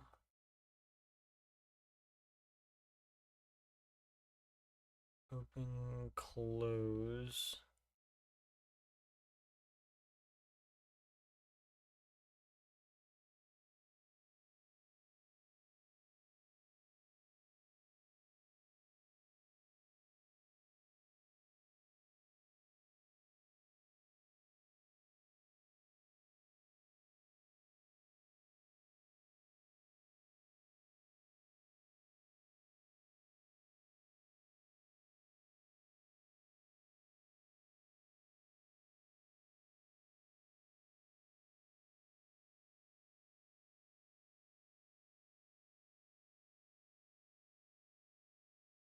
So we need to reinterpret cast and then size of binary output. That's kind of annoying. Why is there like a fly in my room?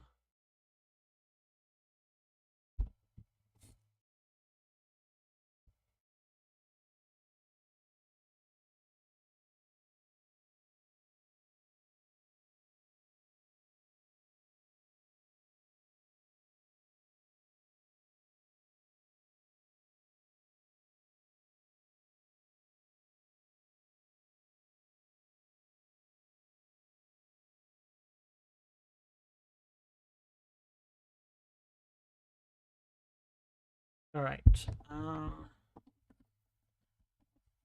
I was distracted. I swear I just saw like a fly or something.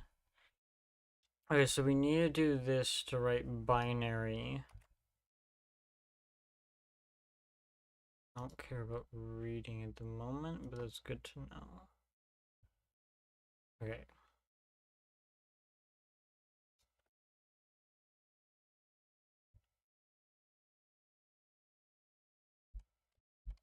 What happens if I just write the...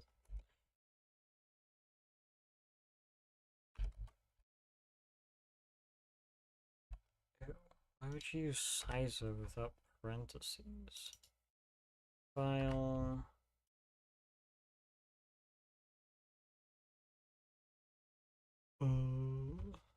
Well, it worked. Who knows what it did, though?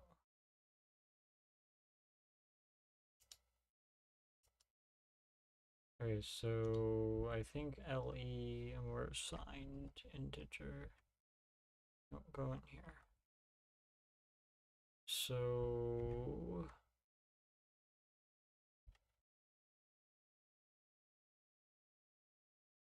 2, 3. Little Indian, big Indian. Yeah. Well, are these in hex? Yes. Can I get these in binary? Or even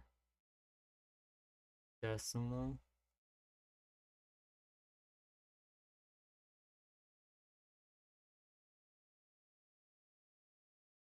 There we go. There's a 1.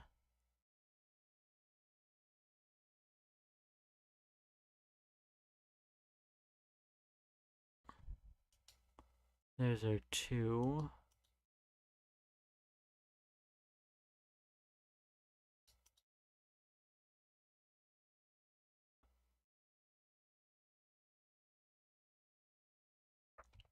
Okay. We'll go back to hex.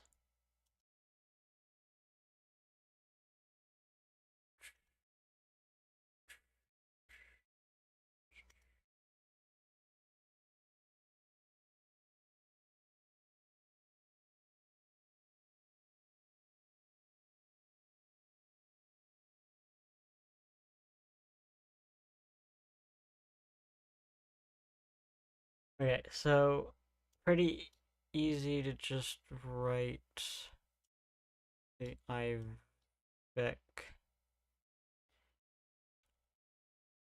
So we need to write one of these. Let me get out my text file here.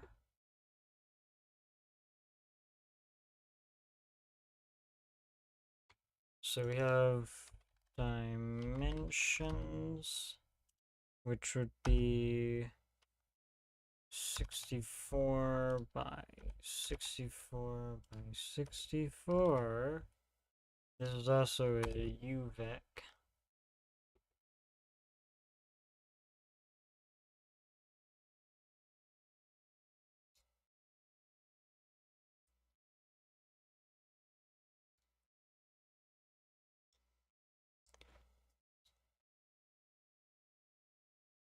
And the grid position.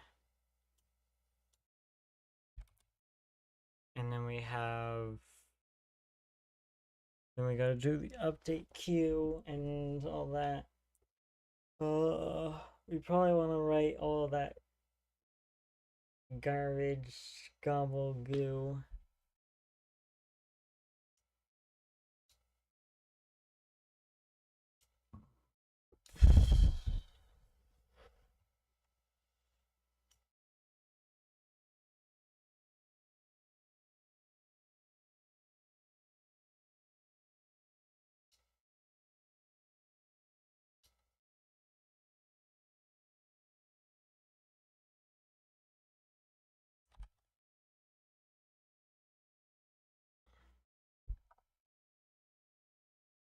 happens if I just write one of those?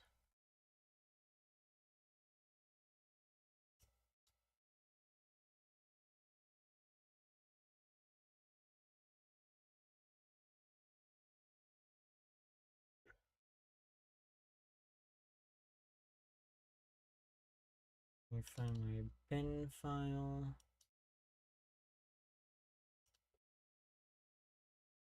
Okay, so that's just a single one.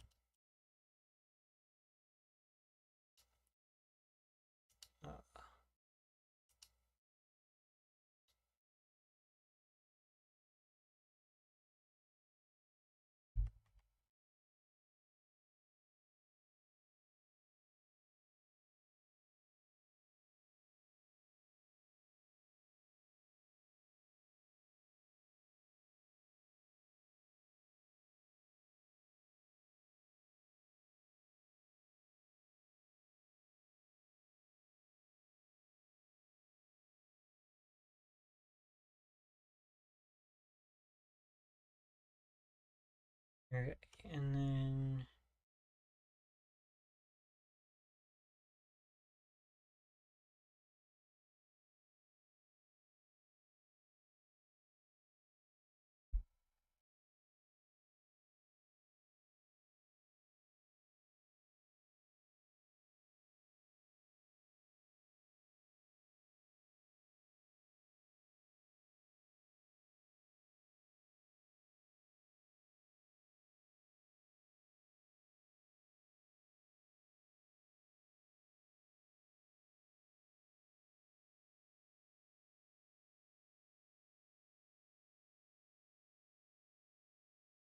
yeah, no, I don't access the value yet.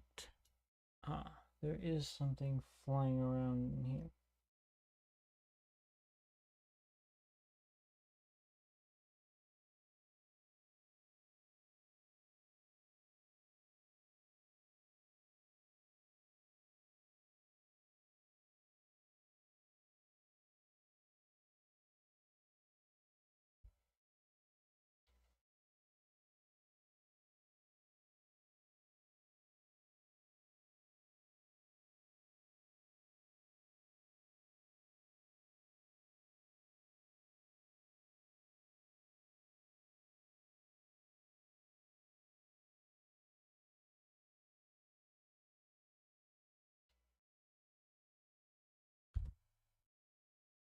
Alright,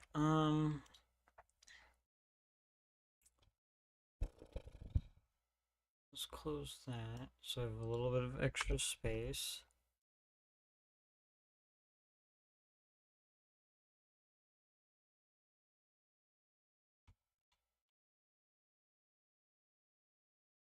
So you want to write dimensions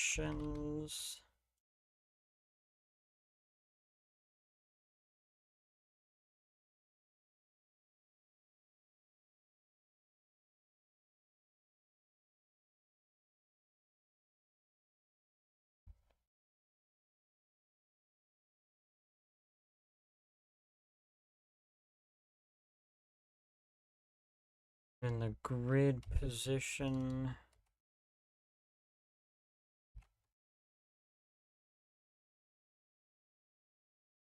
In the separator.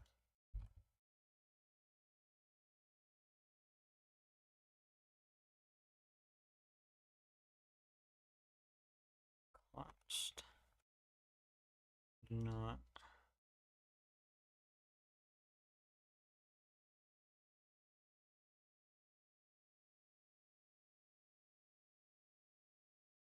There we go.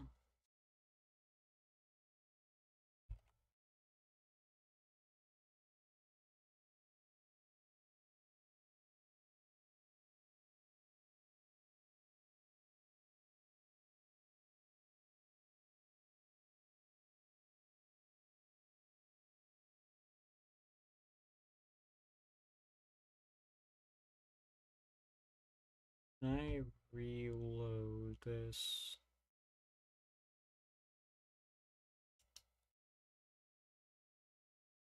I gotta reopen it. You can see our separator. Left.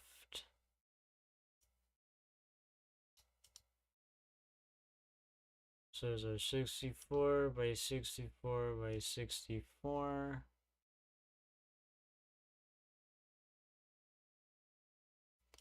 Then this is our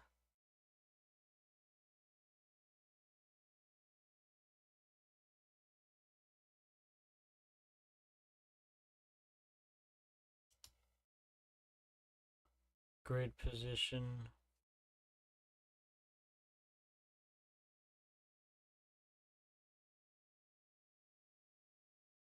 One, one, one. Our separator. And we have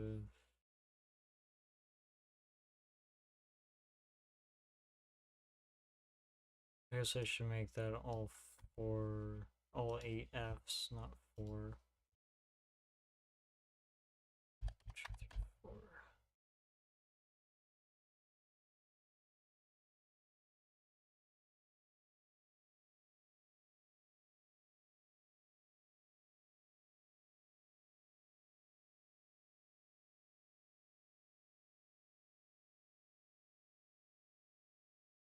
It's like CF.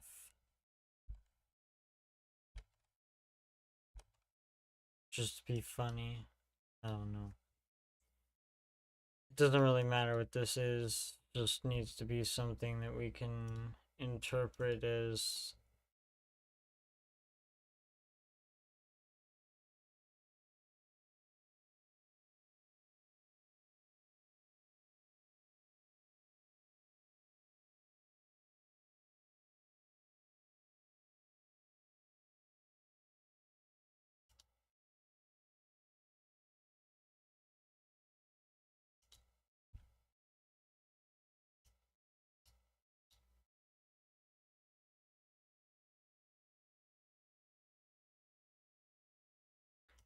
so if we do that.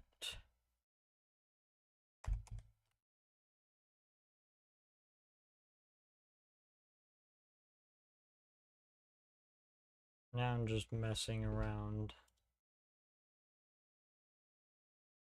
I hate that I have to close and reopen.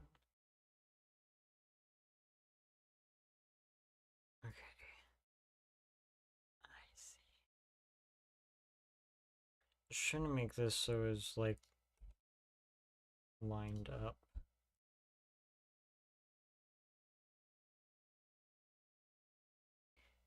And close, reopen. There we go. That way it's lined up in here. So then we know this whole thing is the dimensions, this is the grid, and this is our position. Although I'd probably do then a whole row of like FFF. Probably like unnecessary, but visually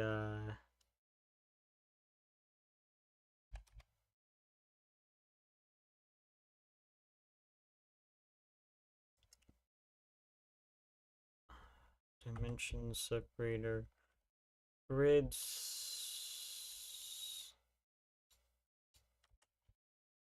separator F.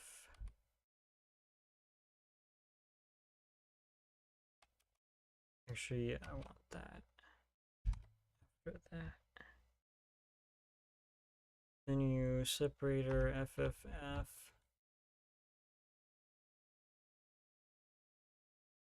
Do some position.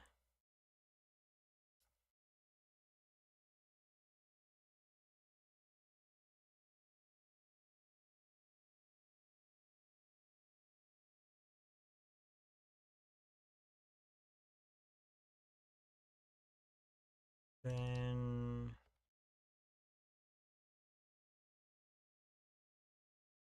nope.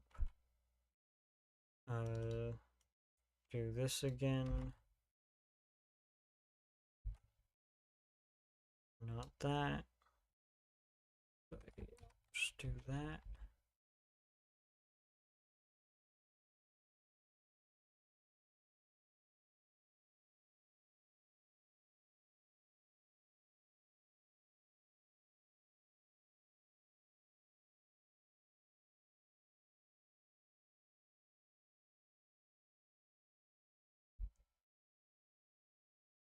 Okay. Then let's do this.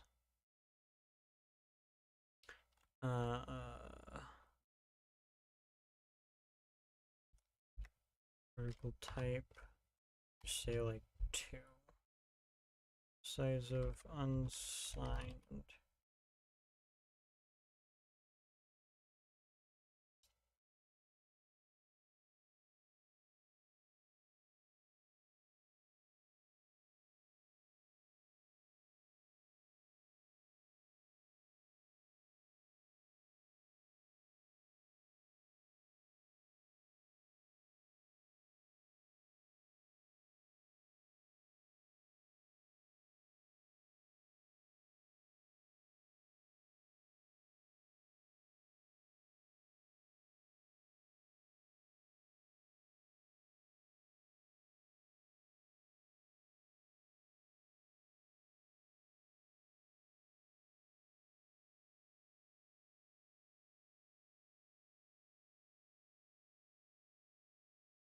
I probably don't care.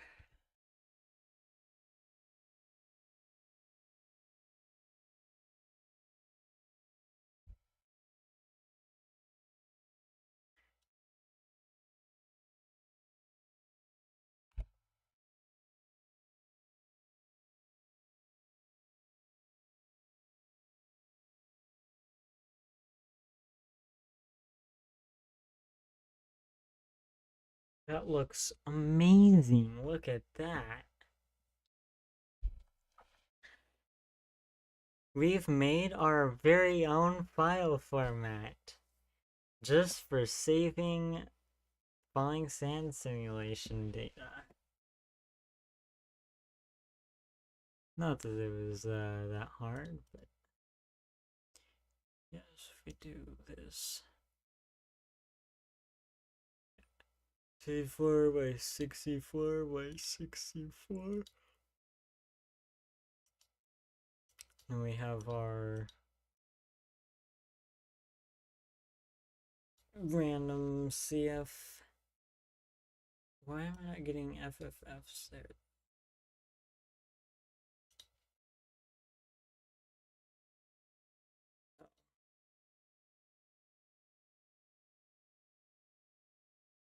Because I used the wrong value. I hate things like that.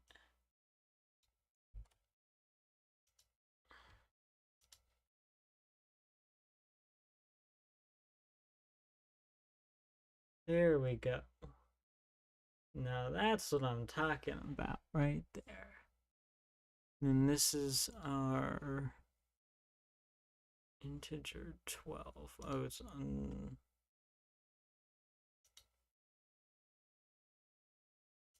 unsigned.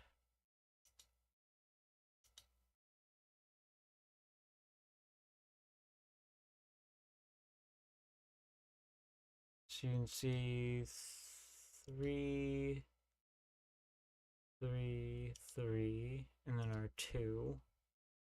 And then we put in 12. Like, why is that 12? Put that in.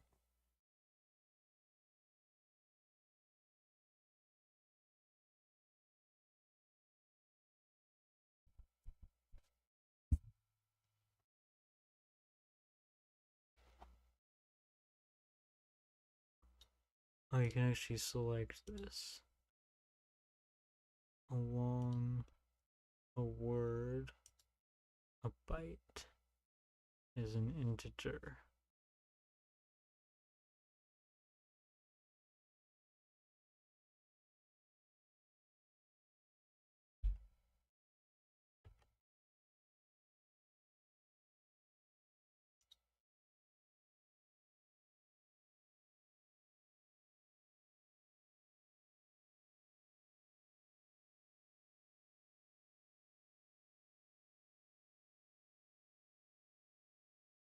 Oh, that's cool. Didn't realize that.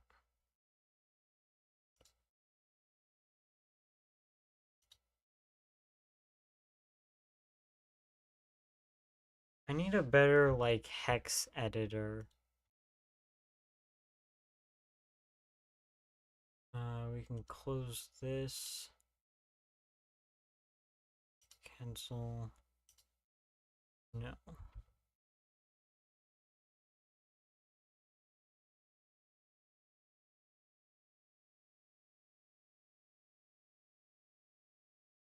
Close that.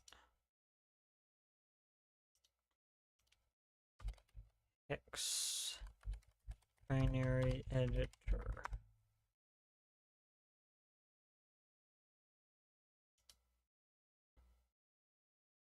Oh.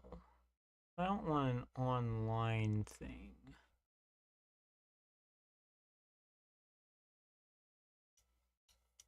I mean, like, it's not bad, but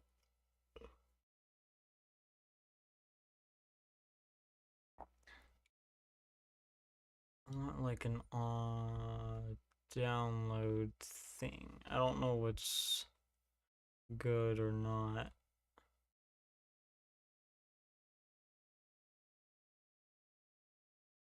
X binary editor.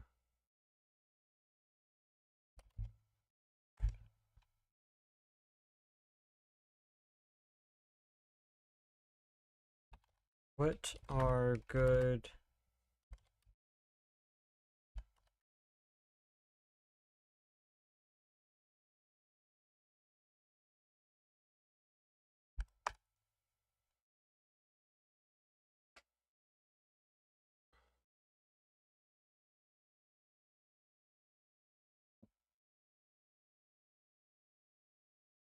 X editor?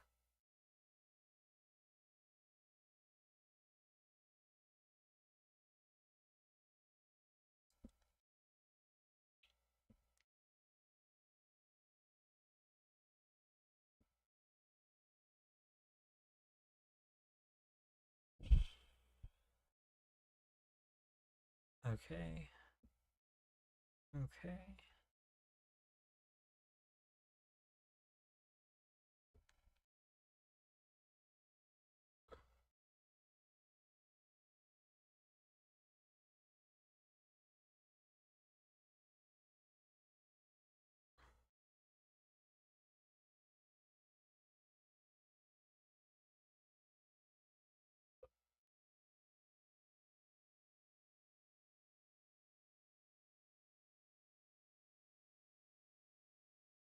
That looks horrendous. I love it. Ah.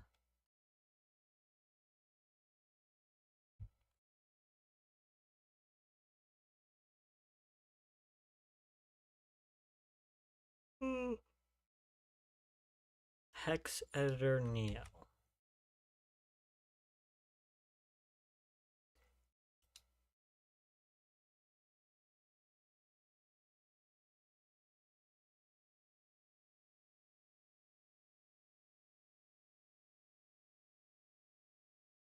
Does it have dark mode? I mean, I guess this other one definitely doesn't.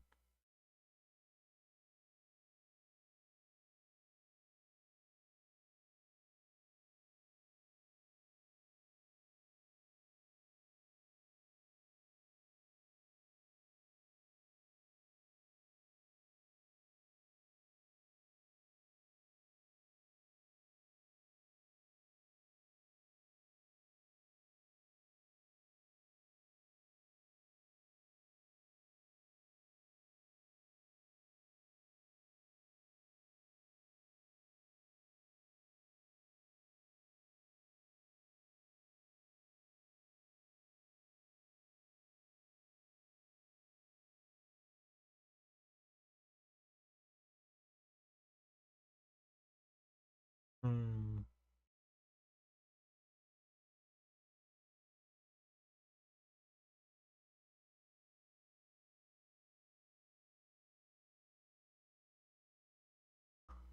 I mean, like, I don't really need that much advanced stuff.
All right.